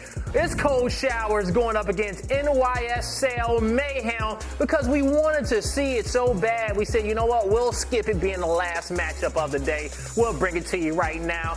Now, we talked a little bit about this matchup early on, you guys. And, you know, the question was, has Mayhem woken up? Are they ready to come out full throttle because they have been tested to start the day, and now they're going up against a Cinderella Story squad and Cold Showers, who is looking to make it to Sunday. Who are our picks in this series? Mommy, how you feeling? Okay, I don't really know what to say because we said a while ago that Cold Shower, yes, they do have the advantage because, yes, it was going to be a difficult first matchup for them because they did go up against Tribe, which is no easy feat for sure, but they definitely gathered all their confidence in the 3-0 that they gathered. And like what Schiff mentioned before was they basically have the confidence here, but for Mayhem, it was lost into that first half because their game against mobility wasn't the best one, and yes, they won that, but it's not really that convincing for me. Yeah, it's not. How you feeling, Chef? I love chaos. I love randomness. I love madness. Yeah, I'm here for that. What I don't love is mayhem. I think Cold Showers comes through on this one. I spent some time with the thesaurus. The thesaurus. The thesaurus. I feel like Ali rubbed off on you just a little bit with the Swift format. Thesaurus. Hey, you know, I'm just happy it ain't me today, all right? You know, but we'll see how tomorrow goes. But we know the present moment, and it's going to be NYSL going up against Cold Showers, and I can't think of two better casters to cast this matchup. Hold up. Why does everyone have on shades but me and Schiff? You know what? We're going to get up out of here, and I'm going to toss it to Bobby Too Cool and a cool cat herself, Ali Shades, to cast this star-studded matchup. Thank you, Blaze. I can't believe I'm catching strays for no reason. I can't help that I have a list. I'm on my villain arc right now. My villain arc is going to be, I'm going to sit here and be like, Cold Showers, we had a very high expectation for them in that first set of rounds. Unfortunately, they went against a Tribe Gaming that is just literally unstoppable. So I'm hoping to see what everybody's been talking them up about heading into the series, but it has to be against the NYSL Mayhem. Bobby, what do you think about heading into this matchup? I mean, coming into this, I said this. Honestly, I'm disappointed because I'm caught off guard right now. I didn't have the time to mentally prepare for this matchup. Fair? I thought I was going to have like another hour and a half, and in my mind, this is basically like a third place matchup. I think whoever wins this one is going to lock in one of those final spots for NA Stage 5. Or NA Stage 4 going into Stage 5. So, taking a look at the map pool, obviously, NYSL looked pretty solid on the Summit hardpoint, so you got to look to that map for a little bit. Typically, they are going to have the edge in the Search and Destroy. They did get the edge in that Search and Destroy, or rather, I think they took the L in the Search and Destroy up against, I don't know. I got you. I'm lost in the sauce right now. So, in that Hacienda Search and Destroy, honestly, maps 2 and 4 really favor Mayhem. They won the Hacienda Search and Destroy 7-2 versus mobility, and they won the Summit Hardpoint 250-165. That's when we saw Space go on that 9 spree and kind of put themselves back into the game. I think me and you were having a great conversation earlier about the fact that Mayhem, they do so well at the end of the game that if they just started out hot, they started out on that team chem, that they would be winning these maps much more comfortably. So as we begin the map on this firing range, hardpoint, wow, wearing these glasses is so nice. I feel like I'm not as flashbanged by the game colors, but already some trades back and forth, Bobby. A little bit trying to lock down the high ground right there. Pepe rounds the corner, weak enough, able to get the kill. Very back and forth on this initial hardpoint. And looks like Pepe is going to be able to lock in a chunk of time right here as NYSL tries to make their way up from the low ground. Pepe does get taken down a little bit, should get traded from behind, and as expected, a very back and forth start, and they're going to get beamed off the hard point right here, and more than likely we're going to see these teams trying to make a play to flip spawns. If you're NYSL, you want to be spawning over on that P2 side. Now you can see the map control and the areas that these Cold Shower players are securing right now going to go their way for the hard points to come. Yeah, the issue is that NYSL had a lot of map control, but they all lost their gunfights all at the same time. So that was a lot of P1 time going to the likes of Cold Showers. Now heading into P2, it is a 32-13 lead. And again, the initial is going to be touched by Cold Showers as well. NYSL, though, they're getting a lot of kills going their way. Trades back and forth. The final kill onto the point should have gone NYSL's way, but Legacy pops a 3-piece for the control.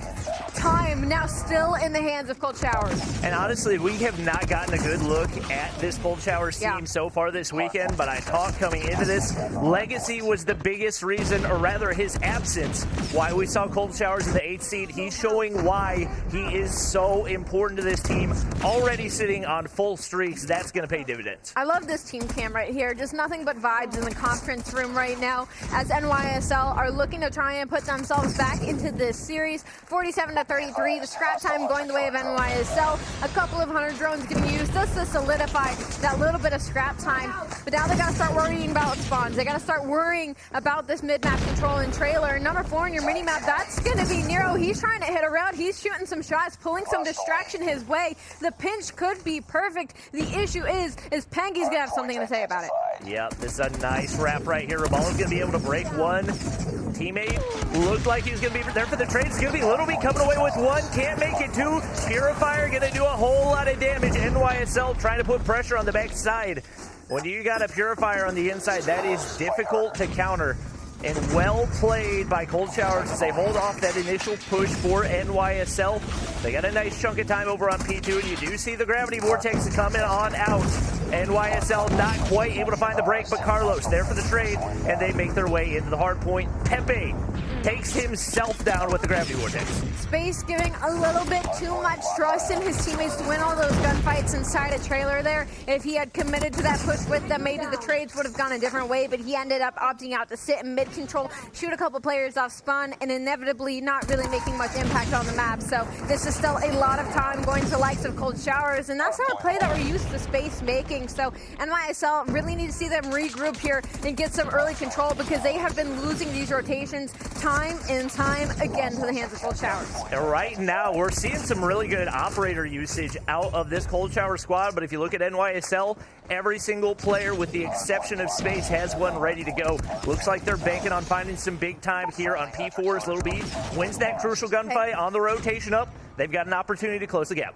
The big thing now is, do they know where these spawns are at? Little B's going to have the Purifier in hand, and he should be the initial. He does find one player.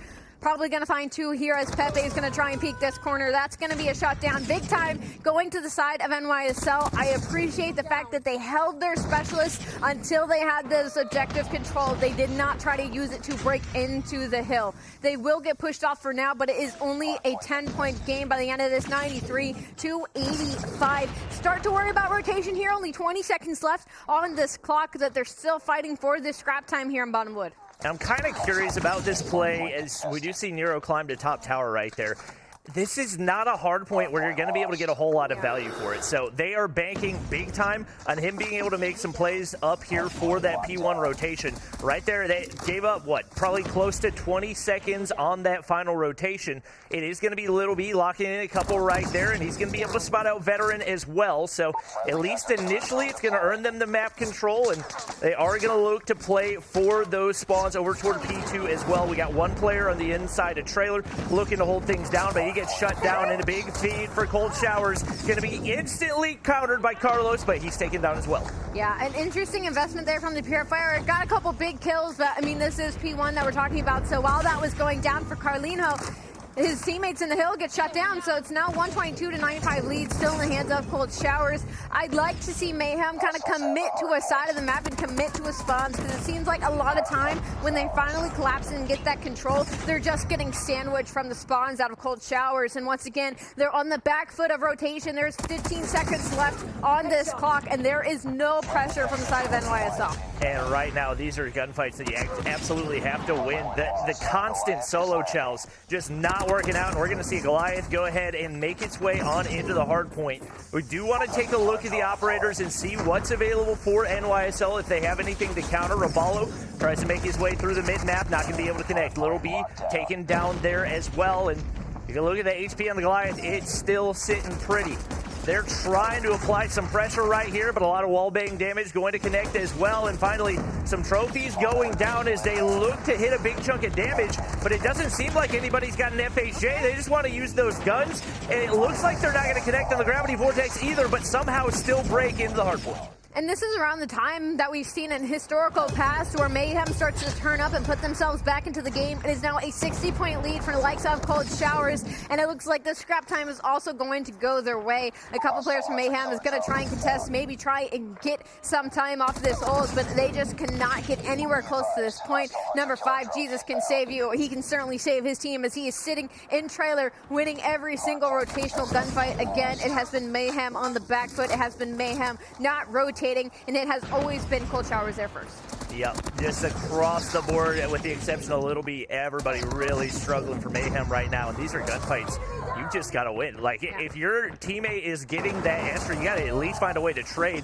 Taking down that Purifier is going to be huge for Little B. But we know that he can make those plays. He needs some help from his teammates right now.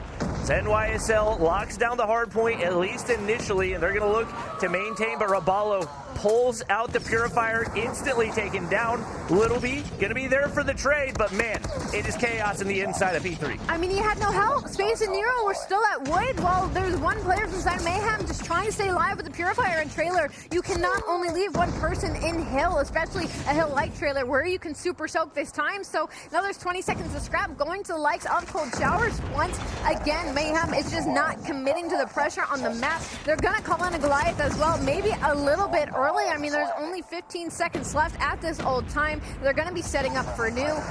Mayhem, I mean, it's just, yeah, that's a Predator missile that takes out the Goliath instantly.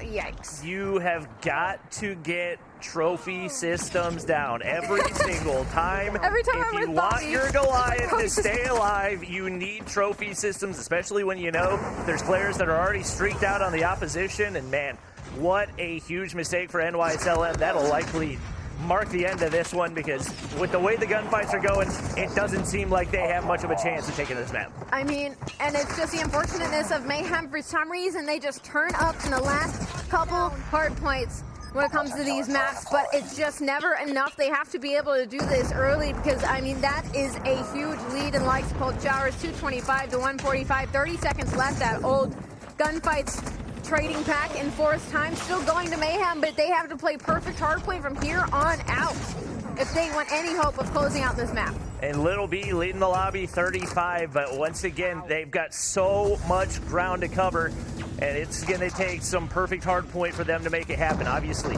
the game not over quite yet in Space, looking to make a play. If he can get that SKS into top tower, this can be huge, but he's got to know there's player on the inside at 10. Raballo able to get some trailer control here as well. Spots out one player, able to take him down.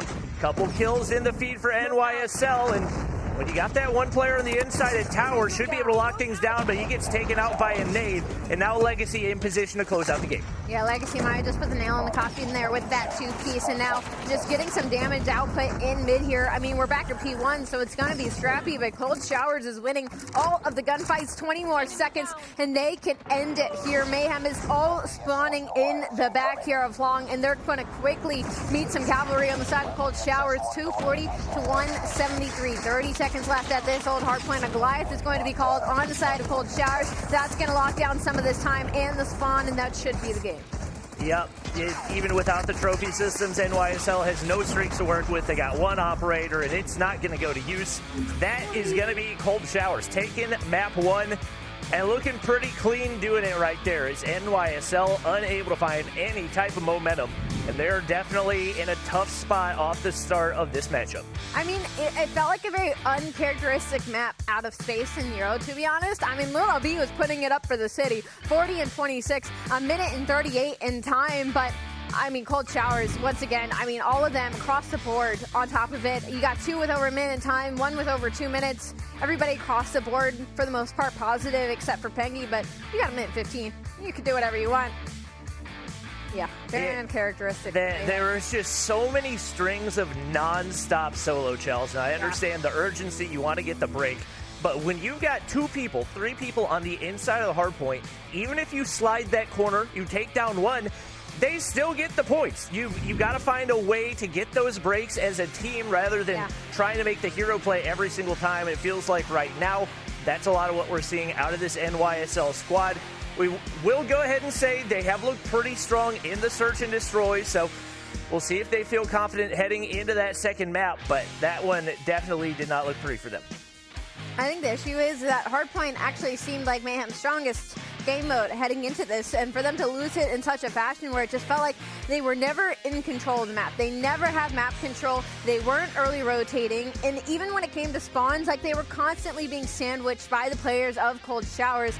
And I hate to say it like this, but it felt like they just did not, if there were players, enemy players in the hill, they did not want to push it as a team. Like, they did not want to get anywhere near it. They wanted to kill everybody around the hill before they even set their sights and stepping foot inside of it. And I think that's the biggest issue for Mayhem right now. I think they have the gunny and I think they have the pressure that if they just committed to those trades like we saw in the Search and Destroy earlier, that they can succeed and come out on top. But I think they're just a little bit too afraid of it for some reason.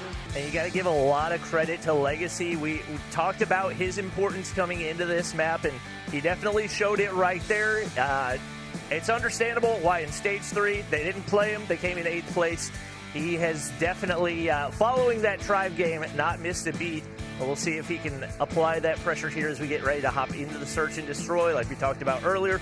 NYSL, a 7-2 win in Search and Destroy up against Team Mobility. Yeah. So they at least have that one under their belt, a little bit of confidence, and we'll see if they can manage to tie things up in this next map. Yeah, and it was everybody on the side of Mayhem in that series as well. Like, Brabalo ends it with that huge 1v3, but like Little B, I think, had like 11. Everybody else across the board had 9 to 8 kills. So a very high slaying caliber team when it comes to this map. On the flip side, Cold Showers, I don't think they've played this specific map and mode just yet. And then again, this is kind of our first real look at them. So we'll have to see what they come out and see. But that is a little bit of VOD as well. I don't know how much VOD COD Mobile does, but there's some immediate VOD on Mayhem from their match earlier.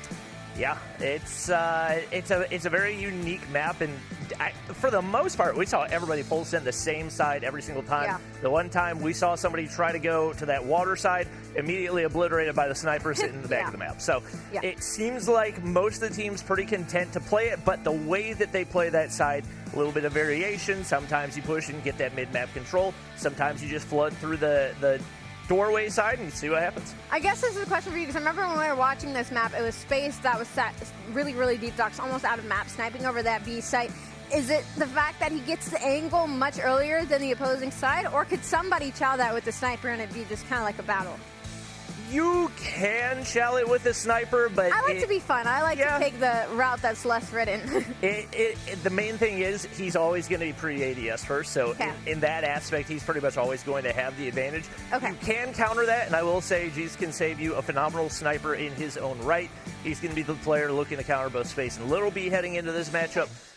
We didn't see him have a huge impact up against Tribe, but he had more of an impact than any of his other teammates, so maybe something to take into account. So I guess this is a certain angle to take it, because when it comes to that site on water side, couldn't you just smoke it out so the sniper can't hit the shot? There's just a lot of different angles that you can flood, especially if you make the push from mid-map. And it's very tough to hold off a retake because you have very little information from the inside of there. Fair, I'm learning. So a lot of times the utility just floods over top and you get overwhelmed. That's fair. So when it comes to Search and Destroy, who are you favoring? Even though Mayhem won this map earlier, it was against Team Mobility, and Cold Showers have shown a fairly dominant hardpoint series, so... I mean, NYSL has always been a Search and Destroy dominant team. Obviously, they did. I was very surprised when they lost the Search and Destroy to Mobility, especially in the fashion that they lost it. I think you got to credit a lot of that to Mobility, because you had those two snipers just going absolutely crazy for the entire map. I don't see two players on this Cold Showers roster that would be able to have that same amount of impact. But once again, that's not really what we expected out of Mobility either. So we'll have to wait and see. I think NYSL will be able to take this one. I believe they probably pick this one as their map pick as well, it seems like, for the most part. The higher seeds have in the series that we've watched so far, elected to take fewer map picks and instead get to pick side, because that means they can choose to take the defensive side on control, which does give so much of an advantage. Yeah, it looks like Cold Showers banned Slums and Mayhem banned Raid, which is a fair pick. Raid for them has not been too hot. Control in general for them hasn't been too hot, but I remember we were talking about this earlier in the series layout, that it was map 2 and 4 that kind of favored the side of Mayhem. Their issue now, though, is this map 2 is literally everything, because if they lose this map 2 and go down 0-2 and head into that control, their control has not been strong, Bobby.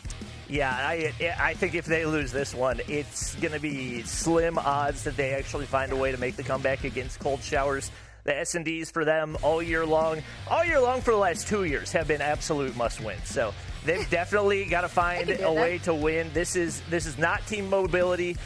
No discredit to team mobility, but in my book, there's just so much more experience on this Cold Showers roster. That's not a mistake that they can afford to make.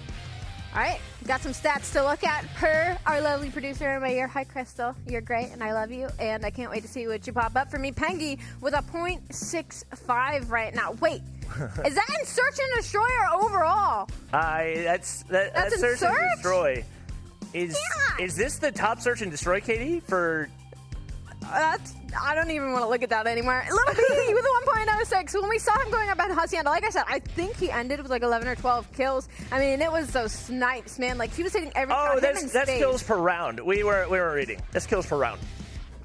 That's still, I mean, 0.65 versus a 1.06. I mean, still. I mean, maybe that's just like so incredibly impressive. That makes Bengy look terrible. 1 kill every single round? That's a pretty crazy number. Yeah. No? Yeah, that is. That's why I said that's insane. Okay. 1.06. He had like 12 when we were playing Hacienda earlier. But 4 MVPs, you know, he's just that guy. Him and Space are simply that guy when it comes to sniping, especially on a map like Hacienda, too. That's going to be a lot to get through. I believe when it came to the side of Cold Showers, their sniper is going to be Legacy. I personally don't know a whole lot about that player. Do you know if he's a good sniper? Do you think he could handle what Little B brings to the table? I mean, so the thing about Little B is he is the streakiest sniper you will ever see. So he's either popping off or he hits it, like gets in his own head and he gets mad at himself. But with the way that he's been playing this weekend, I mean, especially you come off a game where you're like the only player on your team that goes positive, and he, in that process, went, 40 and 26. Like, it seems like he's in rhythm right now, and especially on a long-range map like Hacienda, that's going to pay dividends big time. I have a good tip for all my snipers out there, snipers at home. Maybe even Little B, maybe even Space, maybe even any snipers across the board, COD Mobile. You give yourself a 3-round grace. If you don't hit a snipe in 3 rounds, you put it away. Because there's so many times that I've seen Search and Destroys where players will just sit on 0 or sit on 1 or sit on 2 and not really have a whole lot of impact on the map, but just refuse to take that sniper, like put that sniper away. So like, I'm going to hit it this time, I'm going to hit it this time. But from what I've seen, Call of Duty Mobile snipers are grosser than some CDL snipers that I've seen. So like, maybe 4 or 5 round grace when it comes to you guys. You have overtime, so you have a little bit more of a cushion when it comes to a series like this, but I hope you're right when you say that Mayhem is an S&D team, and I hope they come out hot here in this Hacienda, because we want nothing but Game 5s. We want nothing but exciting series. I want absolutely nothing but overtimes. Yep. Hopefully it is going to be a good one. And obviously you got 2 snipers on the opposite side. So you got Legacy, but you also got Jesus Can Save You. He was their sniper also last year whenever they were in Stage 5 in the championship up against Tribe Gaming. So he's got the experience. He's probably going to be the one player that they look at as kind of their rock, especially when it comes to Search and Destroy. I got to meet him when I was in Dallas a couple days ago, and he is a super cool guy with way better hair than me as well. So No, don't say that. he just has really good hair. Don't say that. I haven't seen his hair, so I can't really make an argument, but don't say that. He's just got, oh my gosh, hello. Oh, I thought they were going to leave it up there. He's got some of the nicest hair I've ever seen, so might have to ask him for his routine or whatever, but... You know what I just thought of? What? The color of my sunglasses match my red hair, and the color of your sunglasses match your dark brown black hair. Like, I was wondering if you noticed that it vibe, wasn't black, because a lot of people think I have black hair, but it's definitely... Yeah, no, my glasses definitely make it look like it's black, but like I know from like just memory, not having glasses on, it's definitely like a dark brown. But like the vibe, you look much more put together than me right now. No. No. You have the better But glasses. you got like the dark and the dark and the dark, and then you got the light contrast. Oh, this is The red this match is is just nothing for me, because to be honest. black shirts don't show sweat. That's the only reason we're in this. You didn't have to say that. Like, you didn't have to tell. Like, nobody thought you were sweaty. No, I didn't they do. They know that I'm sweaty. They know I'm a sweaty gamer. There's a chair if you need to take like a seat. I'll survive. We Sorry, appreciate yeah. you guys' patience. Thank you Obviously, so we're much. just waiting for the players to get readied up. Couple technical issues, but we will talk about the teams that have made it so far, the teams that have been eliminated. Obviously, Latin Souls and Mizexis. Kind of the expectation coming into this weekend as who would be taken down first. Tribe, Undream, the two teams that we expected to advance first. So more than likely, those will be the two teams that lock in the first Stage 5 spots. We do have 3 spots available for North America, and right now, the two teams we've got at hand and the two teams coming up in our final match will be the 4 that battle it out for those last couple spots. I think the match that we're in the middle of right now is definitely probably going to be maybe the biggest upset of the weekend should Mayhem end up falling to Cold Showers. I know when we opened the show, it was like, well, Cold Showers, even though being the 8th seed, they didn't have one of their star players in the lineup, so they're more so like maybe a 4th or 5th seed. And also Team Mobility has been really, really shocking. And I think Stamina, they have won their match 3-0 and then they lost 0-3. Well, they lost 0-3 first and then they won their match 3-0. So they've been either on or off. And I think Team Mobility could really take advantage of that because they have been pushing and pushing and pushing these top teams, pushing to a Game 5 with Mayhem and then going to that 3-0 to make it into the next side of this bracket. So I think that could be the biggest upset should it happen. Team Mobility versus Stamina. We'll find out later, but one upset could possibly happen right now. I do feel like Stamina and Team Mobility, honestly, probably like the two most evenly matched teams because even in Stage 3, we were pretty unsure of who was going to come out on top. Obviously, like I mentioned, Team Stamina was Team Bobby, so I was rooting for Team Stamina at that point in time. They were Team Wicked, but we've had a really big pickup for Team Mobility. They picked up Ingenic, who was from that UD squad, and he's been really big for them all weekend long. Okay. I think because of that pickup, he's probably going to give them the edge that can take out Stamina, but I mean, at this point in the game, it's Stage 4. There's so much on the line. The nerves can get to you.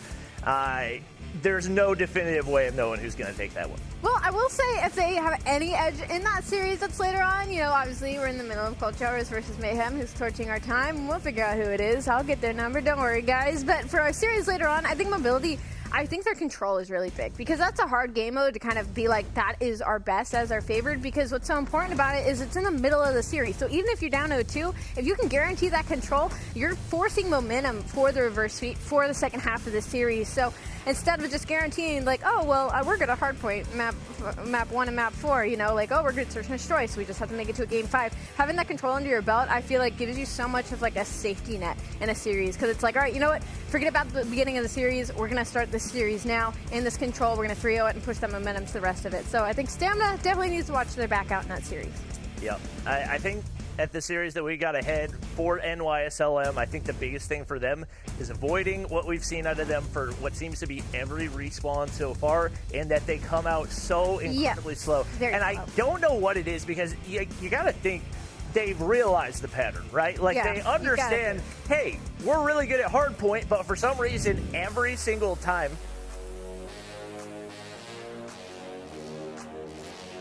Okay, we're going back to map 1!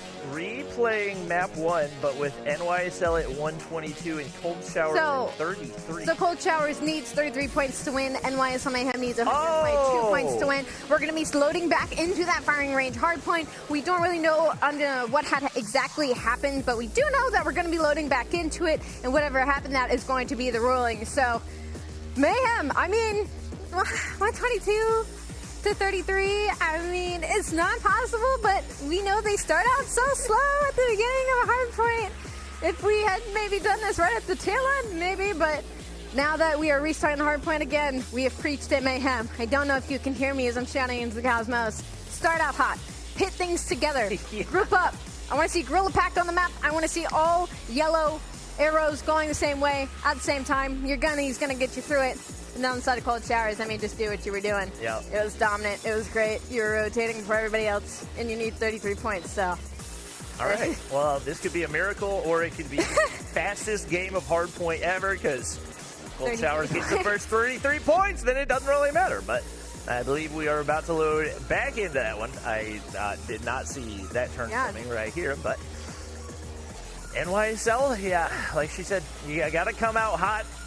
I'm assuming they don't have any of their score streaks and operators, so... Yeah, they're going to have nothing, I'm sure, since we're just restarting that. I mean, there's going to be nothing on either side. It's just pure gunny. You got to think that's going to give the advantage to NYSL, because that takes the Goliath out of the equation for Cold Showers. Yeah. I don't think they need the Goliath. I'm going to be honest with the way that Hardpoint went. But it's nice to have, like, just in case, you know? A Goliath is nice to have. And, well, they have 122 points. Well, they can give up 121 points to get a Goliath until they need to win. So... All right. Well, guys, we're back to 0-0. Thank you guys for your patience. Make sure you guys all go follow Allie on Twitter. What? Wait a minute. They all follow me already, so. Oh. That's the only reason I'm here. Excuse me, sire. That's with the only your reason I'm in-game here. skin, Because I bow to you. Thank you for shouting out this humble servant. I tried to get you some Twitter followers. My name popped up. You're welcome. Try not to snort on broadcast. Please stop making me laugh. 0-0. It's gonna be 1-0 at some point. We don't know which team. I could probably spoil it for you, but spoil it? Yeah, like I could probably tell the script? future. Yeah. Okay. You didn't know? I came back like 5 minutes from the future because that's how long it takes for that to end. Okay. Actually, less than 5 minutes. That's probably more like 60 seconds, but. Oh, giving it a cushion. so Cold Showers. No, 5 minutes. You said 5 60 minutes from seconds. I take it back. I'm 5 minutes from future. I'm sticking to my original plan when we go back into this hard point. We're doing all that we can, chat. Please spam some W's to give me and Bobby and NYSL Mayhem some energy as we load back into this hard point. Again, only 33 points needed for Cold Showers to once again go back up 1-0 in this series. NYSL Mayhem need 122. Not impossible if it was the tail end of the hard point. Since we're starting from the beginning, they've had some slow starts, so my hopes aren't very high, but we need your energy. Send it in the chat. Spam. Bobby, do you have any favorite YouTube emotes? Mine's the little cat in the box. Does YouTube have emotes? Yeah, they have little emotes. I do the little cat in the box. I put that in chat whenever I'm lurking, just so you guys know. Nobody ever notices when I put it in there, but I put it in there. There's two cats in the box, actually. There's one little white one that, like, is peeking out of the box, and then there's, like, a calico one that's like, wow, look at me. It's super cute. The only YouTube emote I know is the Bobby Plays emote that says Big Bot. Of course it's the sound. Spam the chat with the Bobby Bot. No, Big Bot. Big Bot. Big Bot. Big Bot. But does it look like you? Yeah, it's like a cartoon version of me. Oh, but I mean, it's still you, so it's Bobby Bot. You say it's Big Bot, but it's just Bobby Bot. Well, no, it has like the text. It says, it's like me saying Big Bot. Why do you say Big Bot? What I'm a big bot. You're what? You're a Never big mind. Wait, I'm trying to understand. No, what is a like big bot? the extent to which I'm a bot. So I am very much in a game. bot. Yes, so you're exactly. very much a bot in game. I don't know why you're so hard on yourself. No, it's just me putting emotes to the things that my community says to me. That's fair. You guys are mean to Bobby. Jeez. Yes, I agree. My bad. Bobby bot. Anyway, series layout. Firing range. Let's scan Hacienda. Standoff. Submit. Take off. I'm a big fan of Summit. What's your favorite map in this map pool right now? Oh my gosh, what is this? Are we loading in? There's a water bottle in the can. Now I suddenly can't see the fifth player. Why? That's messed up. Yeah, I wish there was a way for us to communicate with them and move the water bottle. That's Jesus. You can't see his hair because for some reason he has a hood on, but I promise you it is really nice hair. I was going to say something, I'm not going to say it. We're loading into it. First hard point. It could end here. It could not end here. Isn't that the way it goes? Already some utilities being thrown out, but both sides. A lot of control here. Map control on the side of Mayhem as they are going to get the initial, but this route by Jesus might spoil it all. He's going to come from the back line. He's going to find one. He's going to find two. And now he's going to be on the point. Might find the third. Jesus. Literally. You got to find the trades there. If you're NYSL, you got zero margin for error. You have got to find the trades. They take him out, but you've already given away 11 of those 30 33 points, and that's not going to be a good sign. Concussions are going to be on the inside of the hard point. Hero's going to try to contest. It's going to be Cold Showers picking up more time, and Jesus already with a streak in his pocket. The concussions have been uncounterable for NYSL. Raballo able to find one. He's going to get traded out in, it looks like, only a couple of seconds. We had 27 minutes of vamping for 15 seconds of gameplay, and it looks like Pengi going to be able to lock in this final time. He wins the gunfight, and that's going to be the game. I love the rock music that plays after that. Woo! Let's go! And the water bottle's still there. Yeah, I was a minute in the future, and the outcome was exactly the same. I'm glad I didn't spoil it for you guys. I mean, you could have guessed how it was going to go. We vamped so long, and now we're going to be going in the search and destroy, and I don't know if I can vamp anymore other than Jesus. That route was incredible. I mean, he was like, you guys can hit the front. I'm just going to go through spawn. We need 33 seconds. You should open firing range hard point like that every single time because nobody was ready for it. Absolutely nobody inside Mayhem was looking at their flank whatsoever. Yeah, I don't think he missed a single bullet in the entirety of that engagement, and he steamrolled the way for, once again, Cold Showers to get the win in hard point. Once again. So they are... I mean, you got to think, like, if you're NYSL and you want to play that back for the last 33 points or whatever, do you even think about the fact, is it mentally draining to lose twice? You know? Nah, you have a point. That's a very good point. And now they have to be disrespected with the score. Now, but I think it's worse than it was to begin with. 250 to 136. Yep, that's worse. Yeah, I think that's worse. So, like... Now you're morally down as well because you somehow made it worse in a span of 2 attempts and a hard point. To be fair, you need 122 points. That's a very large feat to get into. But we'll go back into Hacienda Search and Destroy. I'm hoping to see some good snipes out of space in Little B. I feel like a broken record. You know what? Everybody's ready, so hopefully we start pretty soon right here. Roll right in. You gotta think they're like really warmed up right now because they just played a whopping. We're loading right in. Let's go. Already loading in. Love to see it. The water bottle's gone. Oh, water bottle's gone. All right. Good things. All good things. NYSL shake off the double loss. They're looking backwards in spawn. All right. They're ready to go right here, and they need to get a win here in the Search and Destroy. Yeah, I hope they're ready to go. Yeah, I sure hope so. It's going to be New York on the offense. A big push over to this aid site, but little do they know they are getting hard countered out of their mind as all 5 members from the likes of Cold Showers is going to be here for this engagement. Ooh, couple kills go through. Veteran's going to drop. Same for Raballo. Trades left and right. Pengi's got 2 on the board already. Carlos knows 1 location. He's going to slowly make his way around the corner. Big gunfight win right there. Able to get away with his life. Legacy looking for the trade, but it's not going to happen yet. Jesus, extremely isolated right there, but the quick scope. Either that or the no scope. Don't know which it was. As Space rounds the corner, he able to get the trade. All down to Legacy right here as he does a little damage to Carlos. He's going to go prone, but Carlos going to be able to win it anyway. And a big round 1 for NYSL. I think Legacy and Jesus were in a pretty decent position there, especially when Jesus got that opening pick. But I think Legacy just waited a little bit too long to go in for that engage and left himself in that unfortunate 1v2 with the bomb down. Once again, a fairly aggressive push over from the offensive side of NYSL over to the A site. A little bit of a more split defensive push here, though, from side of Cold Showers, as only 1 or 2 players are going to be here for this engagement. A lot of utility out, but not a whole lot of information. But the bomb is going to go down for free. But you got to keep an eye on that minimap because 2 players from Cold Showers are going to try and push from mid. Wait a minute. I thought they were going to try and make a full wrap through spawn, but I guess because Little B found 2, they decided to immediately try to get onto the site. Now, this has been a fairly dominant 2 rounds from the likes of NYSL. I told you guys they're good at S&D. They're not the most consistent team in the world, but at the very least, they're pretty good at S&D, and they're showing it right here. I tipped that. They do not lose a single player in that round, and currently, Pengi and Jesus, the only players for Cold Showers. Pick up any kills. You can see the same defense over on the A side, but NYSL full committing. They actually do get traded on that one, but do come out on top, and Little B. The snipes are hitting for him today. Jesus can save you. Left all alone to try to clutch up. You got to think the bomb probably going to go down here in the hands of Little B.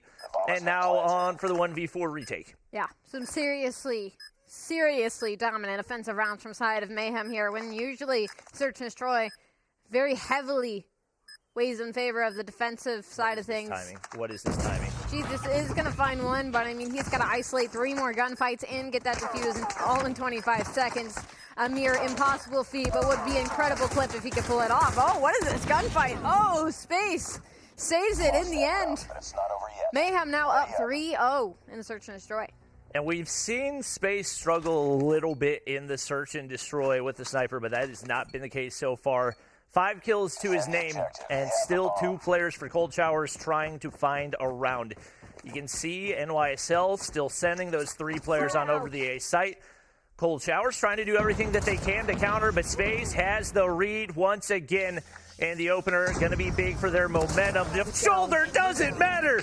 Little B with the flick on the veteran. Raballo's going to find one as well. That's going to be the final kill, and man, oh man, is this a lopsided one, especially given how solid Cold Showers looked in that hard point. Yeah, this is incredible from Sign Mayhem. Exactly the rebound they needed, Bobby. Like you said, they're fantastic at Search and Destroy, and they are putting their foot down right now on this offensive side of Hacienda. They have been full pushing this A site, and it has been working out for them every single time. As we're going to be on board with Nero, whose playstyle reminds me of a certain Nero also in the Call of Duty League, but it's going to be Space with that opening first blood with the sniper.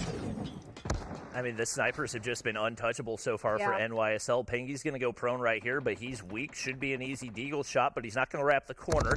Pepe's going to slide the back one. He's able to find a kill right there. Space with the pre-fire. Trusting his teammates right there. Veteran's going to slide and get one. Carlos there for the trade. Little B and Carlos left to try to clutch up. It's a 2v2. It looks like they're going to have a little bit of space to work with. We do have one player in the mid-map right now. That's going to be Legacy.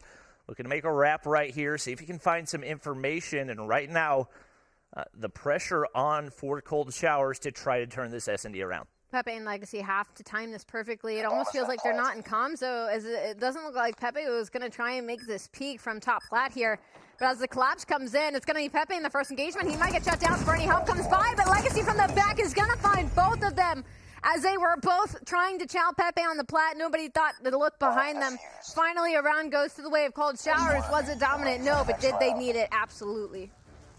Definitely a huge one, and the timing was about as perfect as it could be. Yeah. So Cold Showers finally finds a round right there. Legacy been the best player for them in the matchup so far, and a big clutch for him to keep things within reach. This will be the final offensive round for NYSL, and definitely been the side that they have looked the most comfortable on. Little B still pushing up with that sniper, trying to find a first blood. You got Jesus on the wrap through mid, trying to find a kill, but the double chow, which we haven't seen out of NYSL in the hard point, they're doing to perfection here in the Search and Destroy, and Little B still not missing veteran pre-fire and able to find one. They're down a man. Actually, no, it's a 3v3, but the bomb does go down, and now NYSL sets up for the retake. I'm a big Space and Little B fan right now. They both have 7 collectively. They both have these snipers out, and they are just not missing. 30 seconds on the clock. Little B is going to connect another snipe on the veteran who tried to hit the jump shot to try and shut him down to get the edge. And then Little B is going to pistol Pepe as well. Now a 1v1, though. Very doable. 15 seconds on the clock. It's going to be Space. It's going to be Pengi. All Space has to do is play time right here. Here's Pengi. Oh, the hop over! Oh, my God. I didn't even know you could do that. Might have been a little bit overzealous, but he's able to win the gunfight anyway. I'm not even sure that he meant to do that. Yeah, one, I was about to say, I don't even think he knew he could do that. He just, teleported to the top and, hello, nice to see you. As we flip sides now, a very dominant offensive attack from Sign of Mayhem. Now up 5-1 in the Search and Destroy. Just need 2 more if they want to close it out. But we're going to see what Cold Showers has to bring as they all 5 are going to try and hit this A site. But I mean the aggression out of Mayhem right now as they push out our fences. Pepe's actually going to come out on top with that first blood, though, as the control here looking almost mirror to what Mayhem was pulling off in the earlier rounds. And there's Nero, able to find the trade. Another player drops for NYSL, so with Space out of the equation, that's a good sign, but he's still got Little B alive, and that's a tough one to contend with. Carlos hits the wrap, able to find a kill there. Veteran gets the information. He's going to be able to trade. Team fight there with Pepe, and now down to a 2v3 is Nero and Little B have been teammates for a long time. You got to think the team chemistry is there, and Nero looking to make the wrap through mid-map right now. He gives away a little bit of information, but able to get away with his life. Little B's got to find a way to get a pick right here, and it looks like they might double chow this together. Little B actually pulls out the deagle. Teammate is there to reinforce. Big shots out of Nero. He's got an opportunity at the 1v3. He's got a little time to regen here as well. The nade goes through. Over the head glitch. Can he win it? 1 HP, but he's got to go right now. Does he have the time? He gets the kill. He gets the defuse, and the 1v3 goes through. Oh, beautiful plays from both Lil B and Nero in that situation. I mean, to just get so aggressive in mid there to try and get that trade for the teammate. Nero finding both and then pulling off the 1v3 and the defuse. If you're Cold Showers, you are absolutely kicking yourself in that situation. You had so much control of the A site, only for it to get taken back from you and stolen away.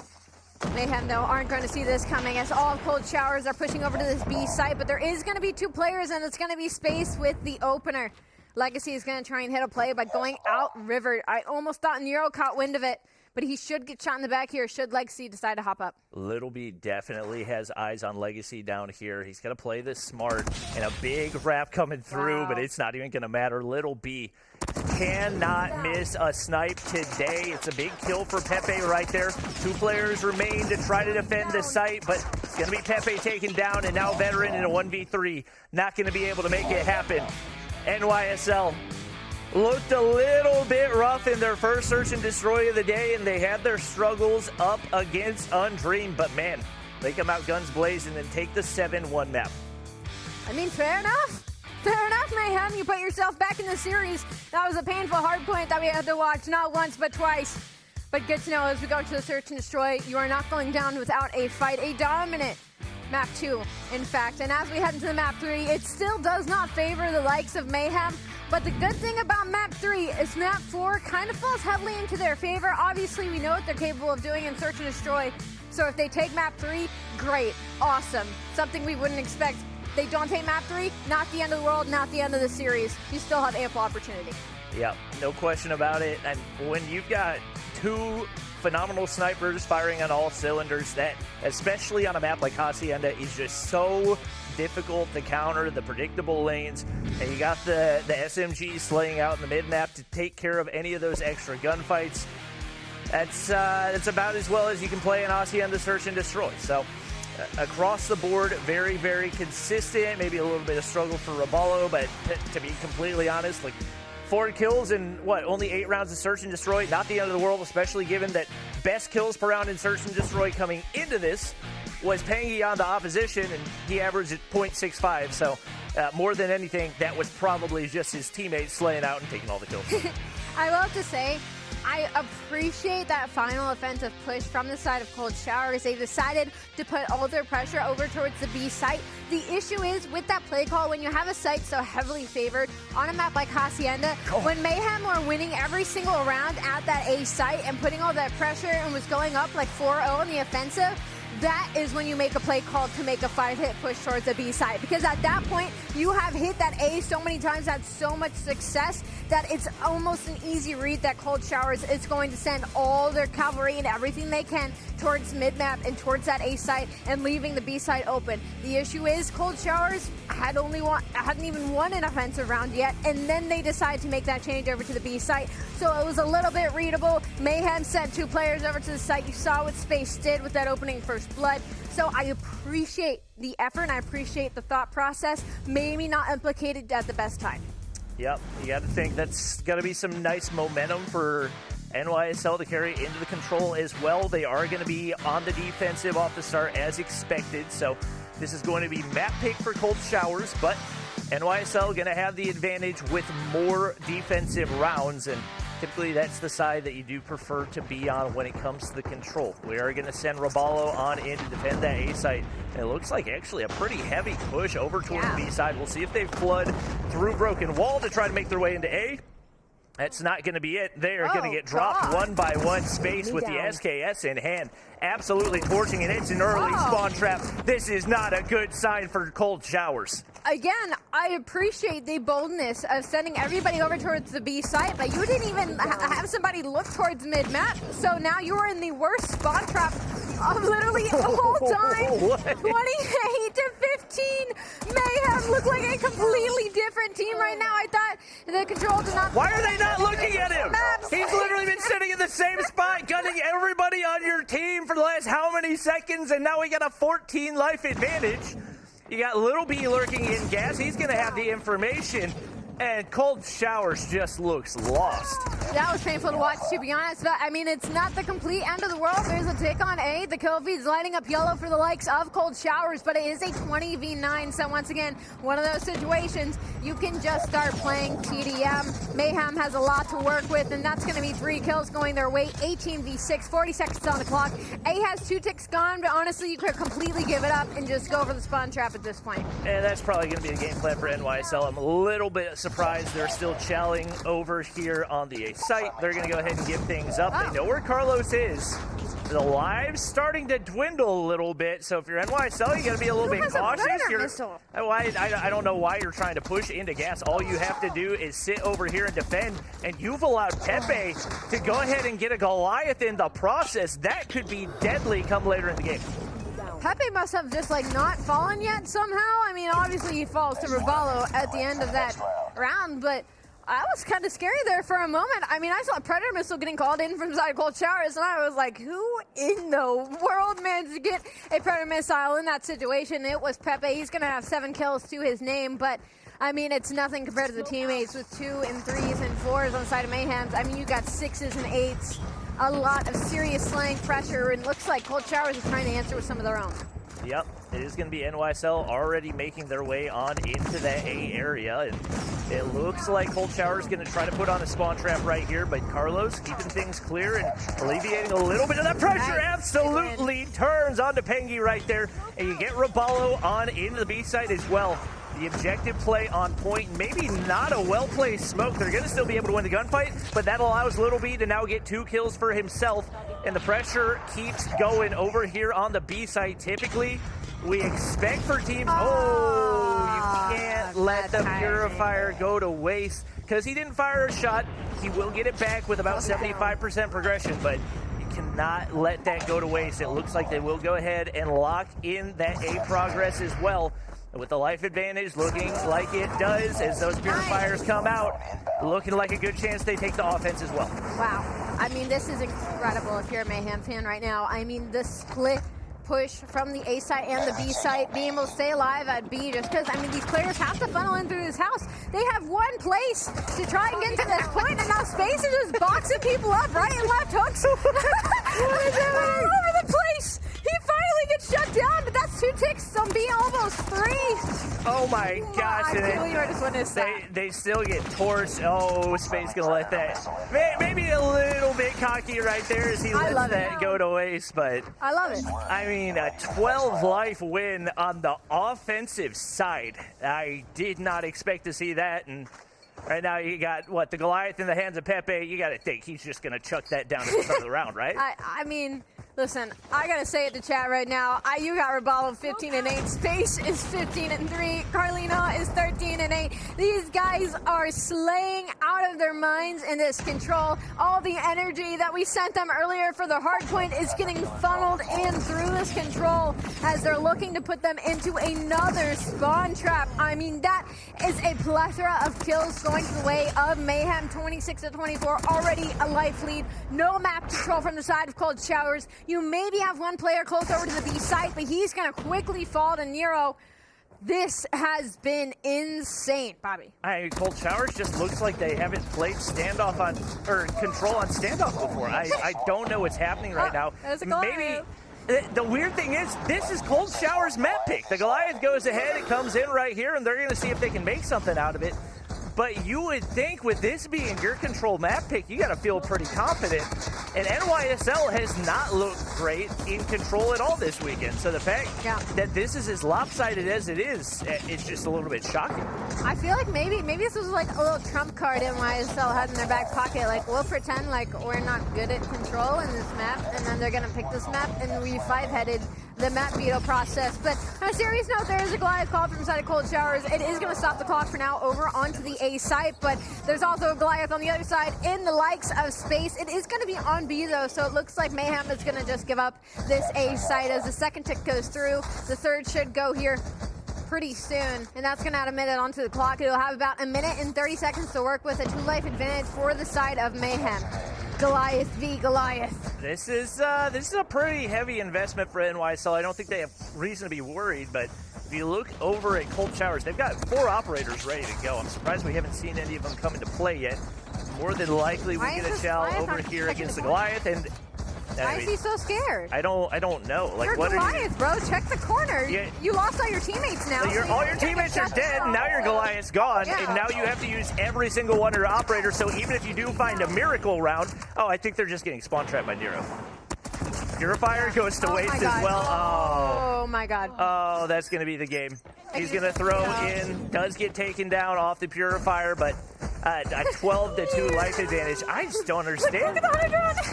Sorry, that was funny to watch that pathing. Anyway, and when I saw just 3 on Cold Showers. God! I mean, alright. Go off. Go off, Kings. Go off. What? I mean, it's just crazy what a big difference Bobby we is see. surprised. That's when you know, like, we don't know where this came from. What a big difference from the hard point where NYSL was getting cooked across the board with the exception of Littleby, and then you come here into the control and 12 life advantage on every single one. And Legacy, who was their top fragger in the hard point, goes .33 on the KD. He goes 7 and 21. Wow, quick math. Nice. Thanks. I could never do that. There's one thing that I know, it's to math. Nice. Carlos with a 2 KD, Roballo popping off as well. I mean, Space had a 4 KD coming off of that one. So, wow. Woo! Single-digit death. That is just a different NYSL from what we watched in the first map. Yeah, I had no idea what team we just saw. It was the peak Mayhem, I guess. That was a gross control. I mean, from that initial defensive round, I would just thought maybe this was going to be a defensive-heavy map.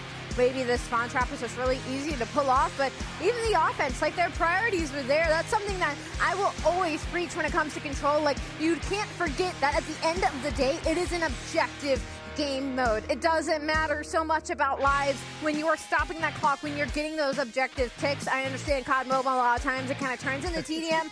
I believe that's just because the players happen to play it that way. They happen to play it like it's TDM. That's why we see the clock dwindle down as much as it can. And then everybody hits the panic button. Then they're like, oh crap, we had to start the clock. This is kind of important. Mayhem played for those objectives. They played for that clock to stop. They played for those split pushes. And I think that's what set them so far apart from the likes of Cold Showers. And that, the boxing gloves earning Space, the Goliath right there. I mean, that was just the cherry on top, you know? Sometimes you just throw a smoke at them and hope they don't see it coming. That was exactly what happened. They didn't see the right hook or the left hook. They certainly did not. But you got to think, coming off a 7-1 Search and Destroy, coming off a 3-0 in control, you went right down to the wire up against UD in the Summit hardpoint, and you looked really, really solid, making the comeback up against Mobility in the Summit hardpoint as well. Seems like an opportune moment for NYSL to close it out. Absolutely. Now we have to flip the script because it was Cold Showers and the driver's seat. It was Cold Showers kind of favored in this series, especially after that first hardpoint. But now you look at the series layout.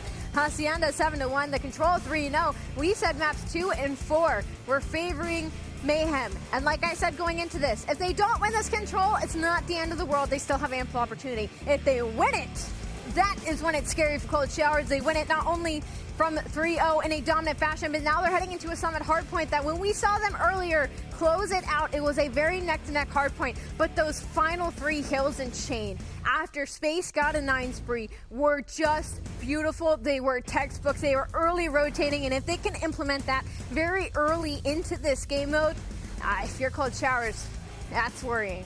Yep. It's Right now, it looks like we're looking at the player cams. They're like getting up, they're stretching out, they're drinking water because they've got to regain right now if they want to have a chance at pushing this to a map 5. Got to think even if they do with the way that NYSL looked in the search and destroy, it's going to be tough, but they're definitely a team that is capable of it. Yeah. I got to also remember, whoever loses in this one, eliminated from the competition. You're out of stage 4, you're out of stage 5. That's the end of the year, and neither of these teams, especially with the amount of time that they have invested so far in this year, want to see that happen.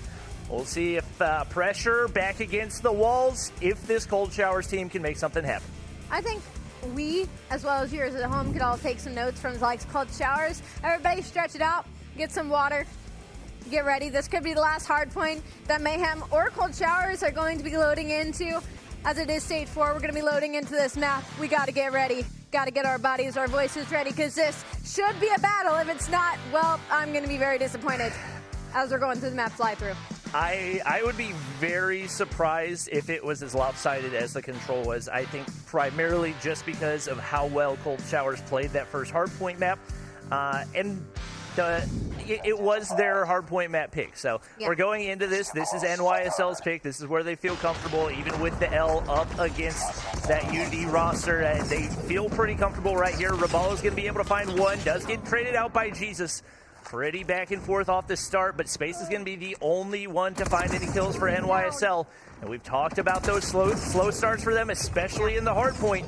Cannot afford for that to happen. Pengy going to take a little bit of damage from Little B up top, and Carlos gets shut down on the bottom side. And I really feel like it all starts with this first hard point. I think they get so overzealous when it comes to this opening hard point time, that kind of follows them throughout the rest of the rotation. So I'd like them to take an early second year, an early rotation like some Mayhem, and stop trying to invest into this all the time. Finally, though, some kills are going to go their way, but there is a 30-point lead right now for likes of Cold Showers, and there's still 15 seconds left on this old time. Once again, I'd like to see some early control from the side of Mayhem. It's going to be Little B up top trying to do just that as he heads over to the P2. There's going to be 3 members here. The one close enough to try and make some noise is going to be Legacy going on the hunt. Could also get the initial as well, as Mayhem is giving up a lot of map control trying to push up from spawn here. And Jesus and Pepe are absolutely gunning right now. Jesus already almost on 10 coming out of the first hard point. They lock in some control for Veteran right there. They're finally able to get the trade, but what?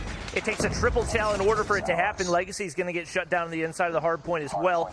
And now NYSL looking to push out, see if they can get a little map control, maybe some spawns as well, but getting shut down left and right. They have 0 momentum right now, and this looks very similar to the start of their game against Team Mobility and similar to the start against Team UD as well. Nice, Little B. Little B just took a huge route through middle to get those 2 players off the spawn and relieve some pressure off of Old here, but still a 30-point lead for the side of Cold Showers. Actually 40 now, as it is 58-22, 17 seconds left on Old. And Mayhem, they have committed to getting these rotations for new. They have to be ready. First player in the back, though, it's going to be Veteran. He takes a long route. He's deep behind these Mayhem players. He's going to find one. The trade should be there, but he's going to find the second one. That should be spawns in the hands of Cold Showers. Mayhem technically have a player in time, but they're going to get sandwiched from the people from Old. Like I said, Mayhem just commit way too much to around the point rather than the point themselves, and have constantly been putting themselves in the back foot.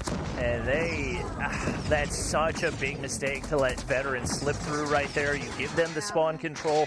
And for all intents and purposes, that should be like a guaranteed 40 points. You get the break in from the front side, but as long as those reinforcements are coming in from the back, you're not going to be able to maintain it for very long. Nero, Raballo, Little B picking up a few right there, and Purifier's going to go ahead and come out, so they're looking to lock in a little bit more time right here, and Space applying some pressure. Pengy's going to drop there as well. I don't know what Legacy's doing, but that should have been a free kill. That should have been spawns for NYSL, but there's still 1 player in the back of the map. But to be honest, you don't really want the spawns. You're pretty content to get that little bit of scrap time. They lock it in right there, and that's still going to leave Cold Shower spawning in the back of the map. The more players that die, the worse it is. And right now, Space wreaking havoc. All of New York is wreaking havoc right now, and the issue is Space is on a 4 spree.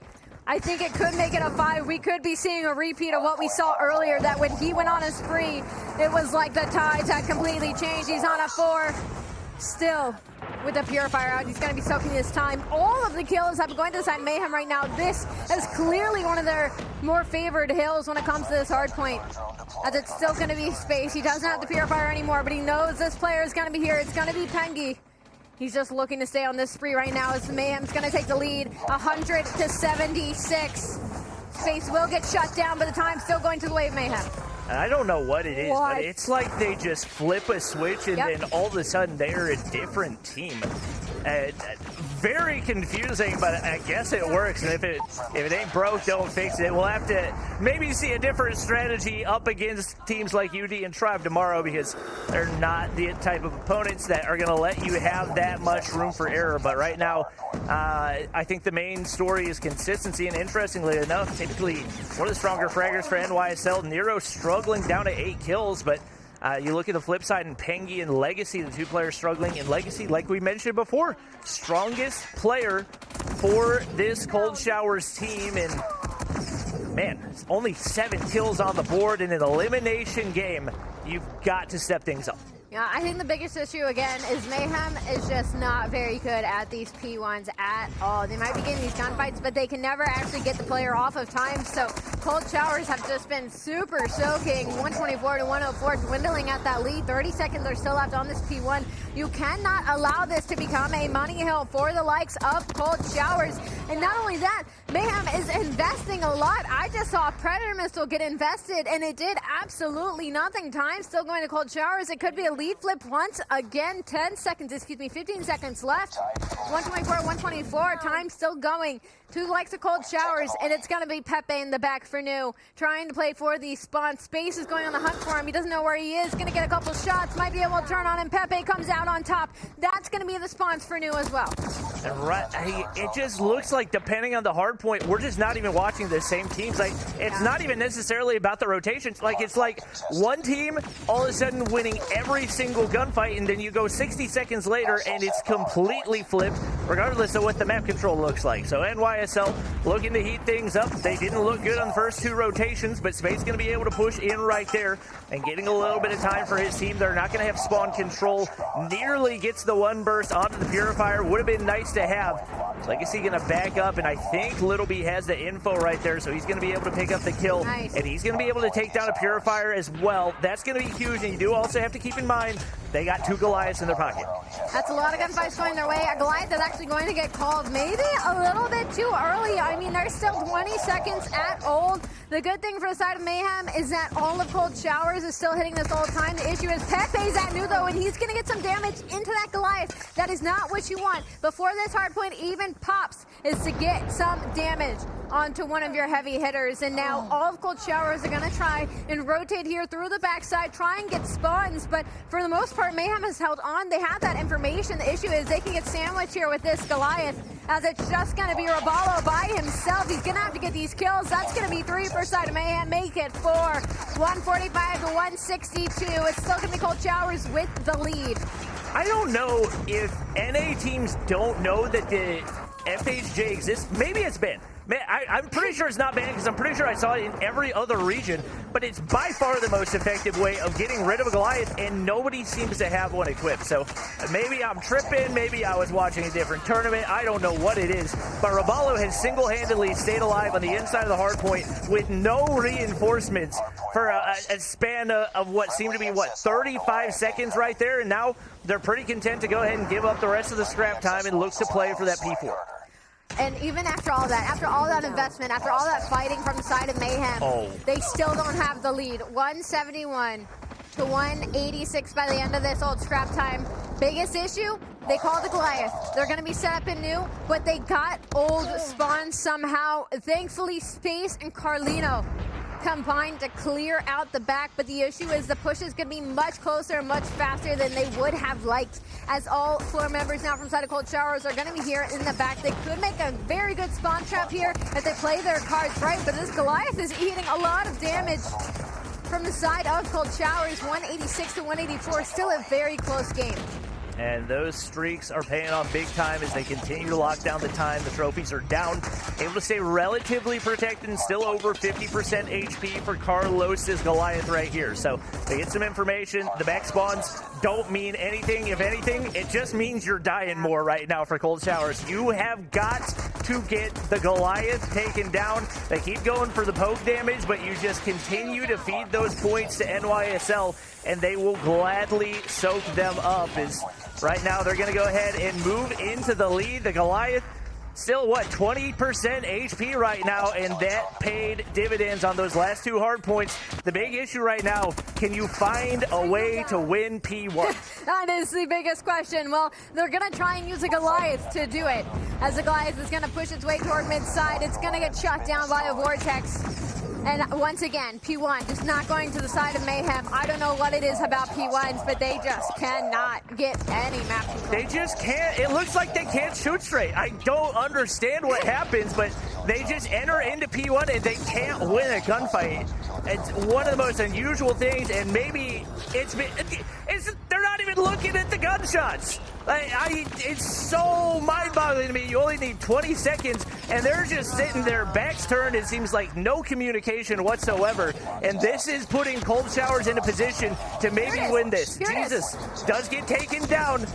Pepe with a big kill right there. Just play your life, Mayhem. Just play your life in time. Contest is going to be the name of this game because you aren't very strong at P2 either. And we don't think we're going to be able to push it to a P3 here unless you are contest gods. So a lot's going to need to be done. They're going to get those final couple seconds at ult to make it a 236 to 214. I love this pressure from Mayhem right now. They have fully pushed up the enemy side of P2. The issue, though, right now is that there's going to be a player that slipped by them. The Purifier is going to get called, though. 3 kills going to the side of Mayhem. 10 more seconds to win this series and make it to tomorrow. Yeah, it looks like they've got things locked in. Little B not going to get taken down off the Purifier either. They called themselves. It's not over.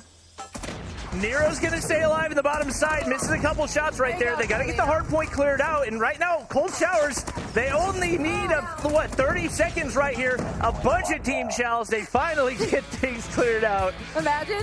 Coming off a rough start to today. They didn't expect to go to map 5 versus Mobility. They get 3-0'd by Undream and look shaky in the first hard point. NYSL. Whew. They find a way to come out, and obviously a lot of disappointment for that Cold Showers roster.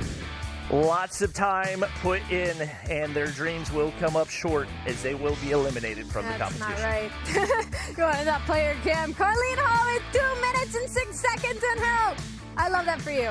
I love that for you. I mean, 45 out of Raballo. Can we talk about that for a minute? Like, he has been that player that I watched it. Sometimes I'm like, wow, Raballo, you're making a very heads-up play right now. But he hasn't really been the main slayer. So to come out with everything on the line right now in this series, in this game 4, and to drop 45 and 1 minute and 39 in hill time, that's tippable.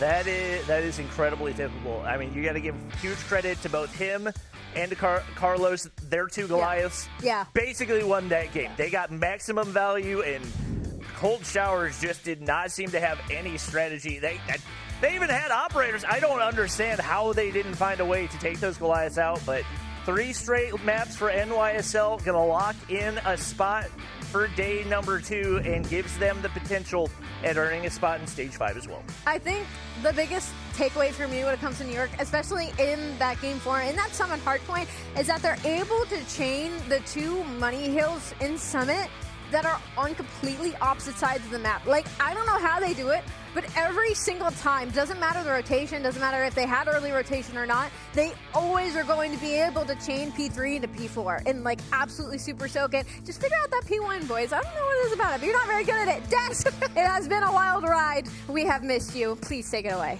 It has been a wild ride, and it felt like we was driving through the desert on some bumpy roads. We took some shortcuts that we probably shouldn't have taken, and we know a lot about shortcuts, you guys, okay? We don't like getting stranded, but I tell you who isn't stranded. It is NYSL Mayhem as they progress on forward to day number 2, and it was a banger, but the one thing that I always notice about this NYSL team, you guys, is that when they are down, when they are getting their butt kicks, they know how to flip the switch and say, okay, let's start getting serious right now. But why can't they start off like that? You're absolutely right. I mean, like what you said, they can definitely turn things around under pressure. When you think that they're going to be losing it, no. I mean, especially it shows in that last Hardpoint game in Summit where they locked down P4 and P3, and for Cold Showers, P1 and P2. But Ali said that it's the money kill that you need to worry about because the defense is definitely going to be solid, especially bringing out those two Goliaths. Again, NYSL has played the XS1 Goliath game so perfectly, especially here in this particular map. Yeah, especially in this one too as well. Those Goliaths came in absolutely clutch here, Shift, in this series. What did you take away from NYSL's performance? I would say this is spicy. The only reason this doesn't go 5 is because there was another hero play. Space on the backside of P3, right around that forklift. If he doesn't get that 6 in a row, that map doesn't even become anywhere near close. Like, NYSL was losing that map until Space earned that Goliath. And then once he starts to get that value, you saw Nero was able to start to pop off behind that. It's still a lot of individual plays. And that needs to be fixed up when it comes to trying to get through the bracket tomorrow. Because, like as mentioned, for Undream and Tribe Gaming, it's not individual plays. It's full collective team efforts. There were some bailout moments here or there, although I will say NYSL and the control and on that search and destroy are looking really good. It's just tuning up that hard point. What do we want to do as a squad, and how can we do it together? Because even in that little highlight montage, that Space pop-off in the back of P3, he was by himself with no help. So, I don't know. Not sold yet. No matter the casualties, no matter how messy it was, NYSL, they got the brief done and they made it to day number 2. A lot of VOD to look over, a lot of things to clean up, but hey, it's about getting it done. And we still got 2 more teams to come up here and play. It's Stamina versus Mobility. We'll be hopping into that one soon to see who is going to get that final spot in that championship Sunday. You don't want to miss it. It's all about who's going to stage 5 to be the best in the world. We're going to find out who's going to day number 2. We'll see you right after this.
Ladies and gentlemen, welcome back to the Call of Duty Mobile Regional Playoffs. I'm Blaze, joined with Alley Cat and Beef Mommy on the desk. We got one more matchup coming up, and we have already eliminated 3 teams here from that North American monster of a squad pool that we actually had there.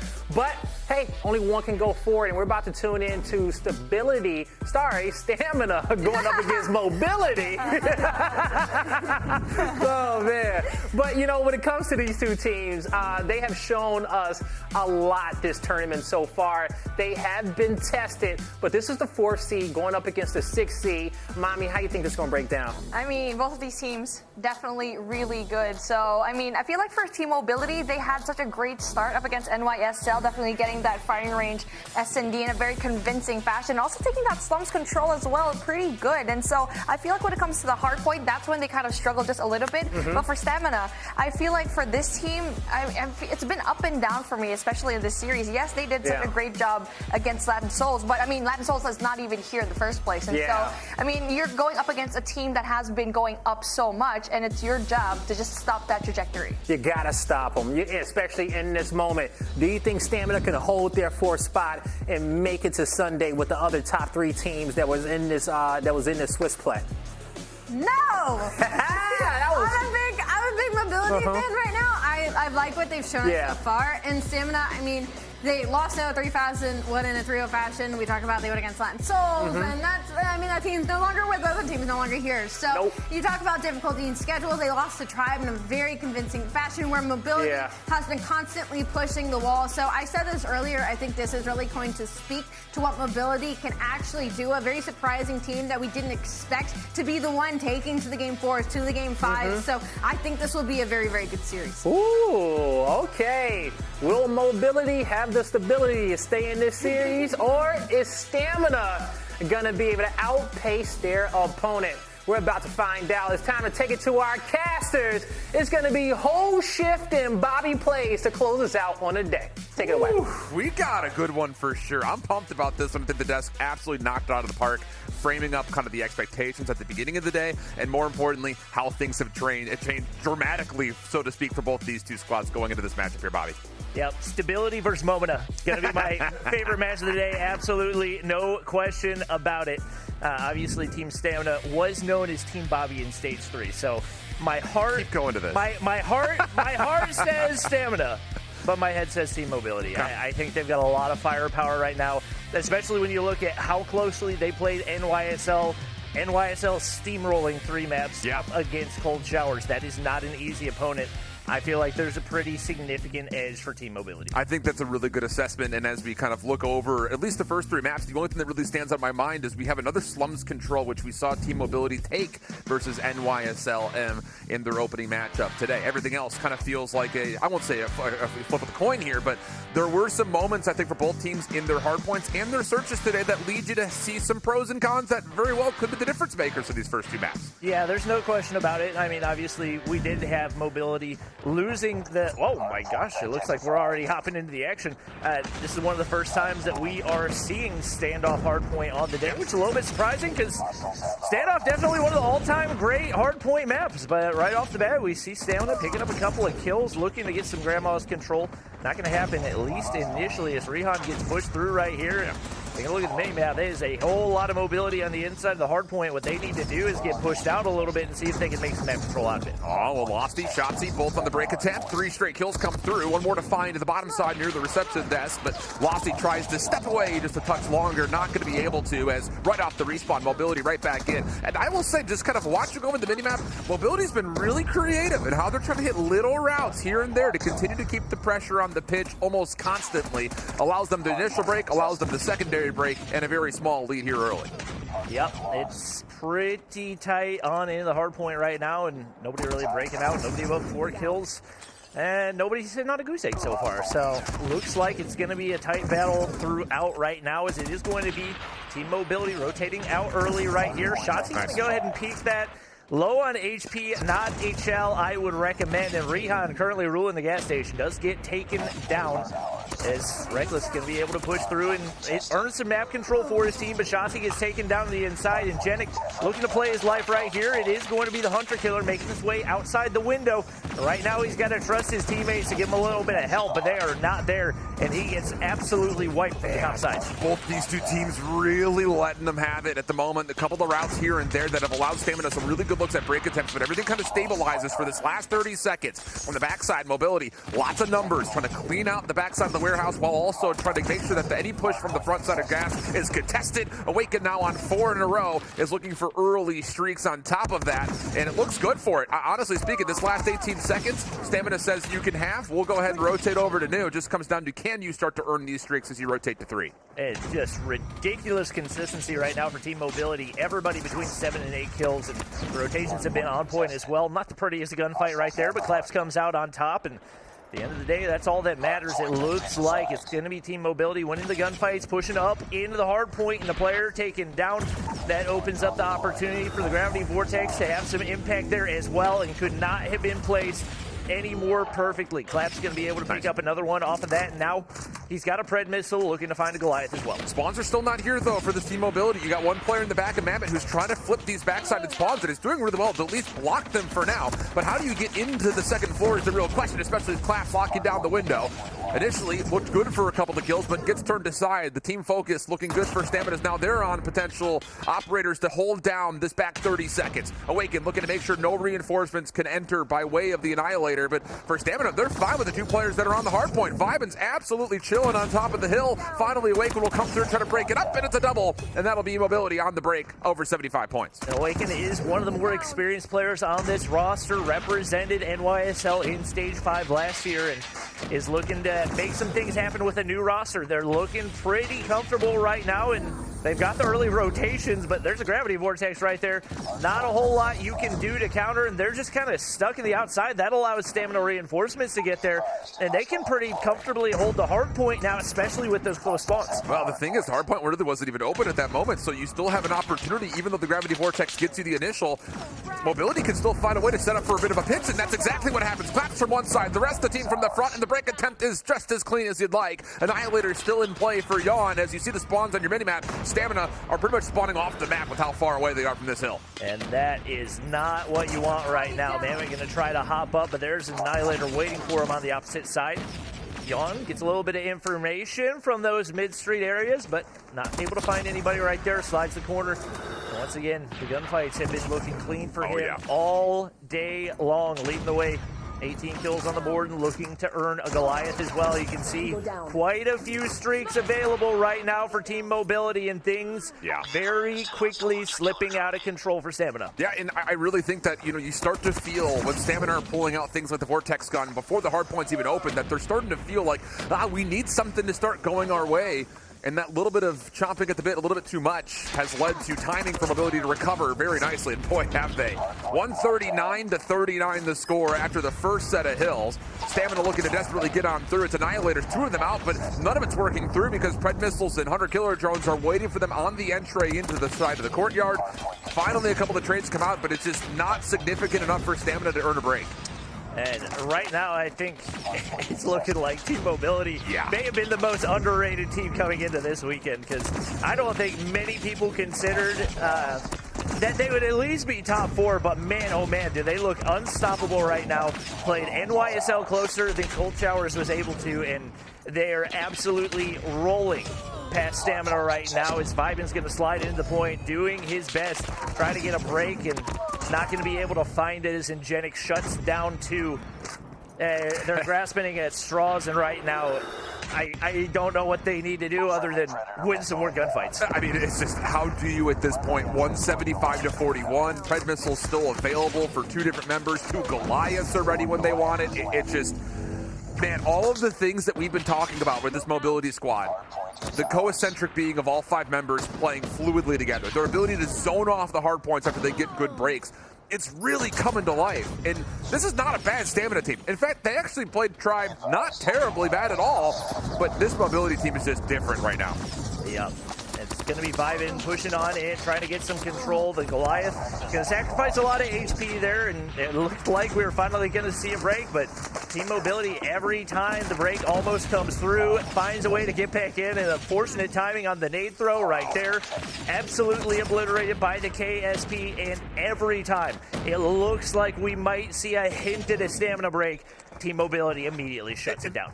There hasn't been any significant time anywhere for stamina since the initial 50-50 on the opening hardpoint. At 45 to 200, essentially, we'll call it what it is. But, man, it's just every single member on the left side of your upper UI is over 20 kills. We saw the KDs pop for a moment. A lot were near or above double positive. It's just, these guys are hitting on every single level you need them to make a run this weekend. They've been impressive, as Stamina will finally be able to get a setup for the first time. It feels like this map just comes down to, can you really do much with this, considering that you need really someone to get streaks right here, right now, and it may just have to be Shotzi. Yep, it's a big feed right there for Stamina. This is not over by any means. It's a pretty tough gap to eclipse, but they're filling up the feed a good bit right here, and Vibin pushing out for some map control. You got Lossy on the bottom side watching that tank area. That's going to make life on the inside of the hard point pretty easy for the rest of the squad. Taking a look, it looks like everybody going to go ahead and with 25 seconds left. That's what I'm saying. Standoff, you're going to go ahead and early rotate and give the opposition a chance to go ahead and wipe you out before the hard point even pops. Shotzi gets a Pred missile. This is a huge opening right now for Stamina. If only they could have gotten that Pred missile a little sooner. You could have immediately taken off Jan's ability to jump into this Goliath. Pred missile gets called. They will be able to find at least a couple of kills, but the problem is, how do you deal with Jan inside this Goliath? Hardpoint just about to open up. Lossy dealing a ton of damage, at least so it felt. A lot of shots would connect, but not a lot of significant damage. And, well, as Jan gets a read on where exactly the hit is coming from, he deals with it swiftly as Waken rocks things down off the pitch. And that will be over 220 for Mobility. Some concerning moments there, but largely speaking, still comfortable in the map is Mobility. And right now, one of the operators already out of the equation. Mamet gets taken off his Annihilator. Goliath, still a decent chunk of HP that you got to contend with, and you got to only afford to give up 20 seconds right here as they do finally take it down. Lossy's got to win a big gunfight, but can't make it happen. Vibin's there for the reinforcements, but he's got to move quick. You only got 10 seconds, and with the gap being 140, it looked like the momentum was starting to build, but it was too little too late for Stamina. I mean, it's just the same situation that we had seen throughout the entirety of the weekend. When you were able to earn up 2 Goliaths and 18 Predator missiles, 52 killer drones, it's like, what do you want me to do? And I think maybe some of it was just Team Mobility kind of letting off the gas a little bit. I mean, rotating with 25 seconds left on Grandma's is like, all right, you guys have it. But, man, I will say that opening set of hard points was near perfection for Team Mobility. And you take a look at the overall stat lines, and this is what I was talking about. People that are double positive or nearly more than that throughout a number of moments in that map for Team Mobility. Just everyone participating on an even footing. 37 down to 23 total kills. That is a good gap. Yeah, when you've got everybody on your team, like your bottom fragger is outslaying everybody on the other team. Side, yeah. Doesn't really matter at that point. Like, your rotations can be however good, but if you're not winning your gunfights, it's not going to do a whole lot. So, Team Mobility showing that they have earned a spot at least in the position that they're in. I will say, you mentioned the way that Stamina played Tribe. They went to OT. Yep. So, given the way that Tribe played today, you got to think, at the very least, Stamina's got to feel good about the fact that they can head into OT, or not, head into the search and destroy, and have a chance of taking down Team Mobility. No, I agree. But this is the thing, is like, you look at the scoreboard, it was 25 seconds off the first hard point for Stamina, and they finished the first set of rotations at 45. Actually, less than that. As we're getting into the second hill here, they still only have 41. It's just that ability, and we talked about it with Mayhem on Summit between 3 and 4, their ability to rotate from one side of the map to the other, do it cleanly, soak up tons of time on big money hills. That was just echoed in effect on standoff hardpoint by Mobility. Very impressive.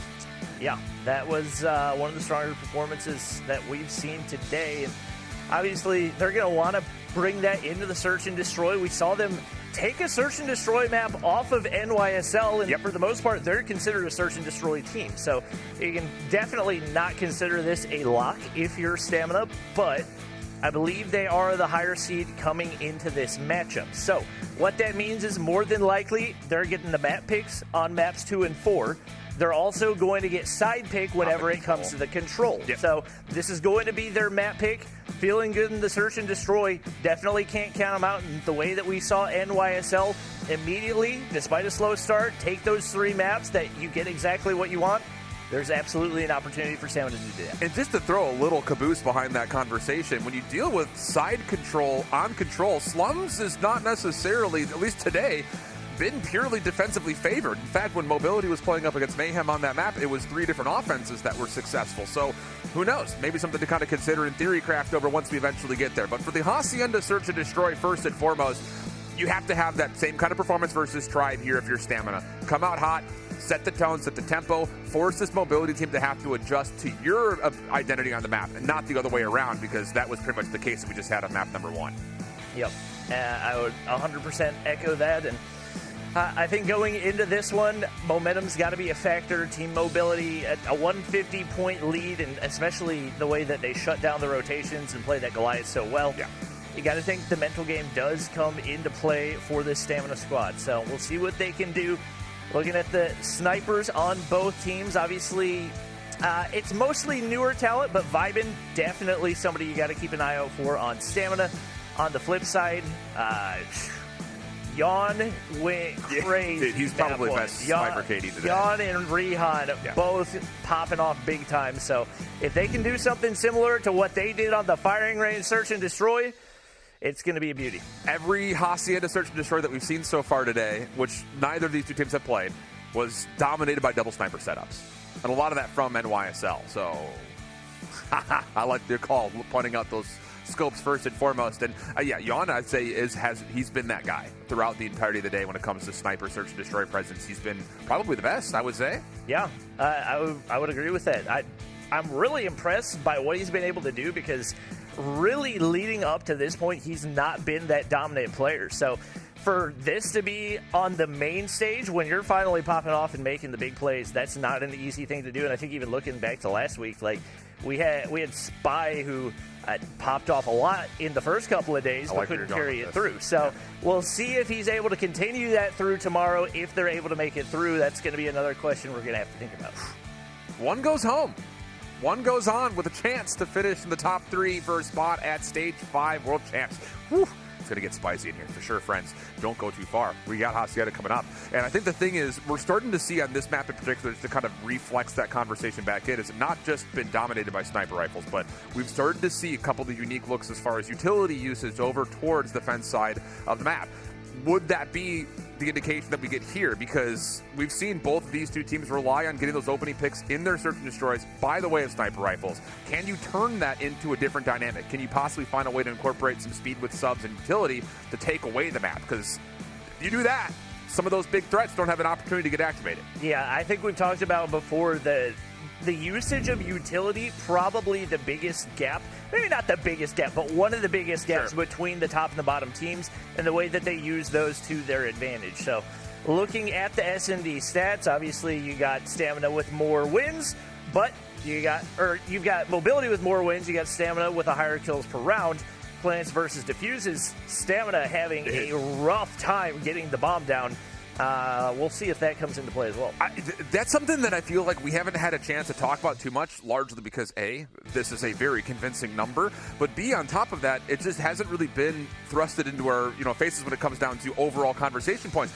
Mobility, if you're able to get the bomb down 11 times over the course of 3 different maps, that's really good. That's 6 times 3, 18, 11 rounds that they're on the offense of the 18 that they've played. Maybe. Again, we don't know that for sure, but around that number, to get the bomb planted that often is super good when it comes to your ability to try to finish off a post-plant hold.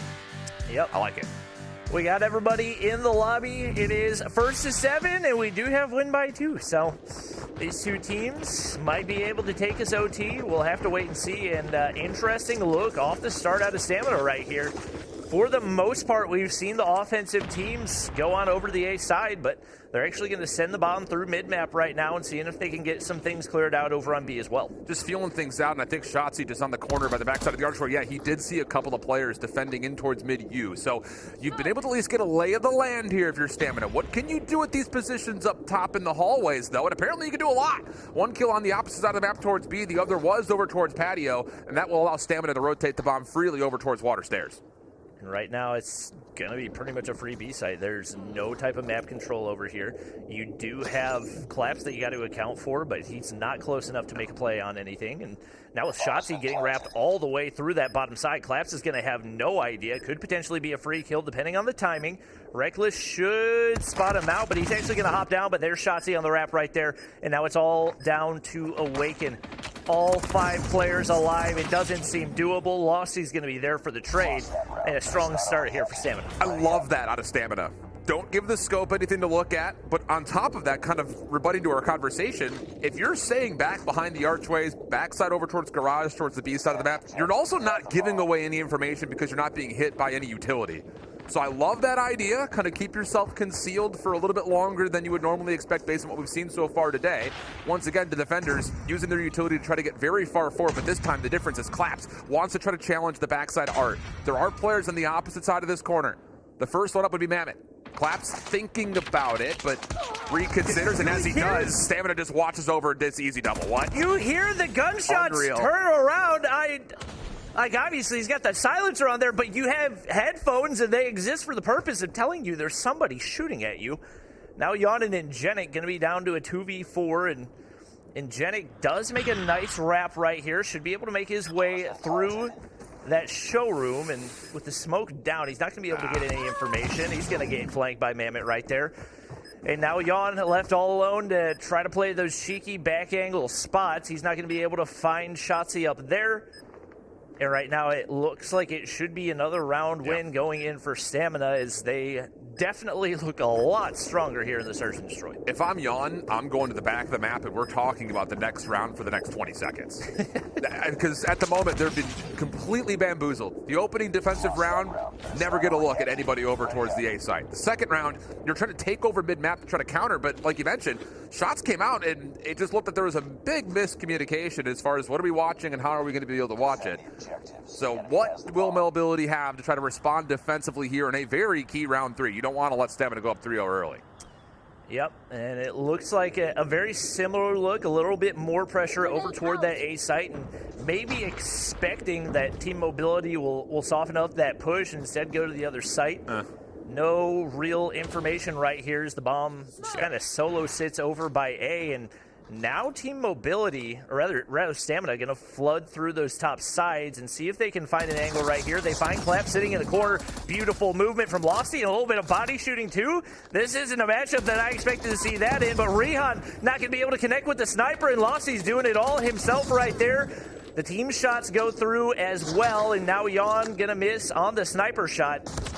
Those misses were not happening earlier, but he's able to connect on the follow-up, and that very split approach right here is that 2 Stamina players on the complete other bomb site. I don't love the call to force that 2v2 chow away from where the bomb's being planted, because now instead of a 4v2 post plant with time in your favor, you're just hoping Shotzi gets blessed with some timing up top through office, and he does see Yon. That's a key piece of information. Should be a free kill. It is.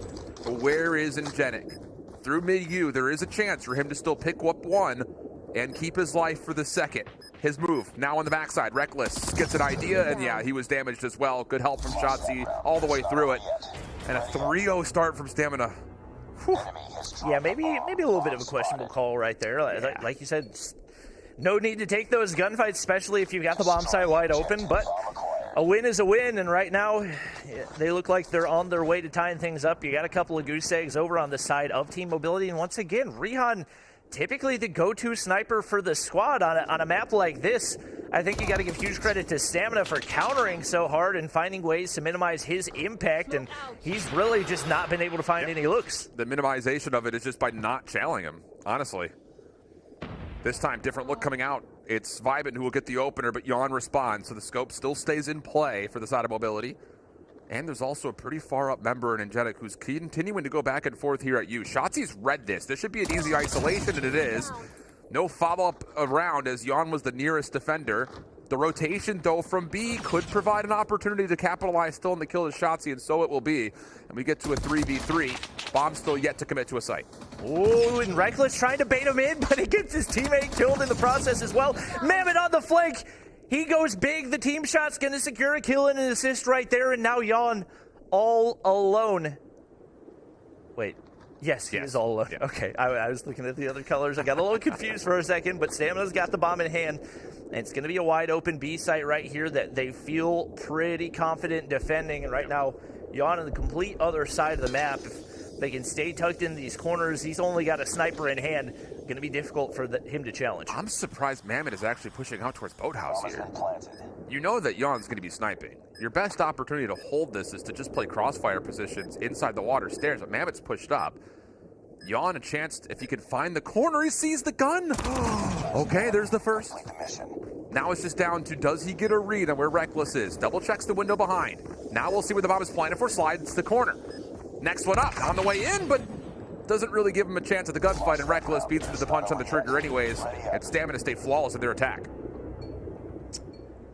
I don't hate that play, especially if you get the bomb down right there. You're going to hear the audio cue if they go for the defuse. So tough to clear out every single possible area, especially when you can hop down to water side as well. So well played by Stamina, and that's now 4-0 for them as Rehan still sits on the goose egg. They've got to be able to find ways to make more of an impact for him, and right now, once again, a little bit more aggressive over onto the A site, and this is the more traditional push that we've seen from the other players. It is going to be Jan making them pay right there, as that is exactly what he'd been waiting for, but trades both ways, and it's down to a 4v4. And Rehan has swapped off the scope to pull out a KSP. He was defending over towards B and did take a couple of shots, so you do know, I believe, that Lossy's pushed through, and, well, now you definitely know. And there's triple challenge coming out. Claps will deal with it, no problem. Really good isolation once again from the defense. But can they turn it into a round win? Because Vibin is just pushing up with a pistol. That'll be good for another elimination, but it's immediately responded to, and we have a numbers advantage from what feels like the first time, convincingly so, for Mobility's defense. It's just down to Reckless for 1v3. And we talked about earlier, Jan being arguably the best sniper on the weekend so far. He's back up to 8 kills already and making his impact known. Reckless goes for the double chow right there. Maybe could have played that a little bit better, but it was a tough situation either way. Finally, a round goes through for Team Mobility, and only one more round until we flip sides. We'll see if that change maybe swings the momentum a little bit, but right now they got to capitalize and try to find one more here on the defense. I think you know here, if you're Stamina, that Rehan's put away the scope. So you don't even bother trying to even go towards Jan's direction. And if Rehan's going to play by himself over towards B, you smoke it and you try to full flood it. That's the initial attempt, but no engagement will unfold. And that kind of creates a little bit of doubt here for Stamina. And as they kind of give away some of their positions, it's Awakened who tallies first blood safely. Good help over the middle of the map, and a little bit of patience from Mobility goes a long way here as they're now in a 5v3. And if you're Reckless, you cannot plant this bomb. You have no idea where the low ground is. They can take down one. The Ego Chow onto Awaken right there, but the team shots are there, and Awaken's going to pick up the final one. It's all down to Mammoth, and right now with the bomb down, he's going to take a couple of shots, but he's just got to ego it. He doesn't have any head glitches to work with, and Jan says, I'm going to put him down early anyway, sniper in hand. Back-to-back rounds go through for Team Mobility, and this one's definitely not out of reach yet. Oh, not at all. I love the call from both of the two teams, though, in that last round. You go quick, avoid Jan if you're Stamina, but Rehan knowing that, okay, I'm the only defender here, but he has to value his life. Really well done. So now we swap the sides, and Mobility very rapidly trophies down as they make their play in towards you. Awaken has been seen and damaged on his entry, but there is no follow-up. Bomb even going to be stuck as Claps is going to once again just kind of keep building towards that Mobility stat line. Get the bomb planted as fast as possible. And it's going to be first blood for Stamina, so that softens things up for the retake right here. Ingenic holding that angle. Shots going across for Vibin. Not going to be able to connect right there, and time continues to tick, but Lossy's going to be able to flood through mid. He gets taken down, but not before taking one for himself. Reckless trying to find some damage here, but it's Vibin with the snipe, and now down to 2 players right here. You gotta still contend with Jan, and he has not been easy to deal with. The Deagle not gonna be able to wrap the corner soon enough right here, but they're gonna find the kills in just in time. Stamina clean on the retake, and Reckless able to find the defuse. There's a miscue right there for Mobility's post-plant defense. You have 3 members that are essentially playing in and around you, kind of throwing shoulders or sliding and canceling back. And then you've got 2 players that are real deep over towards Well and Archway. And once you get that initial kill off the flank, I think you got to send one of those members back in to try to help defend that A site. No fence control really at all for Mobility, and that's really where Stamina was able to break down the post plant. So good recovery here for the defensive Stamina, but for Mobility, looking to keep on their very quick pace as they've already made waves over towards B. Bomb looking to get planted once again, but the difference is Shotzi has gotten through Spiral, and there's no way you expect him to be there. No, not at all. That's as free as it's going to be right there, and with the bomb going down, it's Stamina with the man advantage once again, and they're feeling pretty confident on the retake, and Genix going to take a whole lot of damage right there. Shotzi backs up. They do lose Lossy in the process, and you know that you got Awaken holding down that back side, so that's going to make things that much tougher to get pushed in. Vibin, he's got a sniper in hand. He's going to see if he can make the slow play, but you don't have a whole lot of time to do it. He's got to get pushed up quickly right here. Reckless, can you see through that? I guess that you can, but he's not going to be able to make anything of it. Sniper going to connect on the first, but he's got to move fast. Only 10 seconds, and there's not enough time for a 1v3 on the retake. Perfectly played by Team Mobility, and they find around to the offensive side. Yeah, this is obviously a very much so predetermined plan out of Mobility on the offensive side of whatever map they seem to be playing. Toss all your nades, get the bomb planted. We'll figure it out from there. And that time around, no shortcomings on how they wanted to set up their post plant. So 3-5 the tally. Still some recovery needed here for Mobility. And Yuan's looking to start things off by watching the cross up top. The rest of his team full forced on the low ground, including Ingenic, who's able to take down Shotzi. Once again, interior on that mid-U area. Bomb planted, Reckless trying to set up a nade, but this is already better. I love the fact that Awaken's trying to play outer fence, just try to contest it, but stay there. Stay there. Lossy's just trying to play his life, but he's not going to be able to get away right here, and I think he may have taken another down with him right there. I don't know how he managed to do it. The bomb is down, but Rihan's going to be able to find a big one right there. Vibin there to trade. He's going to go ahead and stick the defuse. He's got a teammate holding that corner, and that's as perfectly as you can play it. The defuse goes through, and now Stamina 1 round from tying things up. You had 2 trophies down in and around the fence line. If your Mobility, commit to holding that position. That's another moment where Stamina is able to just kind of run up to that second set of fence work and be able to essentially break down the post plant simply due to the fact that they can't watch everything at once. We'll see. Once again, back over towards A. This time, Yawn, he does not want anyone to get interior towards you. So he's going to be watching this off the cross. Everyone else is going to be focused on the front. Big first blood into Shotzi. No flank to come through early. And once again, Claps will get an early plant. Vibin not going to be able to connect on the snipe from top side right there. So with the bomb going down, it's been Team Mobility's go-to option every single time. Get the bomb down, see if you can hold the retake. Rihan should be able to get the information. Clean shots onto Reckless. Going to take him down. Trade's going to be there. Mammoth, big kill for him, but they got to start moving quickly. They're down a man in only 22 seconds. You got to take down 4 players in a very short period of time, and lost. He slides between 2 players. No hope in that gunfight. Vibin going to try to make a miracle out of nothing. Mammoth's going to be able to take down one, but Vibin is gone. Mammoth there for the trade, but there's no time. Can't get the defuse even if he wanted to. And Team Mobility does stay alive for now. Small adjustment once again. They don't like the threat in towards you, so what do? You've got 1 player to watch the cross down low in secret, 2 players to set up a crossfire on the inside, and you say, if you're going to keep breaking us down through fences, you can have it.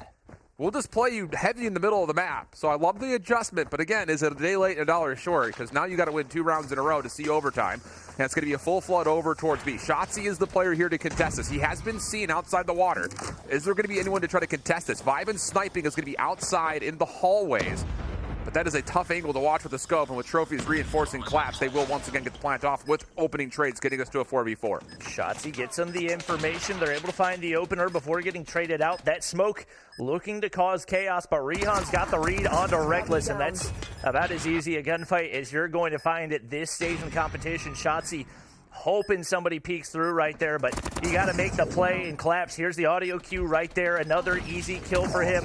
Vibin all alone in a 1v3, and the defense not looking quite so strong here for Team Stamina. He's going to get taken down off of a nice snipe, and that lead starting to disappear pretty quickly. Every single offensive round has been a plant again, and I think if you start to recognize this, if you're Stamina, which by now you should, you have to contest early. You can no longer sit back because the rounds that they've won, I won't say they've been given, but there were some vulnerabilities in team mobility. They have had great looks at every single attacking round thus far. This time, Vibin sniping over the top of the B site. Can he find anything here? There are 5 members in front of him, and he says, I'm not interested. Bail out. There's a little bit of help from behind. It's number 1 in Shotzi, who gets the first kill, but once again, the trades are still good for mobility. Just keep an eye on that early long flank, though. Stamina's trying to pressure to try to control how this hit's going. And it feels like Stamina's they're playing too split from the approach that we're seeing out of team mobility. They're traveling as a pack, and they've not been able to find more than 1 kill at a time. Lost, he finally finds one right there, but once again, immediately traded out, and they've not been able to find any big impact kills so far. The bomb doesn't go down early this time, so that alleviates a little bit of pressure, and it is going to be Team Stamina getting that topside control right here. So a lot of pressure to see if maybe they can finally gain a man advantage, but it looks like the bomb is going to wrap back toward B. In 3v3s like this, you cut noise, you reset, and it makes the defense have to adjust in one way or the other. Stamina have opted to spread the map with all 3 of their last defenders. Bomb now planted once again. Rehan watching the long flank is going to have 2 players in front of him. He gets the first, slips away, as Reckless wasn't immediately there to try to hit over through Spiral. But can he maybe use this as an extra breath to possibly still work this flank? Vibin's in trouble, though, and he's missed his opportunity to make capitalization happen with the scope. Yep, he needed to find at least one right there, and with that, you got to think we're probably going to OT. Only 17 seconds remaining. There's just no time. You might be able to shoot the barrel of the gun, and Reckless is going to be able to find one right here. They're trying to pull off a miracle, but Vibin's still missing those shots. They got to go now. They got to go now. You got to trust your teammate. He sticks the defuse, and he does it in time. Right there is Vibin, able to clutch up in that round, and they avoid the OT. Wow. I mean, you said it yourself. You have to trust your teammate. Jump on. I mean, there was probably not even more than 1/10 of a second in between that being diffused versus you being blown to bits. But, woo, the trust comes out. Vibin just getting enough done to say, Reckless, please hit this. They're all looking at me. And yeah, this last call, that last shot, how different that could be. Reckless sliding to save the day with the last 3 eliminations.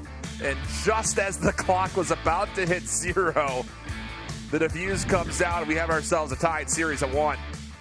What a game for Reckless. 13 kills, but obviously the most important kill in the entire match. That final one keeps his teammate alive to be able to stick the defuse, and Team Stamina, definitely a must-win for them, especially with the way the first hard point goes. You gotta win the search and destroy, and right now you think they gotta win the control too. Who knows?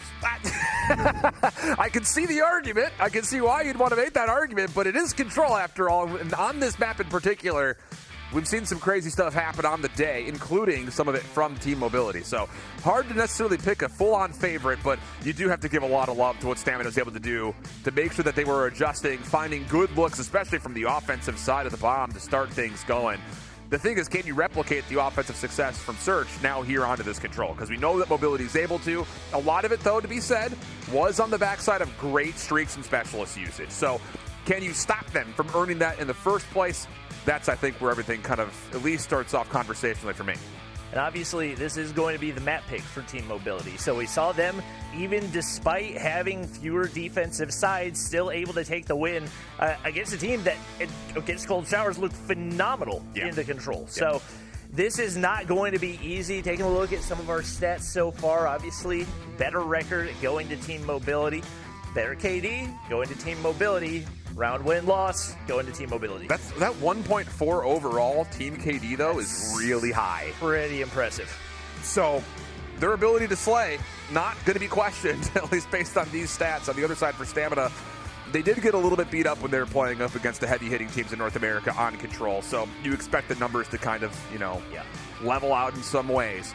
But for team mobility to be able to do that versus teams like Mayhem, definitely impressive to say the least. It just comes down to, in a do-or-die matchup, can you continue that? I mean, we talked about this a lot through Europe. A lot of heavy-hitting KD players that we saw going from day 1 to day 2 were not quite able to keep it going. So, can you step up when it matters most? Because this is a huge map for both of these two teams, considering it's a takeoff hard point coming up after this. Yeah, I personally feel like it's must-win more for Stamina than it is for Team Mobility, just because of the way that the hard point looked and the gap in the search and destroy was not really all that big. So if I'm being honest, I think I do have to give the edge to Team Mobility, but we'll see what Stamina can do. Is obviously this respawn plays very, very different from the hard point. I mean, I'm here for it, dude. It's been a long time since we've seen slums in anything, let alone on control of all things, so I'm definitely here for it. And I know you guys at home are too. This is a big one, though. I mean, as we had mentioned, frame this whole series up, expectations for both of these two teams was middle of the pack. They would do well versus other teams that were either below them or maybe be able to pull a map or two off some of the better teams, but it's tight right now, and we expect that this one's going to probably stay the case as we get into this slums control. Heavy hitter-wise, though, here's the thing that I've been most impressive with. It's not just the fact that Jan has been great with the scope. He's been really good in these control maps as well. He's been, I think, one of my top players that have kind of bridged on to this competitive scene this year. And he was the player that surprised me pulling out the UL 736, not just pulling it out, but he was shredding with it. As soon as we hopped into that control, we were 3-4 rounds in, he had 25 kills. Yeah. He was absolutely lethal with it, and he's going to be playing the exact same sites on the exact same map. So he's going to be very, very difficult to counter, and yeah, he has definitely been my pleasant surprise for the weekend so far.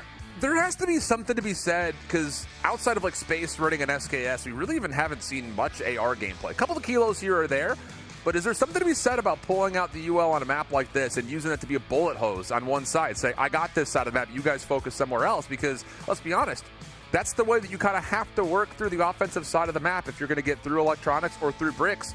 You kind of need suppressive fire just to kind of draw attention your way. Yeah, I think it's definitely one of the reasons he's been able to be so effective so far. Other thing I was thinking about earlier, every other region we've casted has had, 2-3 Peacekeepers every single map? Yeah. We have not seen a single Peacekeeper in all of North America so far. So it just goes to show you, there's more than one way to do things in North America, trying to find their own ways. We see a couple different looks out of every one of these teams, but getting ready to hop into map 3, and definitely, I mean, it's the swing map, so we'll see who can take it. This is huge. This is so big. And I think, even just framing up and kind of appetizing towards a map 4 takeoff, depending on who wins this map, I think you start to feel really confident about your way to kind of have an edge in the respawn overall in this series. Because both these two teams, I think, we mentioned, it was hard to find pros and cons for either of these two, maybe outside of Stamina and the Search and Destroy, which evidently just came to play. So a lot of guessing, a lot of presuming, but now a lot of action on the way as we're going to get Stamina starting from the defensive side. And we'll see if Mobility can continue on their winning ways from the attacking side of control. Yep, looks like Stamina, go ahead. Send a lot of pressure over toward the B site. You don't want to give up too much map control right there. Wow. Yeah. Clean shots out of Shotzi right there. They're going to look to get pushed up in the mid-map as well. And the map control looking very, very solid as Viben's respawn sniping right here. He's going to be able to find 2 off the start. We've seen it a tiny bit in the other regions, but what a start right here from Stamina. On slums control? Like takeoff control, fine. I'll throw a couple of chips at that. I'll bite.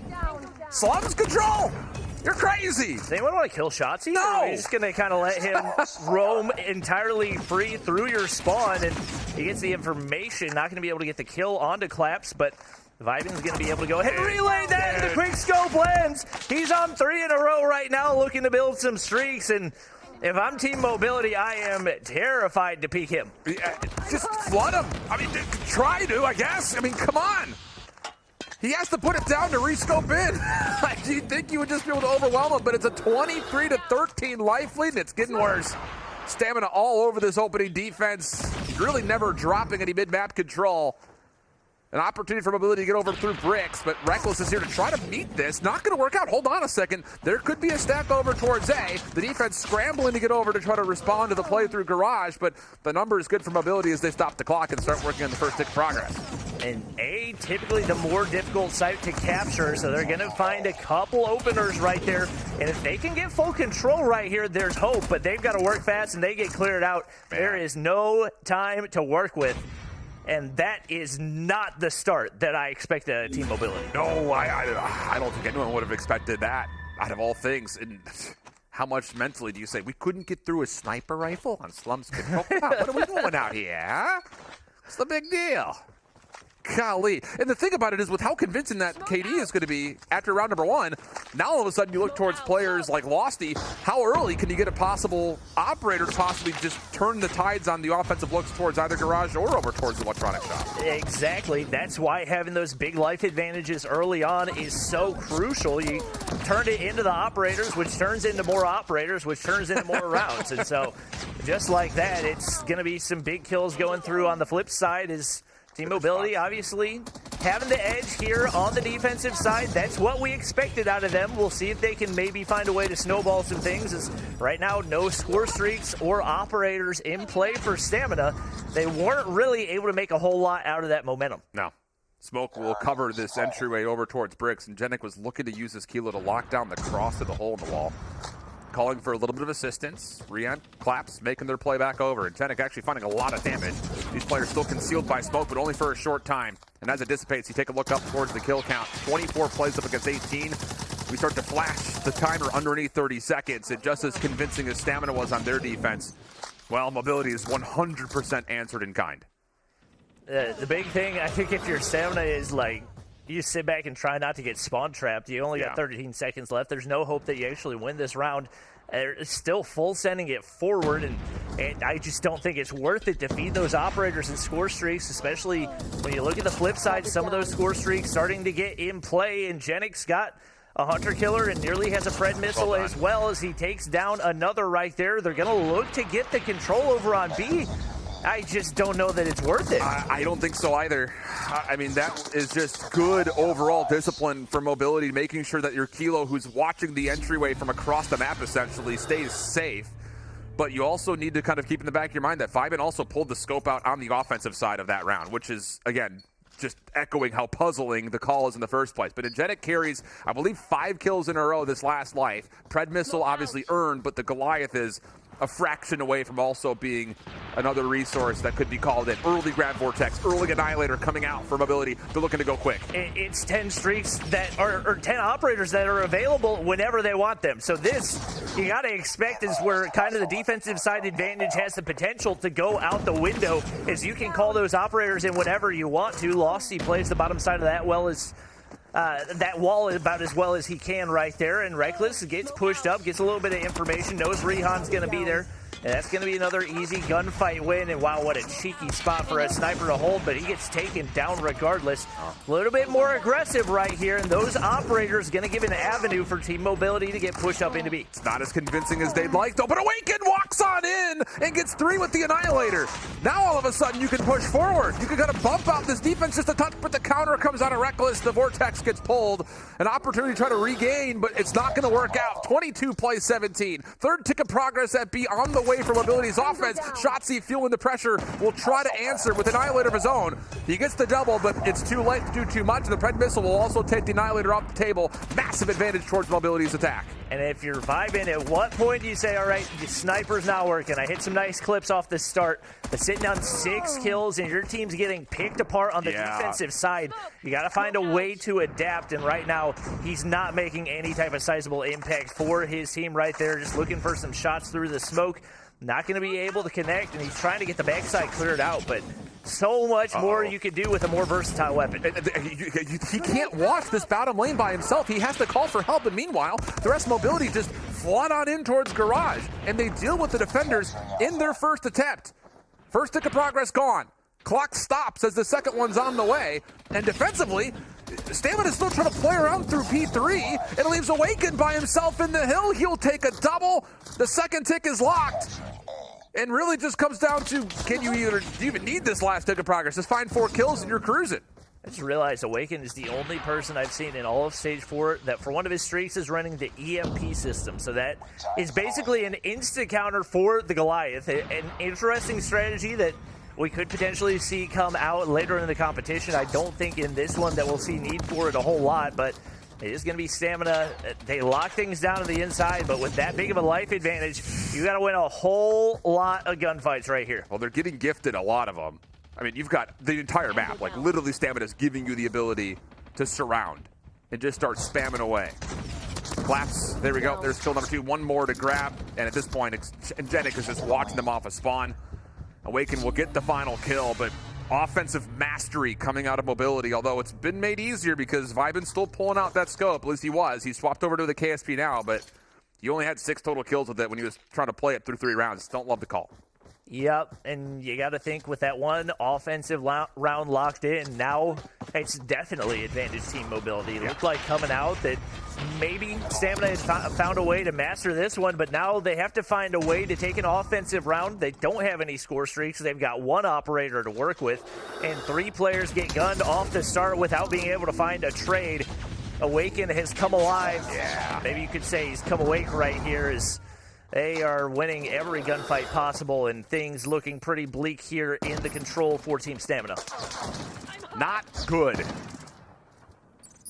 Really the only 2 words that are needed at the moment. Still plenty of time to try to fight through this, but only a single kill has been tallied so far for Stamina. It's not getting any better. Trying to make a play over towards Bricks. Shotzi just walks into the line of sight of Awaken, who now swaps back over to the KSP, looking to set up a pinch to the backside of the destroyed car, but nothing there on the corner. But a lot of time killed off the clock. Stamina have to find success on this breach attempt towards Electronics. And Yawn continues to take him down, making use of that UL 736. Reckless all alone on the inside of the control point. They're able to get a little bit of time right here, but it's not going to be a full tick, and the lives continue to go to waste as they are now getting doubled up on by this Team Mobility roster. 1 kill will go through, but when you got 2 Annihilators you got to contend with on the outside, there's not much of a counter for that. Engenic going to look to hold the mid lane as well. Hunter Killer comes out. Not going to get a whole lot of value out of that one, but at this point in the game, it doesn't seem like it's going to matter too very much. Wow. I mean, after the open and defensive round for Stamina, I think we all kind of readjusted ourselves just a touch, but this is the exact same look that we had for Mobility in their opening match today in Swiss Round 1. Just offensive mastery to come through. Now, the B zone does get captured, but you can have as much time as you want. I just don't see a world where anyone's putting their money down on a 5v16, and Yawn just absolutely destroys Shotzi through the back window. Stamina trying to do what they can, but this is a bridge too far, to say the least. Yeah, especially with what your objective is to try to capture the A zone. Either capture the A zone or win a 4v13. Neither of those is remotely feasible at this point with the way things are looking, with the way Yawn's locking things down on the inside. He's sitting on 21. Consistency across the board for Team Mobility, and he's just trying to wall bang, find some information, and Janet calls the pred. That's another kill down. Lives getting a little bit close right here. But with only 1 remaining, Shotzi's got to stay alive, and it's not going to happen. A moment where it got interesting, but there was always that get out of jail free card of about 2 different operators and a Pred missile to make sure that things stayed well within your grip. So 3-1 the count here on the control. And outside of just a couple of missed rounds by Mobility, this whole series, I feel like, has just been kind of them in the driver's seat. I mean, not to take too much away from Stamina because they looked really solid in the search and destroy. It just never really felt like they were the one able to get their game plan going. And that's one of the reasons that I feel like this Mobility squad has the opportunity not just to possibly win this series, but also possibly upset someone tomorrow. So, I don't know. It's been an interesting look, but now all of a sudden you turn the narrative straight over to Stamina. How do you come off of a performance like this and turn it into a map 4 win on takeoff to try to even get to map 5 search? I think the one advantage Stamina has going into this is their map pick, so maybe that's something that's going to lean slightly in their favor, but I mean, off that first hard point, they did not look good at all. Yeah. Even on the times when they rotated early, typically just immediately broken, and across the board slaying looks stronger for Team Mobility. It looked very similar to that in the last 3 rounds of the control as well, so we'll see what they can do to counter, but pretty clean off the ending for that one for Team Mobility. Yep. Everyone participating. I hate to keep kind of going back to the same point, but it's going to be a differentiating factor pending these guys make it to tomorrow. And at the moment, that is kind of the win condition, at least in my mind, when it comes to who they've played so far, including the ones that find themselves on the opposite side of the loading screen. So, man, here you go. Takeoff, hard point. And the thing about it is, not only is this, we think it's Stamina's map pick here, but we did see mobility on this map versus NYSL Mayhem, and they played them all right. So, we'll see. You good? What was the score for them? 250-190. Gotcha. Okay. I couldn't remember because we didn't actually watch that No, one. it was on the little small monitor, yeah. Okay. Yeah, they definitely played things pretty close on that one, and I think that was the indicator that we had at the start of the day, like, okay, maybe this team mobility is not somebody you want to mess around with. With them able to play things that close, even with this being the map pick for Stamina, it's not going to be easy. You start to sweat a little bit. Yep. Absolutely. Backs 100% against the wall, because, the thing is, and we haven't really had a chance to say this yet, but this is your season. It's not just a tournament. It's not just another event. It's not just a shot at a couple extra $1,000. This is your entire season. Is in these last two potential maps for either of these two squads. The Firing and Search and Destroy is also a very interesting one when it comes to conversation points about both these two teams if we get there. And I will say the pathway towards Stamina being able to finish this series on that map definitely improves their odds. But first and foremost, you need to see good overall coordination, chemistry, and good timing out of Stamina, because that was the thing back on Standoff. Some of their timings on calls for operators and score streaks were a little off, and even though they found favorable kill feeds, mobility was able to bounce back. You have to stop that from happening and find a way to start using these money hills to try to get 45-plus seconds. Yeah, I think if you're Stamina, you cannot let things snowball early on. We saw, you talked about, they had 25 seconds coming off of P1, and at the end of the first set of rotations, they were still under that 40-point mark. So you've got to be patient. I think that's one thing that a lot of these teams have a tough time doing. They feel the need to get every single second of hardpoint time, and sometimes it's better to slow things down, let the game come to you, and get the positioning that you want that allows you to play for those bigger chunks of time. Good start for mobility, but the response from Stamina is significant. Trying to work their way up towards that top scaffolding area, towards where P2 will eventually pop up. Losty over the top of the heady through fountain does well to keep the contest alive. 30 seconds for the fight for. Mobility still controlling the top side of the map, have good looks to make sure that they're, I would say, attackers on the zone stay safe, but Reckless changes that in an opportunity for Vyman to really turn the tides, pending he can get this kill up top. Chases onto Engenic and actually puts him down to the low ground, which is not great news. He has to respond now to the entire force of Team Mobility, and he's not able to meet the match. And that feels like one of those situations where you messed up, but you have the high ground. You got to trust your teammates to pick up that kill, and he sacrifices everything in the process. He gets taken down, and just like that, they find themselves at a huge disadvantage, and Team Mobility is looking to lock down those spawns for P2. So even though the scoreboard looks pretty tight, it definitely doesn't feel that way. Well, keep an eye on Yawn. He had a teammate just spawn right next to it. They think that they're safe in the backside. That is not the case. Stamina's trying to threaten, but the kills still come through really cleanly. Spawns will still not fully be here, though, for mobility. Yawn not 100% aware of that at the moment, and there's a chance here that Stamina can actually turn this into numbers. So far, so good.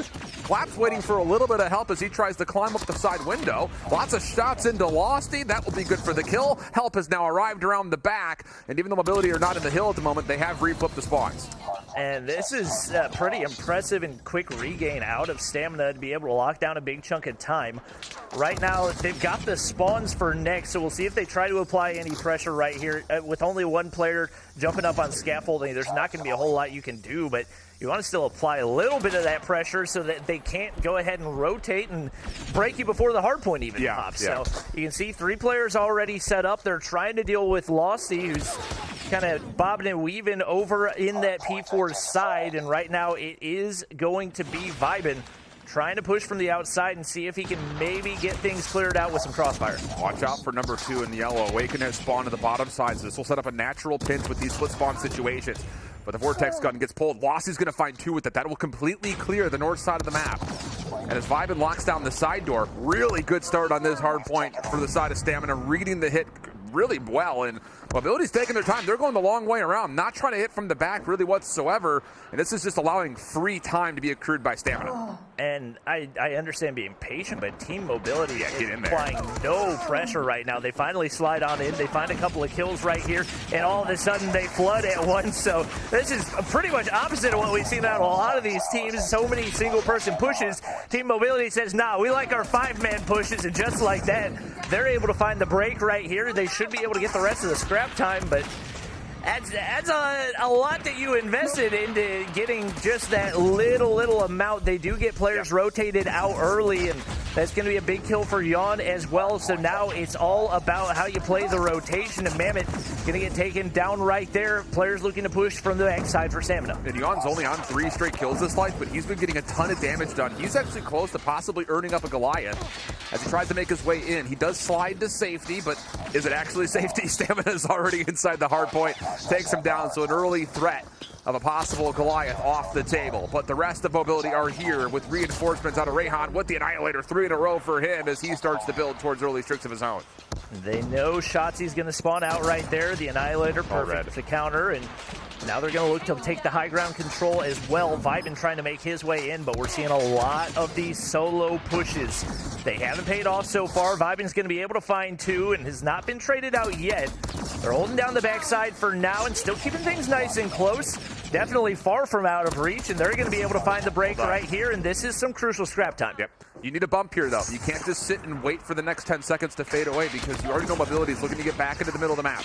So Vibin aware of this, keeps the high ground in play. The rest of his teammates try to stretch over towards the bottom side of the minimap, trying to once again surround this fountain hardpoint before it opens up. 88 plays 86. Tight game. Rayhan caught out. Finally finished off, and Vibin is now on 7 in a row looking for full streaks. That Goliath can be crucial, especially when it comes to that P3 rotation. We'll see if he can capitalize, catches Ingenic out, and that's going to be the Goliath.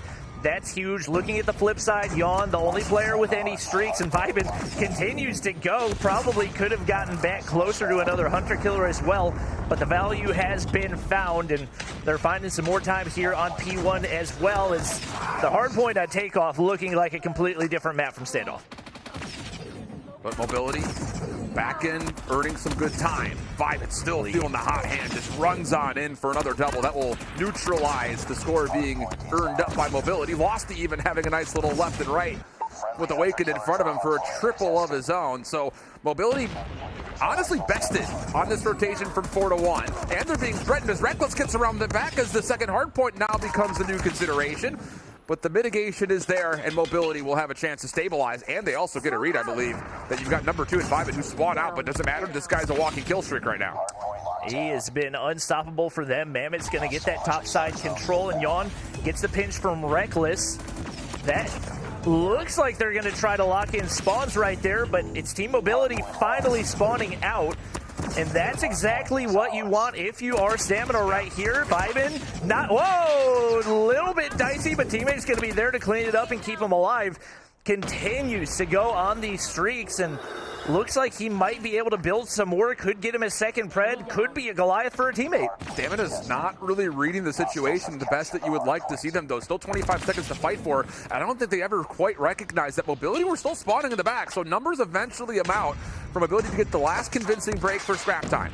Now it's about the fight as we rotate over across the middle of the map. And Ingenic, he actually gets 2 on the north side of the map. This is going to flip the spawns back once again. Stamina spawning old. An opportunity for Mobility to get in towards this new hard point quickly. Just comes down to, can you find these last 2 defenders? Ingenic gets a read on where they're positioned, but can't win the gunfight. So now reinforcements have at least somewhat gotten here. Yawn on the double, trying to get number 3. Yawn doing it all himself. Lossy trying to find a way to respond on in, and Stamina will stabilize for a little bit of initial time. Man, that's a huge streak right there, and that Goliath going to be able to take down the Annihilator as well. So that locks down the backside.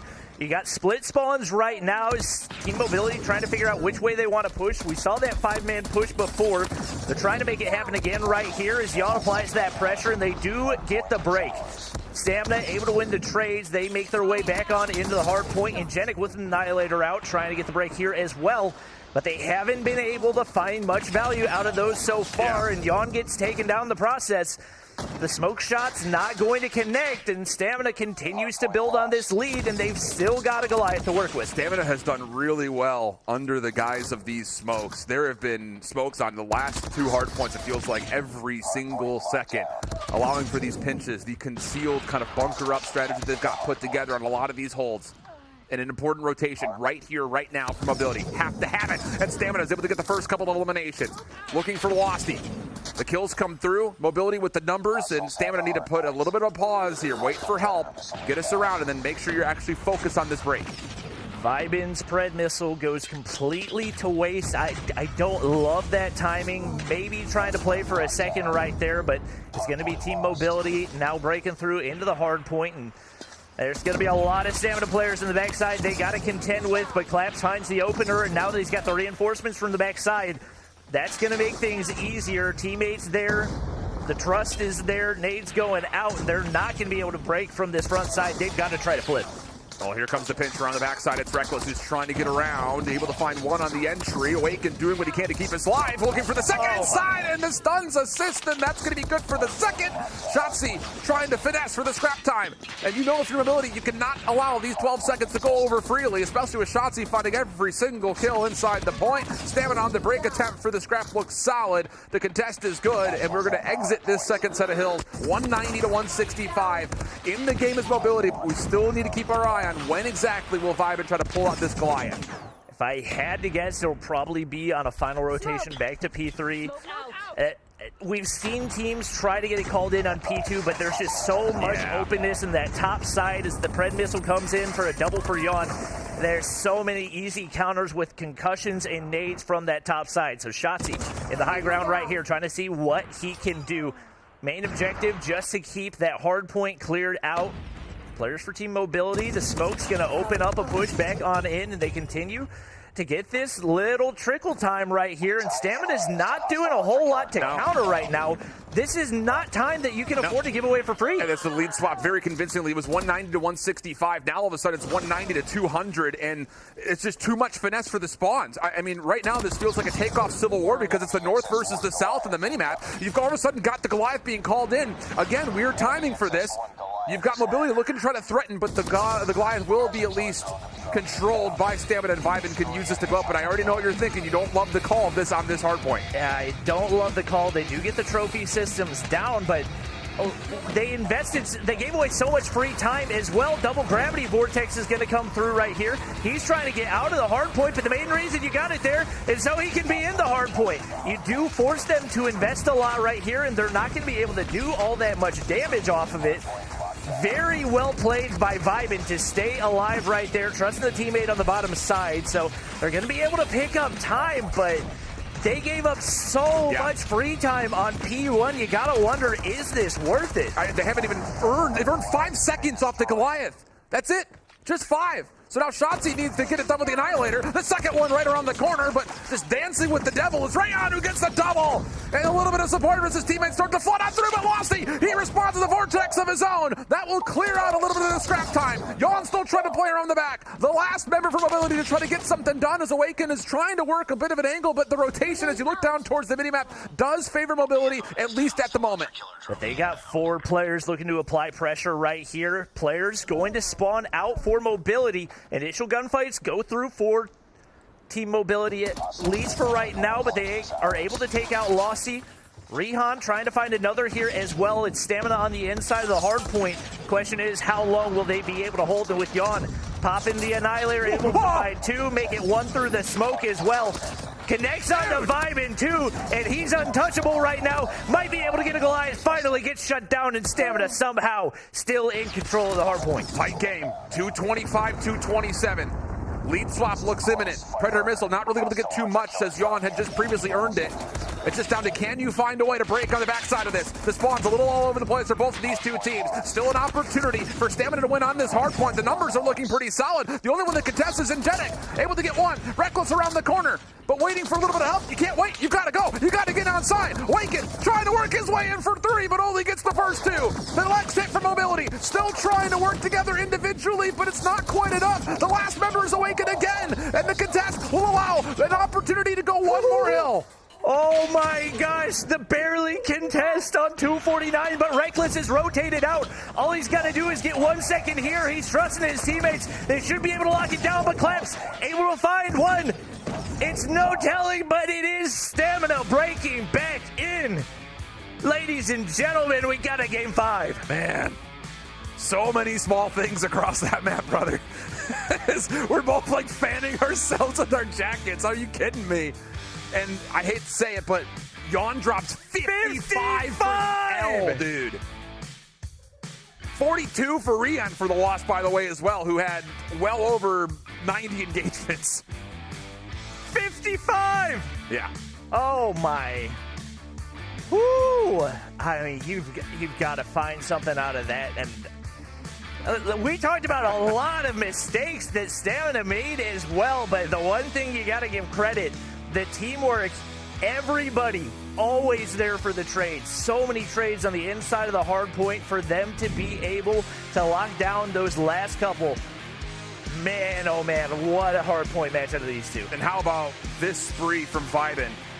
Walking highlight reel as we got to the second set of hills, eventually allowing him to get to that Goliath, which, even though it didn't provide the most amount of value that I think we were both looking for, still, the plays that he made to get earned in the first place was largely, in my mind, a major difference maker to how this map had fared, because he single-handedly took over this map for so long.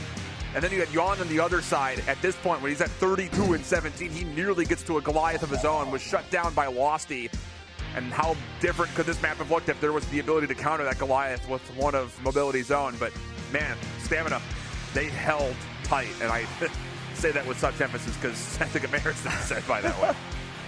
I mean, the fact that they were able to lock down that much time in P3 with how much got invested by Team Mobility, whether it was the operators, the score streaks, the team pushes, they could not get any time. And the way that Stamina shut down every last push, the angles they were able to hold on the inside right there, you got to give Team Mobility credit. The fact that they peeked in, were able to get it to that P4 rotation, but just weren't able to lock things down. Oh, man, I'm sweating. You want a map 5, Bobby? I want a map 5. How about a little firing range for you? Oh, yeah. Give it to me. Inject it into my veins. I'm not a doctor. I can't do that. Sounds good. But I could try.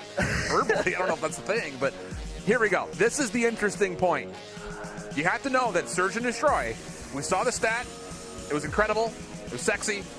Lots of plants for Mobility. Can you still pull that off on firing range? A map that is very easy to at least contest plants safely from the defensive side. That's where the win condition is in my mind. Can Mobility still get post-plant setups? Because I have a feeling Stamina is going to be much more difficult to break down on this map when they're on the defensive side of the bomb. Yeah, I mean, you got to look at the only team that was able to take a Search and Destroy off of NYSL. No, they weren't. UD took a Search and Destroy as well. But I know where you're going with this, and I like it. Team Mobility looked really, really strong, and it was primarily the snipers doing the damage. We arrived in the map to, 15 kills, I believe, for Ingenic. And obviously, Rihan had a big impact there as well. But, on the firing range, Search and Destroy, these guys can bring it. On the flip side, Stamina able to take the first Search and Destroy, but especially based on what we saw right there, a win in the first of the game mode does not necessitate a win the second. No, definitely not. It's no immediate correlation of cause and effect in any regard. I just think that the styles that both of these two teams are going to opt to play off the get-go is going to be really intriguing. Because if it is a Mobility on the offense, I assume heavy SMGs, maybe one sniper rifle, try to get the bomb planted, backside trailer as much as humanly possible. But for Stamina on the other side, lots of investment. We saw it in Hacienda, double scope setups. Not a lot of value out of the second scope. So do you even bother pulling out a second sniper rifle on this map, or do you just go into 4 SMGs with one scope? I would prefer to see the latter. I think if you are Team Mobility, I think you give Rihan at least the opportunity off the start, because he is a very streaky player. If he has that hot start, it can carry through pretty heavily to the rest of the game. So, especially with the way firing range tends to play, lots of long angles for those snipers to hold. I think if you can get him heated up early on, that can have a massive impact that'll be felt throughout the rest of the game. But I think you do have to be very, very aware of, if the shots aren't hitting, making that adaptation. Here we go. One round of Search and Destroy gets you tomorrow, or ends your season. 3 spots up for grabs for North America to represent at Stage 5 World Champs. Could one of these two teams possibly find themselves there? A lot to look forward to, but you look at the loadouts right off the rip here for the defensive Stamina. SKS out of Shotzi. 2 scopes, though, also still in play. Interesting read. goes ahead and swaps it out for a KSP right here. And we talked about you let Rihan get a first couple rounds, see if he can feel it out. He finds a first blood right there. That's going to be huge. And that, I mean, if there's one thing Team Mobility are, I will say it's predictable, but it works. Every single time, immediately get a full set for that plant, and Awaken finding that inside trailer control going to be huge. Opens things up, a couple of trades, but most of them going the way of Team Mobility. And now Shotzi all alone to clutch a 1v5. Not looking very good. No. And immediately, the problems that we saw for Stamina when they were playing on the defensive side of Hacienda have been... We have to talk about it. It's a quick plan. Jan didn't pull out the scope this round. Shotzi's still giving us the good old college try, but admissions offices were closed weeks ago. So you have to defend. You have to contest these plants early if you're Stamina. You cannot allow Mobility to get free plants all day long. And Shotzi's still playing like the round's in play. What the? Rocket coming at his face, but it arrives slightly past the deadline. So it is going to be Team Mobility taking round one, and it seems like when they're on that offensive side where they're allowed to dictate the pace of the game, they feel very, very comfortable. I think the big challenge for them is going to be on the defensive side. So right now, just trying to get as many of these rounds as possible, and as usual, full wait, Ingenic, maybe cooked a nade too long. Not entirely sure what happened right there, but that's not the start that you want. Yeah, he definitely cooked the nade too long. A little well-done steak for him. But the kill still allow an opportunity to fight this round back, even though Mobility was doing what they could to try to provide a little bit of an opportunity. And that's not good, Vyman. And Reckless isn't even there for the trade. Like, why not shell that? Yeah. You know exactly where he is. You're not going to be able to get the kill there. You let Jan get into position, and he's going to be weak, but all he has to do is go from behind the bomb site. And right now, they're back to where they want to be, able to plant on the A site, and you don't really have any pressure on the backside of trailer, so he can get it down whenever he wants to. And now, with Rihan finding the opener on to Losty, you got to make something crazy happen. And Reckless has not been able to get out of trailer since he initially walked in. Mammoth from the other side through barrels. Once again, Jan is just playing with his food. Rihan making to there's no exit. Jan gets one. Reckless jumps on forward. He's going to try to stick for this. No, not allowed to. Rihan through walls, smokes. Some other obstacle, I'm sure he shot that through, and he saves the day from a Reckless clutch. That's why you at least let Rihan give it a try. Although I don't think that we don't have Jan with the sniper in hand. Yeah. So pretty solid adaptation for Team Mobility right here. And now it's going to be Shotzi. He's going to try to counter a 5-man push on over to the site. And that does not go well. I think especially that the full doorway peek right there.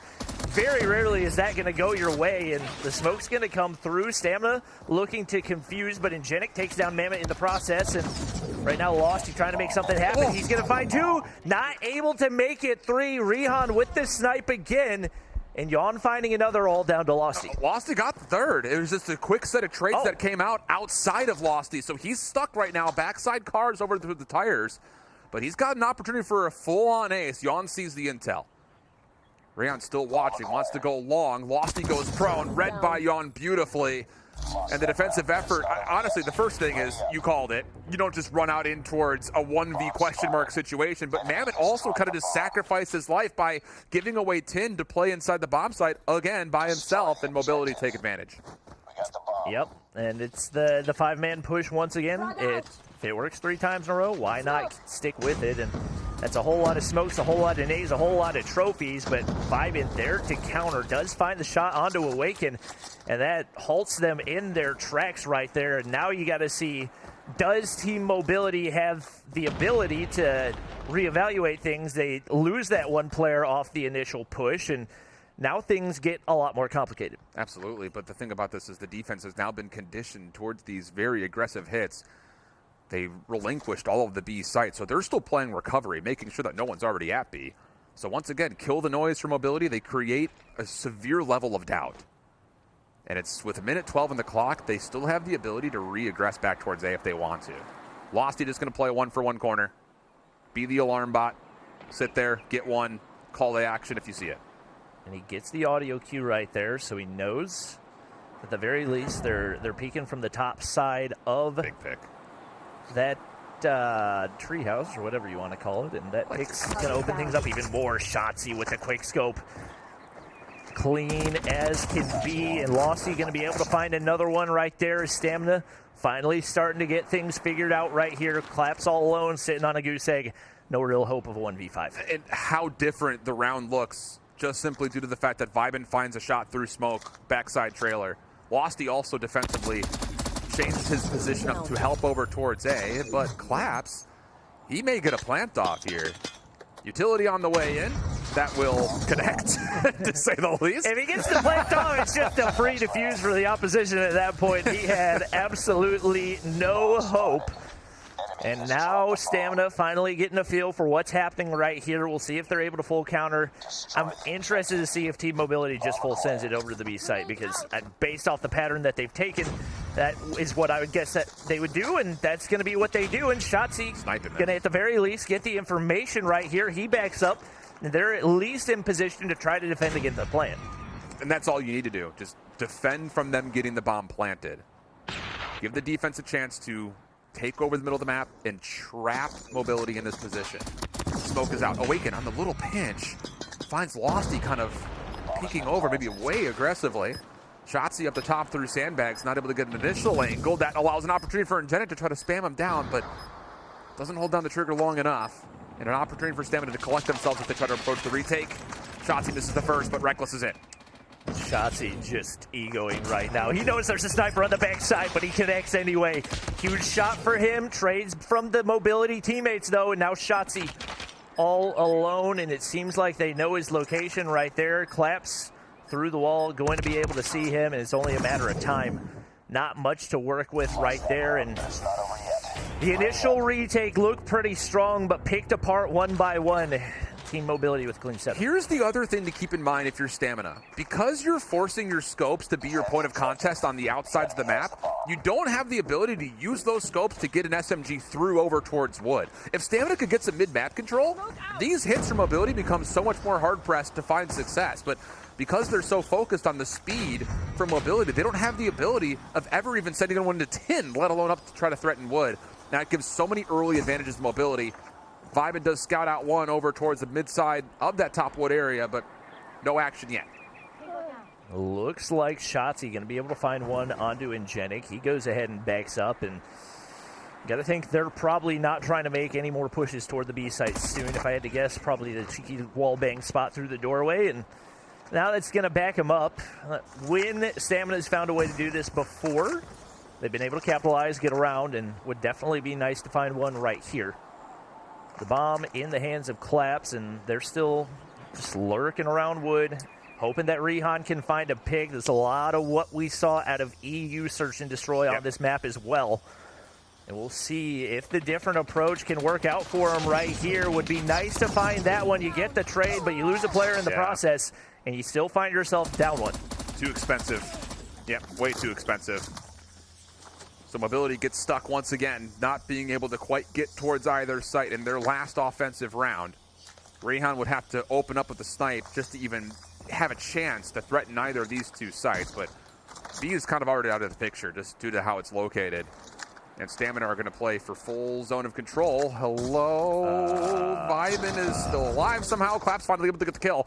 Still on towards this push. Reckless continues to possess over towards Trailer. And Rayon, he's actually pushed Shotzi up. There's a chance to get this bomb planted and still set up a post plant. Big 1v1. Number 4 v number 5. But it's Mammoth who does win the gunfight, forcing Claps to have to do something miraculous. And no such antics will occur. It'll be a 4-2 half. And to be honest, for Stamina, this is not a bad place to be, because now you got Team Mobility moving over to the defensive side. They've been very committed and very consistent with their offensive approach. Their defense has not looked nearly as strong today. So we'll see if the scopes can make a big impact right here as Yawn does pull out the sniper on the defensive side. DOQ going to come out and see if they find a way to counter Vibin. He hasn't really had a huge impact so far. It's mostly just been the strategy and the first bloods from the SMGs that's had the biggest impact for Stamina so far. But with Losty making his way up to tower, there's a lot of angles to get you some information. Oh, man. Ingenic knew the threat was on the way, had a nade planned for that top area, the sniper tower, but it doesn't actually end up in doing anything at all besides creating bad timing. So Claps will be trusted to essentially just watch this A site by himself. Nade's still getting thrown Losty's direction. He gets tagged just below half HP, but survives to tell the tale. Now, with no utility, Awaken's got to back up. You don't want to challenge the high ground if you don't have to. And right now, it's interesting. We still haven't seen any type of real commit out of Stamina so far. You got up in the treehouse. It's going to be Rihan. He's able to connect onto Shotzi, and you just kind of throw away that life advantage and haven't found much as a result. This is super defendable. You know that there's still a player up top towards the sniper tower. Rihan has actually hit the full-on flank, and Stamina haven't even attempted to plant the bomb yet. At least they're able to clear out trailer. No one's been able to find or even take a gunfight versus Losty, but the full flank has come through. You got 30 seconds to play with. Yawn is still on the opposite side defensively, trying to make sure no one gets over towards A freely. And as Awaken hits the pinch, now your only play is to rotate back to B. You don't love this if you're Stamina. And Rihan should have the read on this. This is the shot. Able to hit the follow-up right there, and now the bomb's down in no man's land. You got 14 seconds left, and Losty, there's no way you're going to have 3 people actually challenge you right here because there's no reason to. Man. Completely thrown away round for Stamina right there as they get the first blood and just completely stall out. Lack of confidence out of the ball from Stamina. It really is. You didn't see anything off your initial sniper picks. Vibin had full control up towards A. You just have to set up a double hit through trailer or throw nades in some form to try to control the deep part of that back trailer area. But Mobility kind of get gifted an opportunity after Engenic got picked through mid-map. And boy, did they ever take advantage of it. How about this hit? Smokes immediately in towards trailer, but again, the defense gets here first. And that's the same double stack that they had in the open round that was never tested, and it works out beautifully for Mobility. And it just doesn't seem like the utility is very coordinated at all. Like they're chucking utility after they've already lost 3 players. Nothing to be gained from it. Player taken down by a nade as well. And now you got Mammoth and Reckless just kind of panicking and hoping that they can find somebody overextended in one area or the other. The bomb's down over on the bomb site, and Reckless is going to take a hit marker right there. They get the information, and once again, a near impossible round for Stamina is they do get a double kill out of Mammoth right there, and just like that, things become manageable. How do you set up this post plant? What's the call? Because the flank is once again on the way. Rayhan moving very rapidly in towards the offensive spawn. Yawn has revealed his position by taking a shot through bottom side America. The only player you really don't know about is Engenic at the moment. Well, now you'll know. It's Mammoth. He walks out and wins that gunfight. Are you kidding? The trade not going to be there as Reckless is there to kind of bait and switch. So now it's just down to Rayhan. 1v2 situation. First player inside, the other over the barrels. Now it's just down to the 1v1 as he takes care of Reckless. Pistol in hand, sees the SMG. The slide shell comes out, but no one's home. And now it's down to, do you predict? You have to toggle. Is he going to try to stick this? Just play a little whack-a-mole. Mammoth, you got to get on there quickly, and he does. Avoids the 1v2, and we're back to within 2 rounds. 2v5. Bomb is not in your hands. Team Mobility, you have got to find a way to close that one down. But man, oh man, that's about as crucial of a round as you're going to find for Team Stamina, and timing couldn't be any better either. I'm not sure how they couldn't find a way to turn their man advantage into anything, but all of a sudden the 3-man disadvantage, they clutch the rounds. Not much of a pattern out of them, but timing is everything, and right now they're going to go ahead and get pushed up to the A site. It seems like Team Mobility's ready for it. Yawn's going to be able to take one down, and Engenic finds another. Things looking bleak once again, but at this point you can't count these guys out at any point. No, not at all. But Rayhan once again very rapidly making the play through B, clearing out space, and as Vibin drops, the bomb can start to be defused. Losty, good for the first, but immediately shut down. And I have to say, I could appreciate the effort, Stamina, trying to full smoke out mid, isolate Engenic or isolate the player inside a 10, but you forget that Yawn is also part of that equation when you start to put yourself in his line of sight, and I think he took 2 down that round. Not great news for Stamina. Yeah, and now we are at match point. Your Team Mobility, just stick with the passive approach. It's worked so far, even when the first bloods have come through. Stamina has not been able to execute. They're going to sit back and play things passive once again, and right now, just hoping that your snipes find a pick, but if your Team Mobility, there's no reason to push, and you can just sit back and wait for them to come to you. Vibin hasn't scoped in the last 2 rounds, I don't think. He's under KSP. This is a 5-man KSP setup for Stamina in I just think they're playing too scared of that opening sniper pick backside A.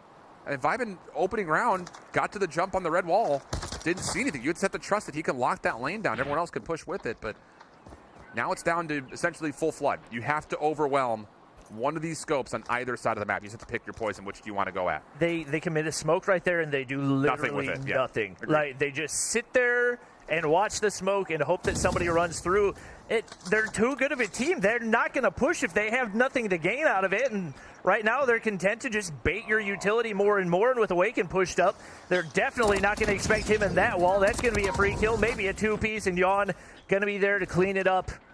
Once again, Stamina just giving away those free lives. Huge double kill to even things up right here. Does turn it into a 3v3, but Yawn able to find Losty, and once again, it's team mobility with man advantage. They get the information onto Mammoth as well. And the bomb, once again, down in no man's land. Shotzi drops, and all down to Mammoth. Can he make something happen? I know Day would be overjoyed if he could, but it just doesn't seem to be in the cards as he gets shut down, and that's going to be team mobility. Moving on to day 2. Man, that's so tough for Stamina, dude. It's just, they never at any point on that offensive side did they feel like they were going to just kind of let the scopes watch each other's lanes. If someone crosses, someone crosses. I think Vibin just kind of got into his own headspace. I'm not seeing anything. I'm not able to even pull the trigger on this. You have to trust that you're still overwatching the rest of your team to make plays happen. And at no point did I feel like Stamina was ever able to get a read on what that A defense was for mobility. It was a double stack trailer, and you had Yawn watching deep through scope, just scoping through America rather. And at no point was that setup really ever tested outside of the double hit they put through trailer that didn't work out. I would have loved to have seen them kind of feel things out a little bit more to give themselves a realistic chance to break down that setup. But for mobility, it was comfortable for the large majority of that defensive side, and it's all by Yawn, who once again hits double digits with 11 kills. It's kind of hard to not feel like the pressure got to them right I think there so. Because they looked confident in the search and destroy in Hacienda. They at no point looked confident in that one. They had some good counters. They made some big plays. But as far as the decision-making goes, they didn't seem confident in any one of them that they made. I like the call. It's unfortunate for Stamina, but they are our last team eliminated. And how about mobility? Kind of juking up the odds a little bit. Finds a way to get to the top 4. I'm sure the desk has lots to think about, talk about, and also, I'm sure, react to. So let's take a minute to finish off the day. Yes, we definitely do have a lot to react to. And shout out to you guys for that fantastic cast. Girls, what a series that one was. And all I got to say is that they have risen, and hopefully not a day too soon. And I'm talking about Awakening Yawn, okay? Yeah. Yawn, 55 in map 4, even for the L, but you see him bounce back into map 5, drop 11, and Awaken was right behind him the whole time as well. This entire mobility squad showed us that they can stay stable in a long series. Who is Yawn? Where did he come from? I don't know. I never heard his name before because, I mean, I feel like throughout the entire day, it has been all about Yawn when it comes to this mobility squad. Obviously, it's a team game. It's a team effort, and they close it out in 5. But I'm more surprised that this wasn't a team we were really highlighting in the beginning. It wasn't a team that we were like, oh, this mobility squad can certainly upset. It was all about cold. It was all about the top heavy side of the NA bracket, and mobility clearly had something to say about that. Clearly underdogs of the day. Yeah, they definitely were. And we were looking to see where that Cinderella story was going to be coming from, Mommy. We talked about Latin Souls. We talked about cold showers. But in the end, it was mobility who showed that they were nimble throughout the bracket. Dang it, you just have to remind me about Latin soul. My Filipino soul has left my body, but you know what? My soul is absolutely invigorated from this matchup because they absolutely showed up. Mobility just did so well, especially, I feel like, yes, they lost that against Mayhem the first round, but we already knew there was a bright spot there, and yes, they took it to the distance here, and Stamina was such a great effort, but you know what? Let's talk about Yawn again. I just want to commend Double this down. man. Double down on it. Especially like in the hardpoint games where he would get multi-kills after multi-kills. I feel like especially in that, I feel like that was P3 or P4 rather, where he got multi-kills off the smoke.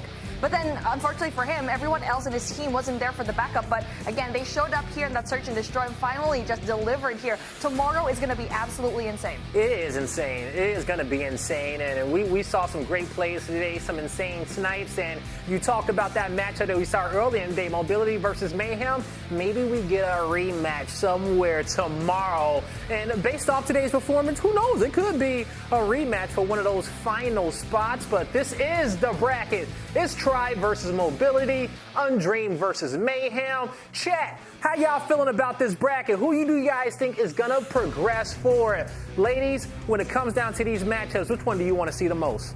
Both. I mean, obviously. It is going to be a great day. I hate to pick one because Undream and Tribe Gaming. You do it. I mean, but you can put them in hand-to-hand, right? Like, they haven't dropped a map. Nobody's really pushed them to the limit. I guess if I had to pick one, I'm going to pick the top side, the Team Tribe versus Team Mobility, just because Mobility, I feel like, just keeps getting better and better under pressure from what we see of them, and Tribe hasn't really been tested yet. So we'll see if maybe they'll be able to pull out the most insane upset.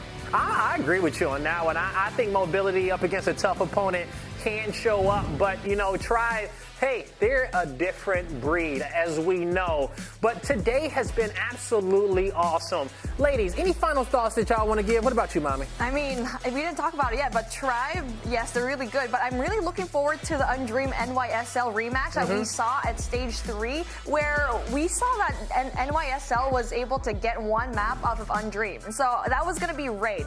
And that's why I kept on pointing it out a while ago, that Raid was a map that Undream is just absolutely not good at. 0% during Stage 3. But obviously, I kind of want to see how the stats go down for today. I'm really excited to see what's going to happen later on. But yeah, I feel that is a match that we should definitely not sleep on. Yeah, we should not sleep on that matchup whatsoever. And that's going to do it for us here today. And what an awesome day of Call of Duty Mobile action it has been here at the regional playoffs. We watched 4 teams qualify for Championship Sunday. NYSL Mayhem. We got Mobility. We're going to have Tribe as well as Undream. That's going to do it for us here today. Tune in tomorrow. You don't want to miss out to see who's going to Stage 5.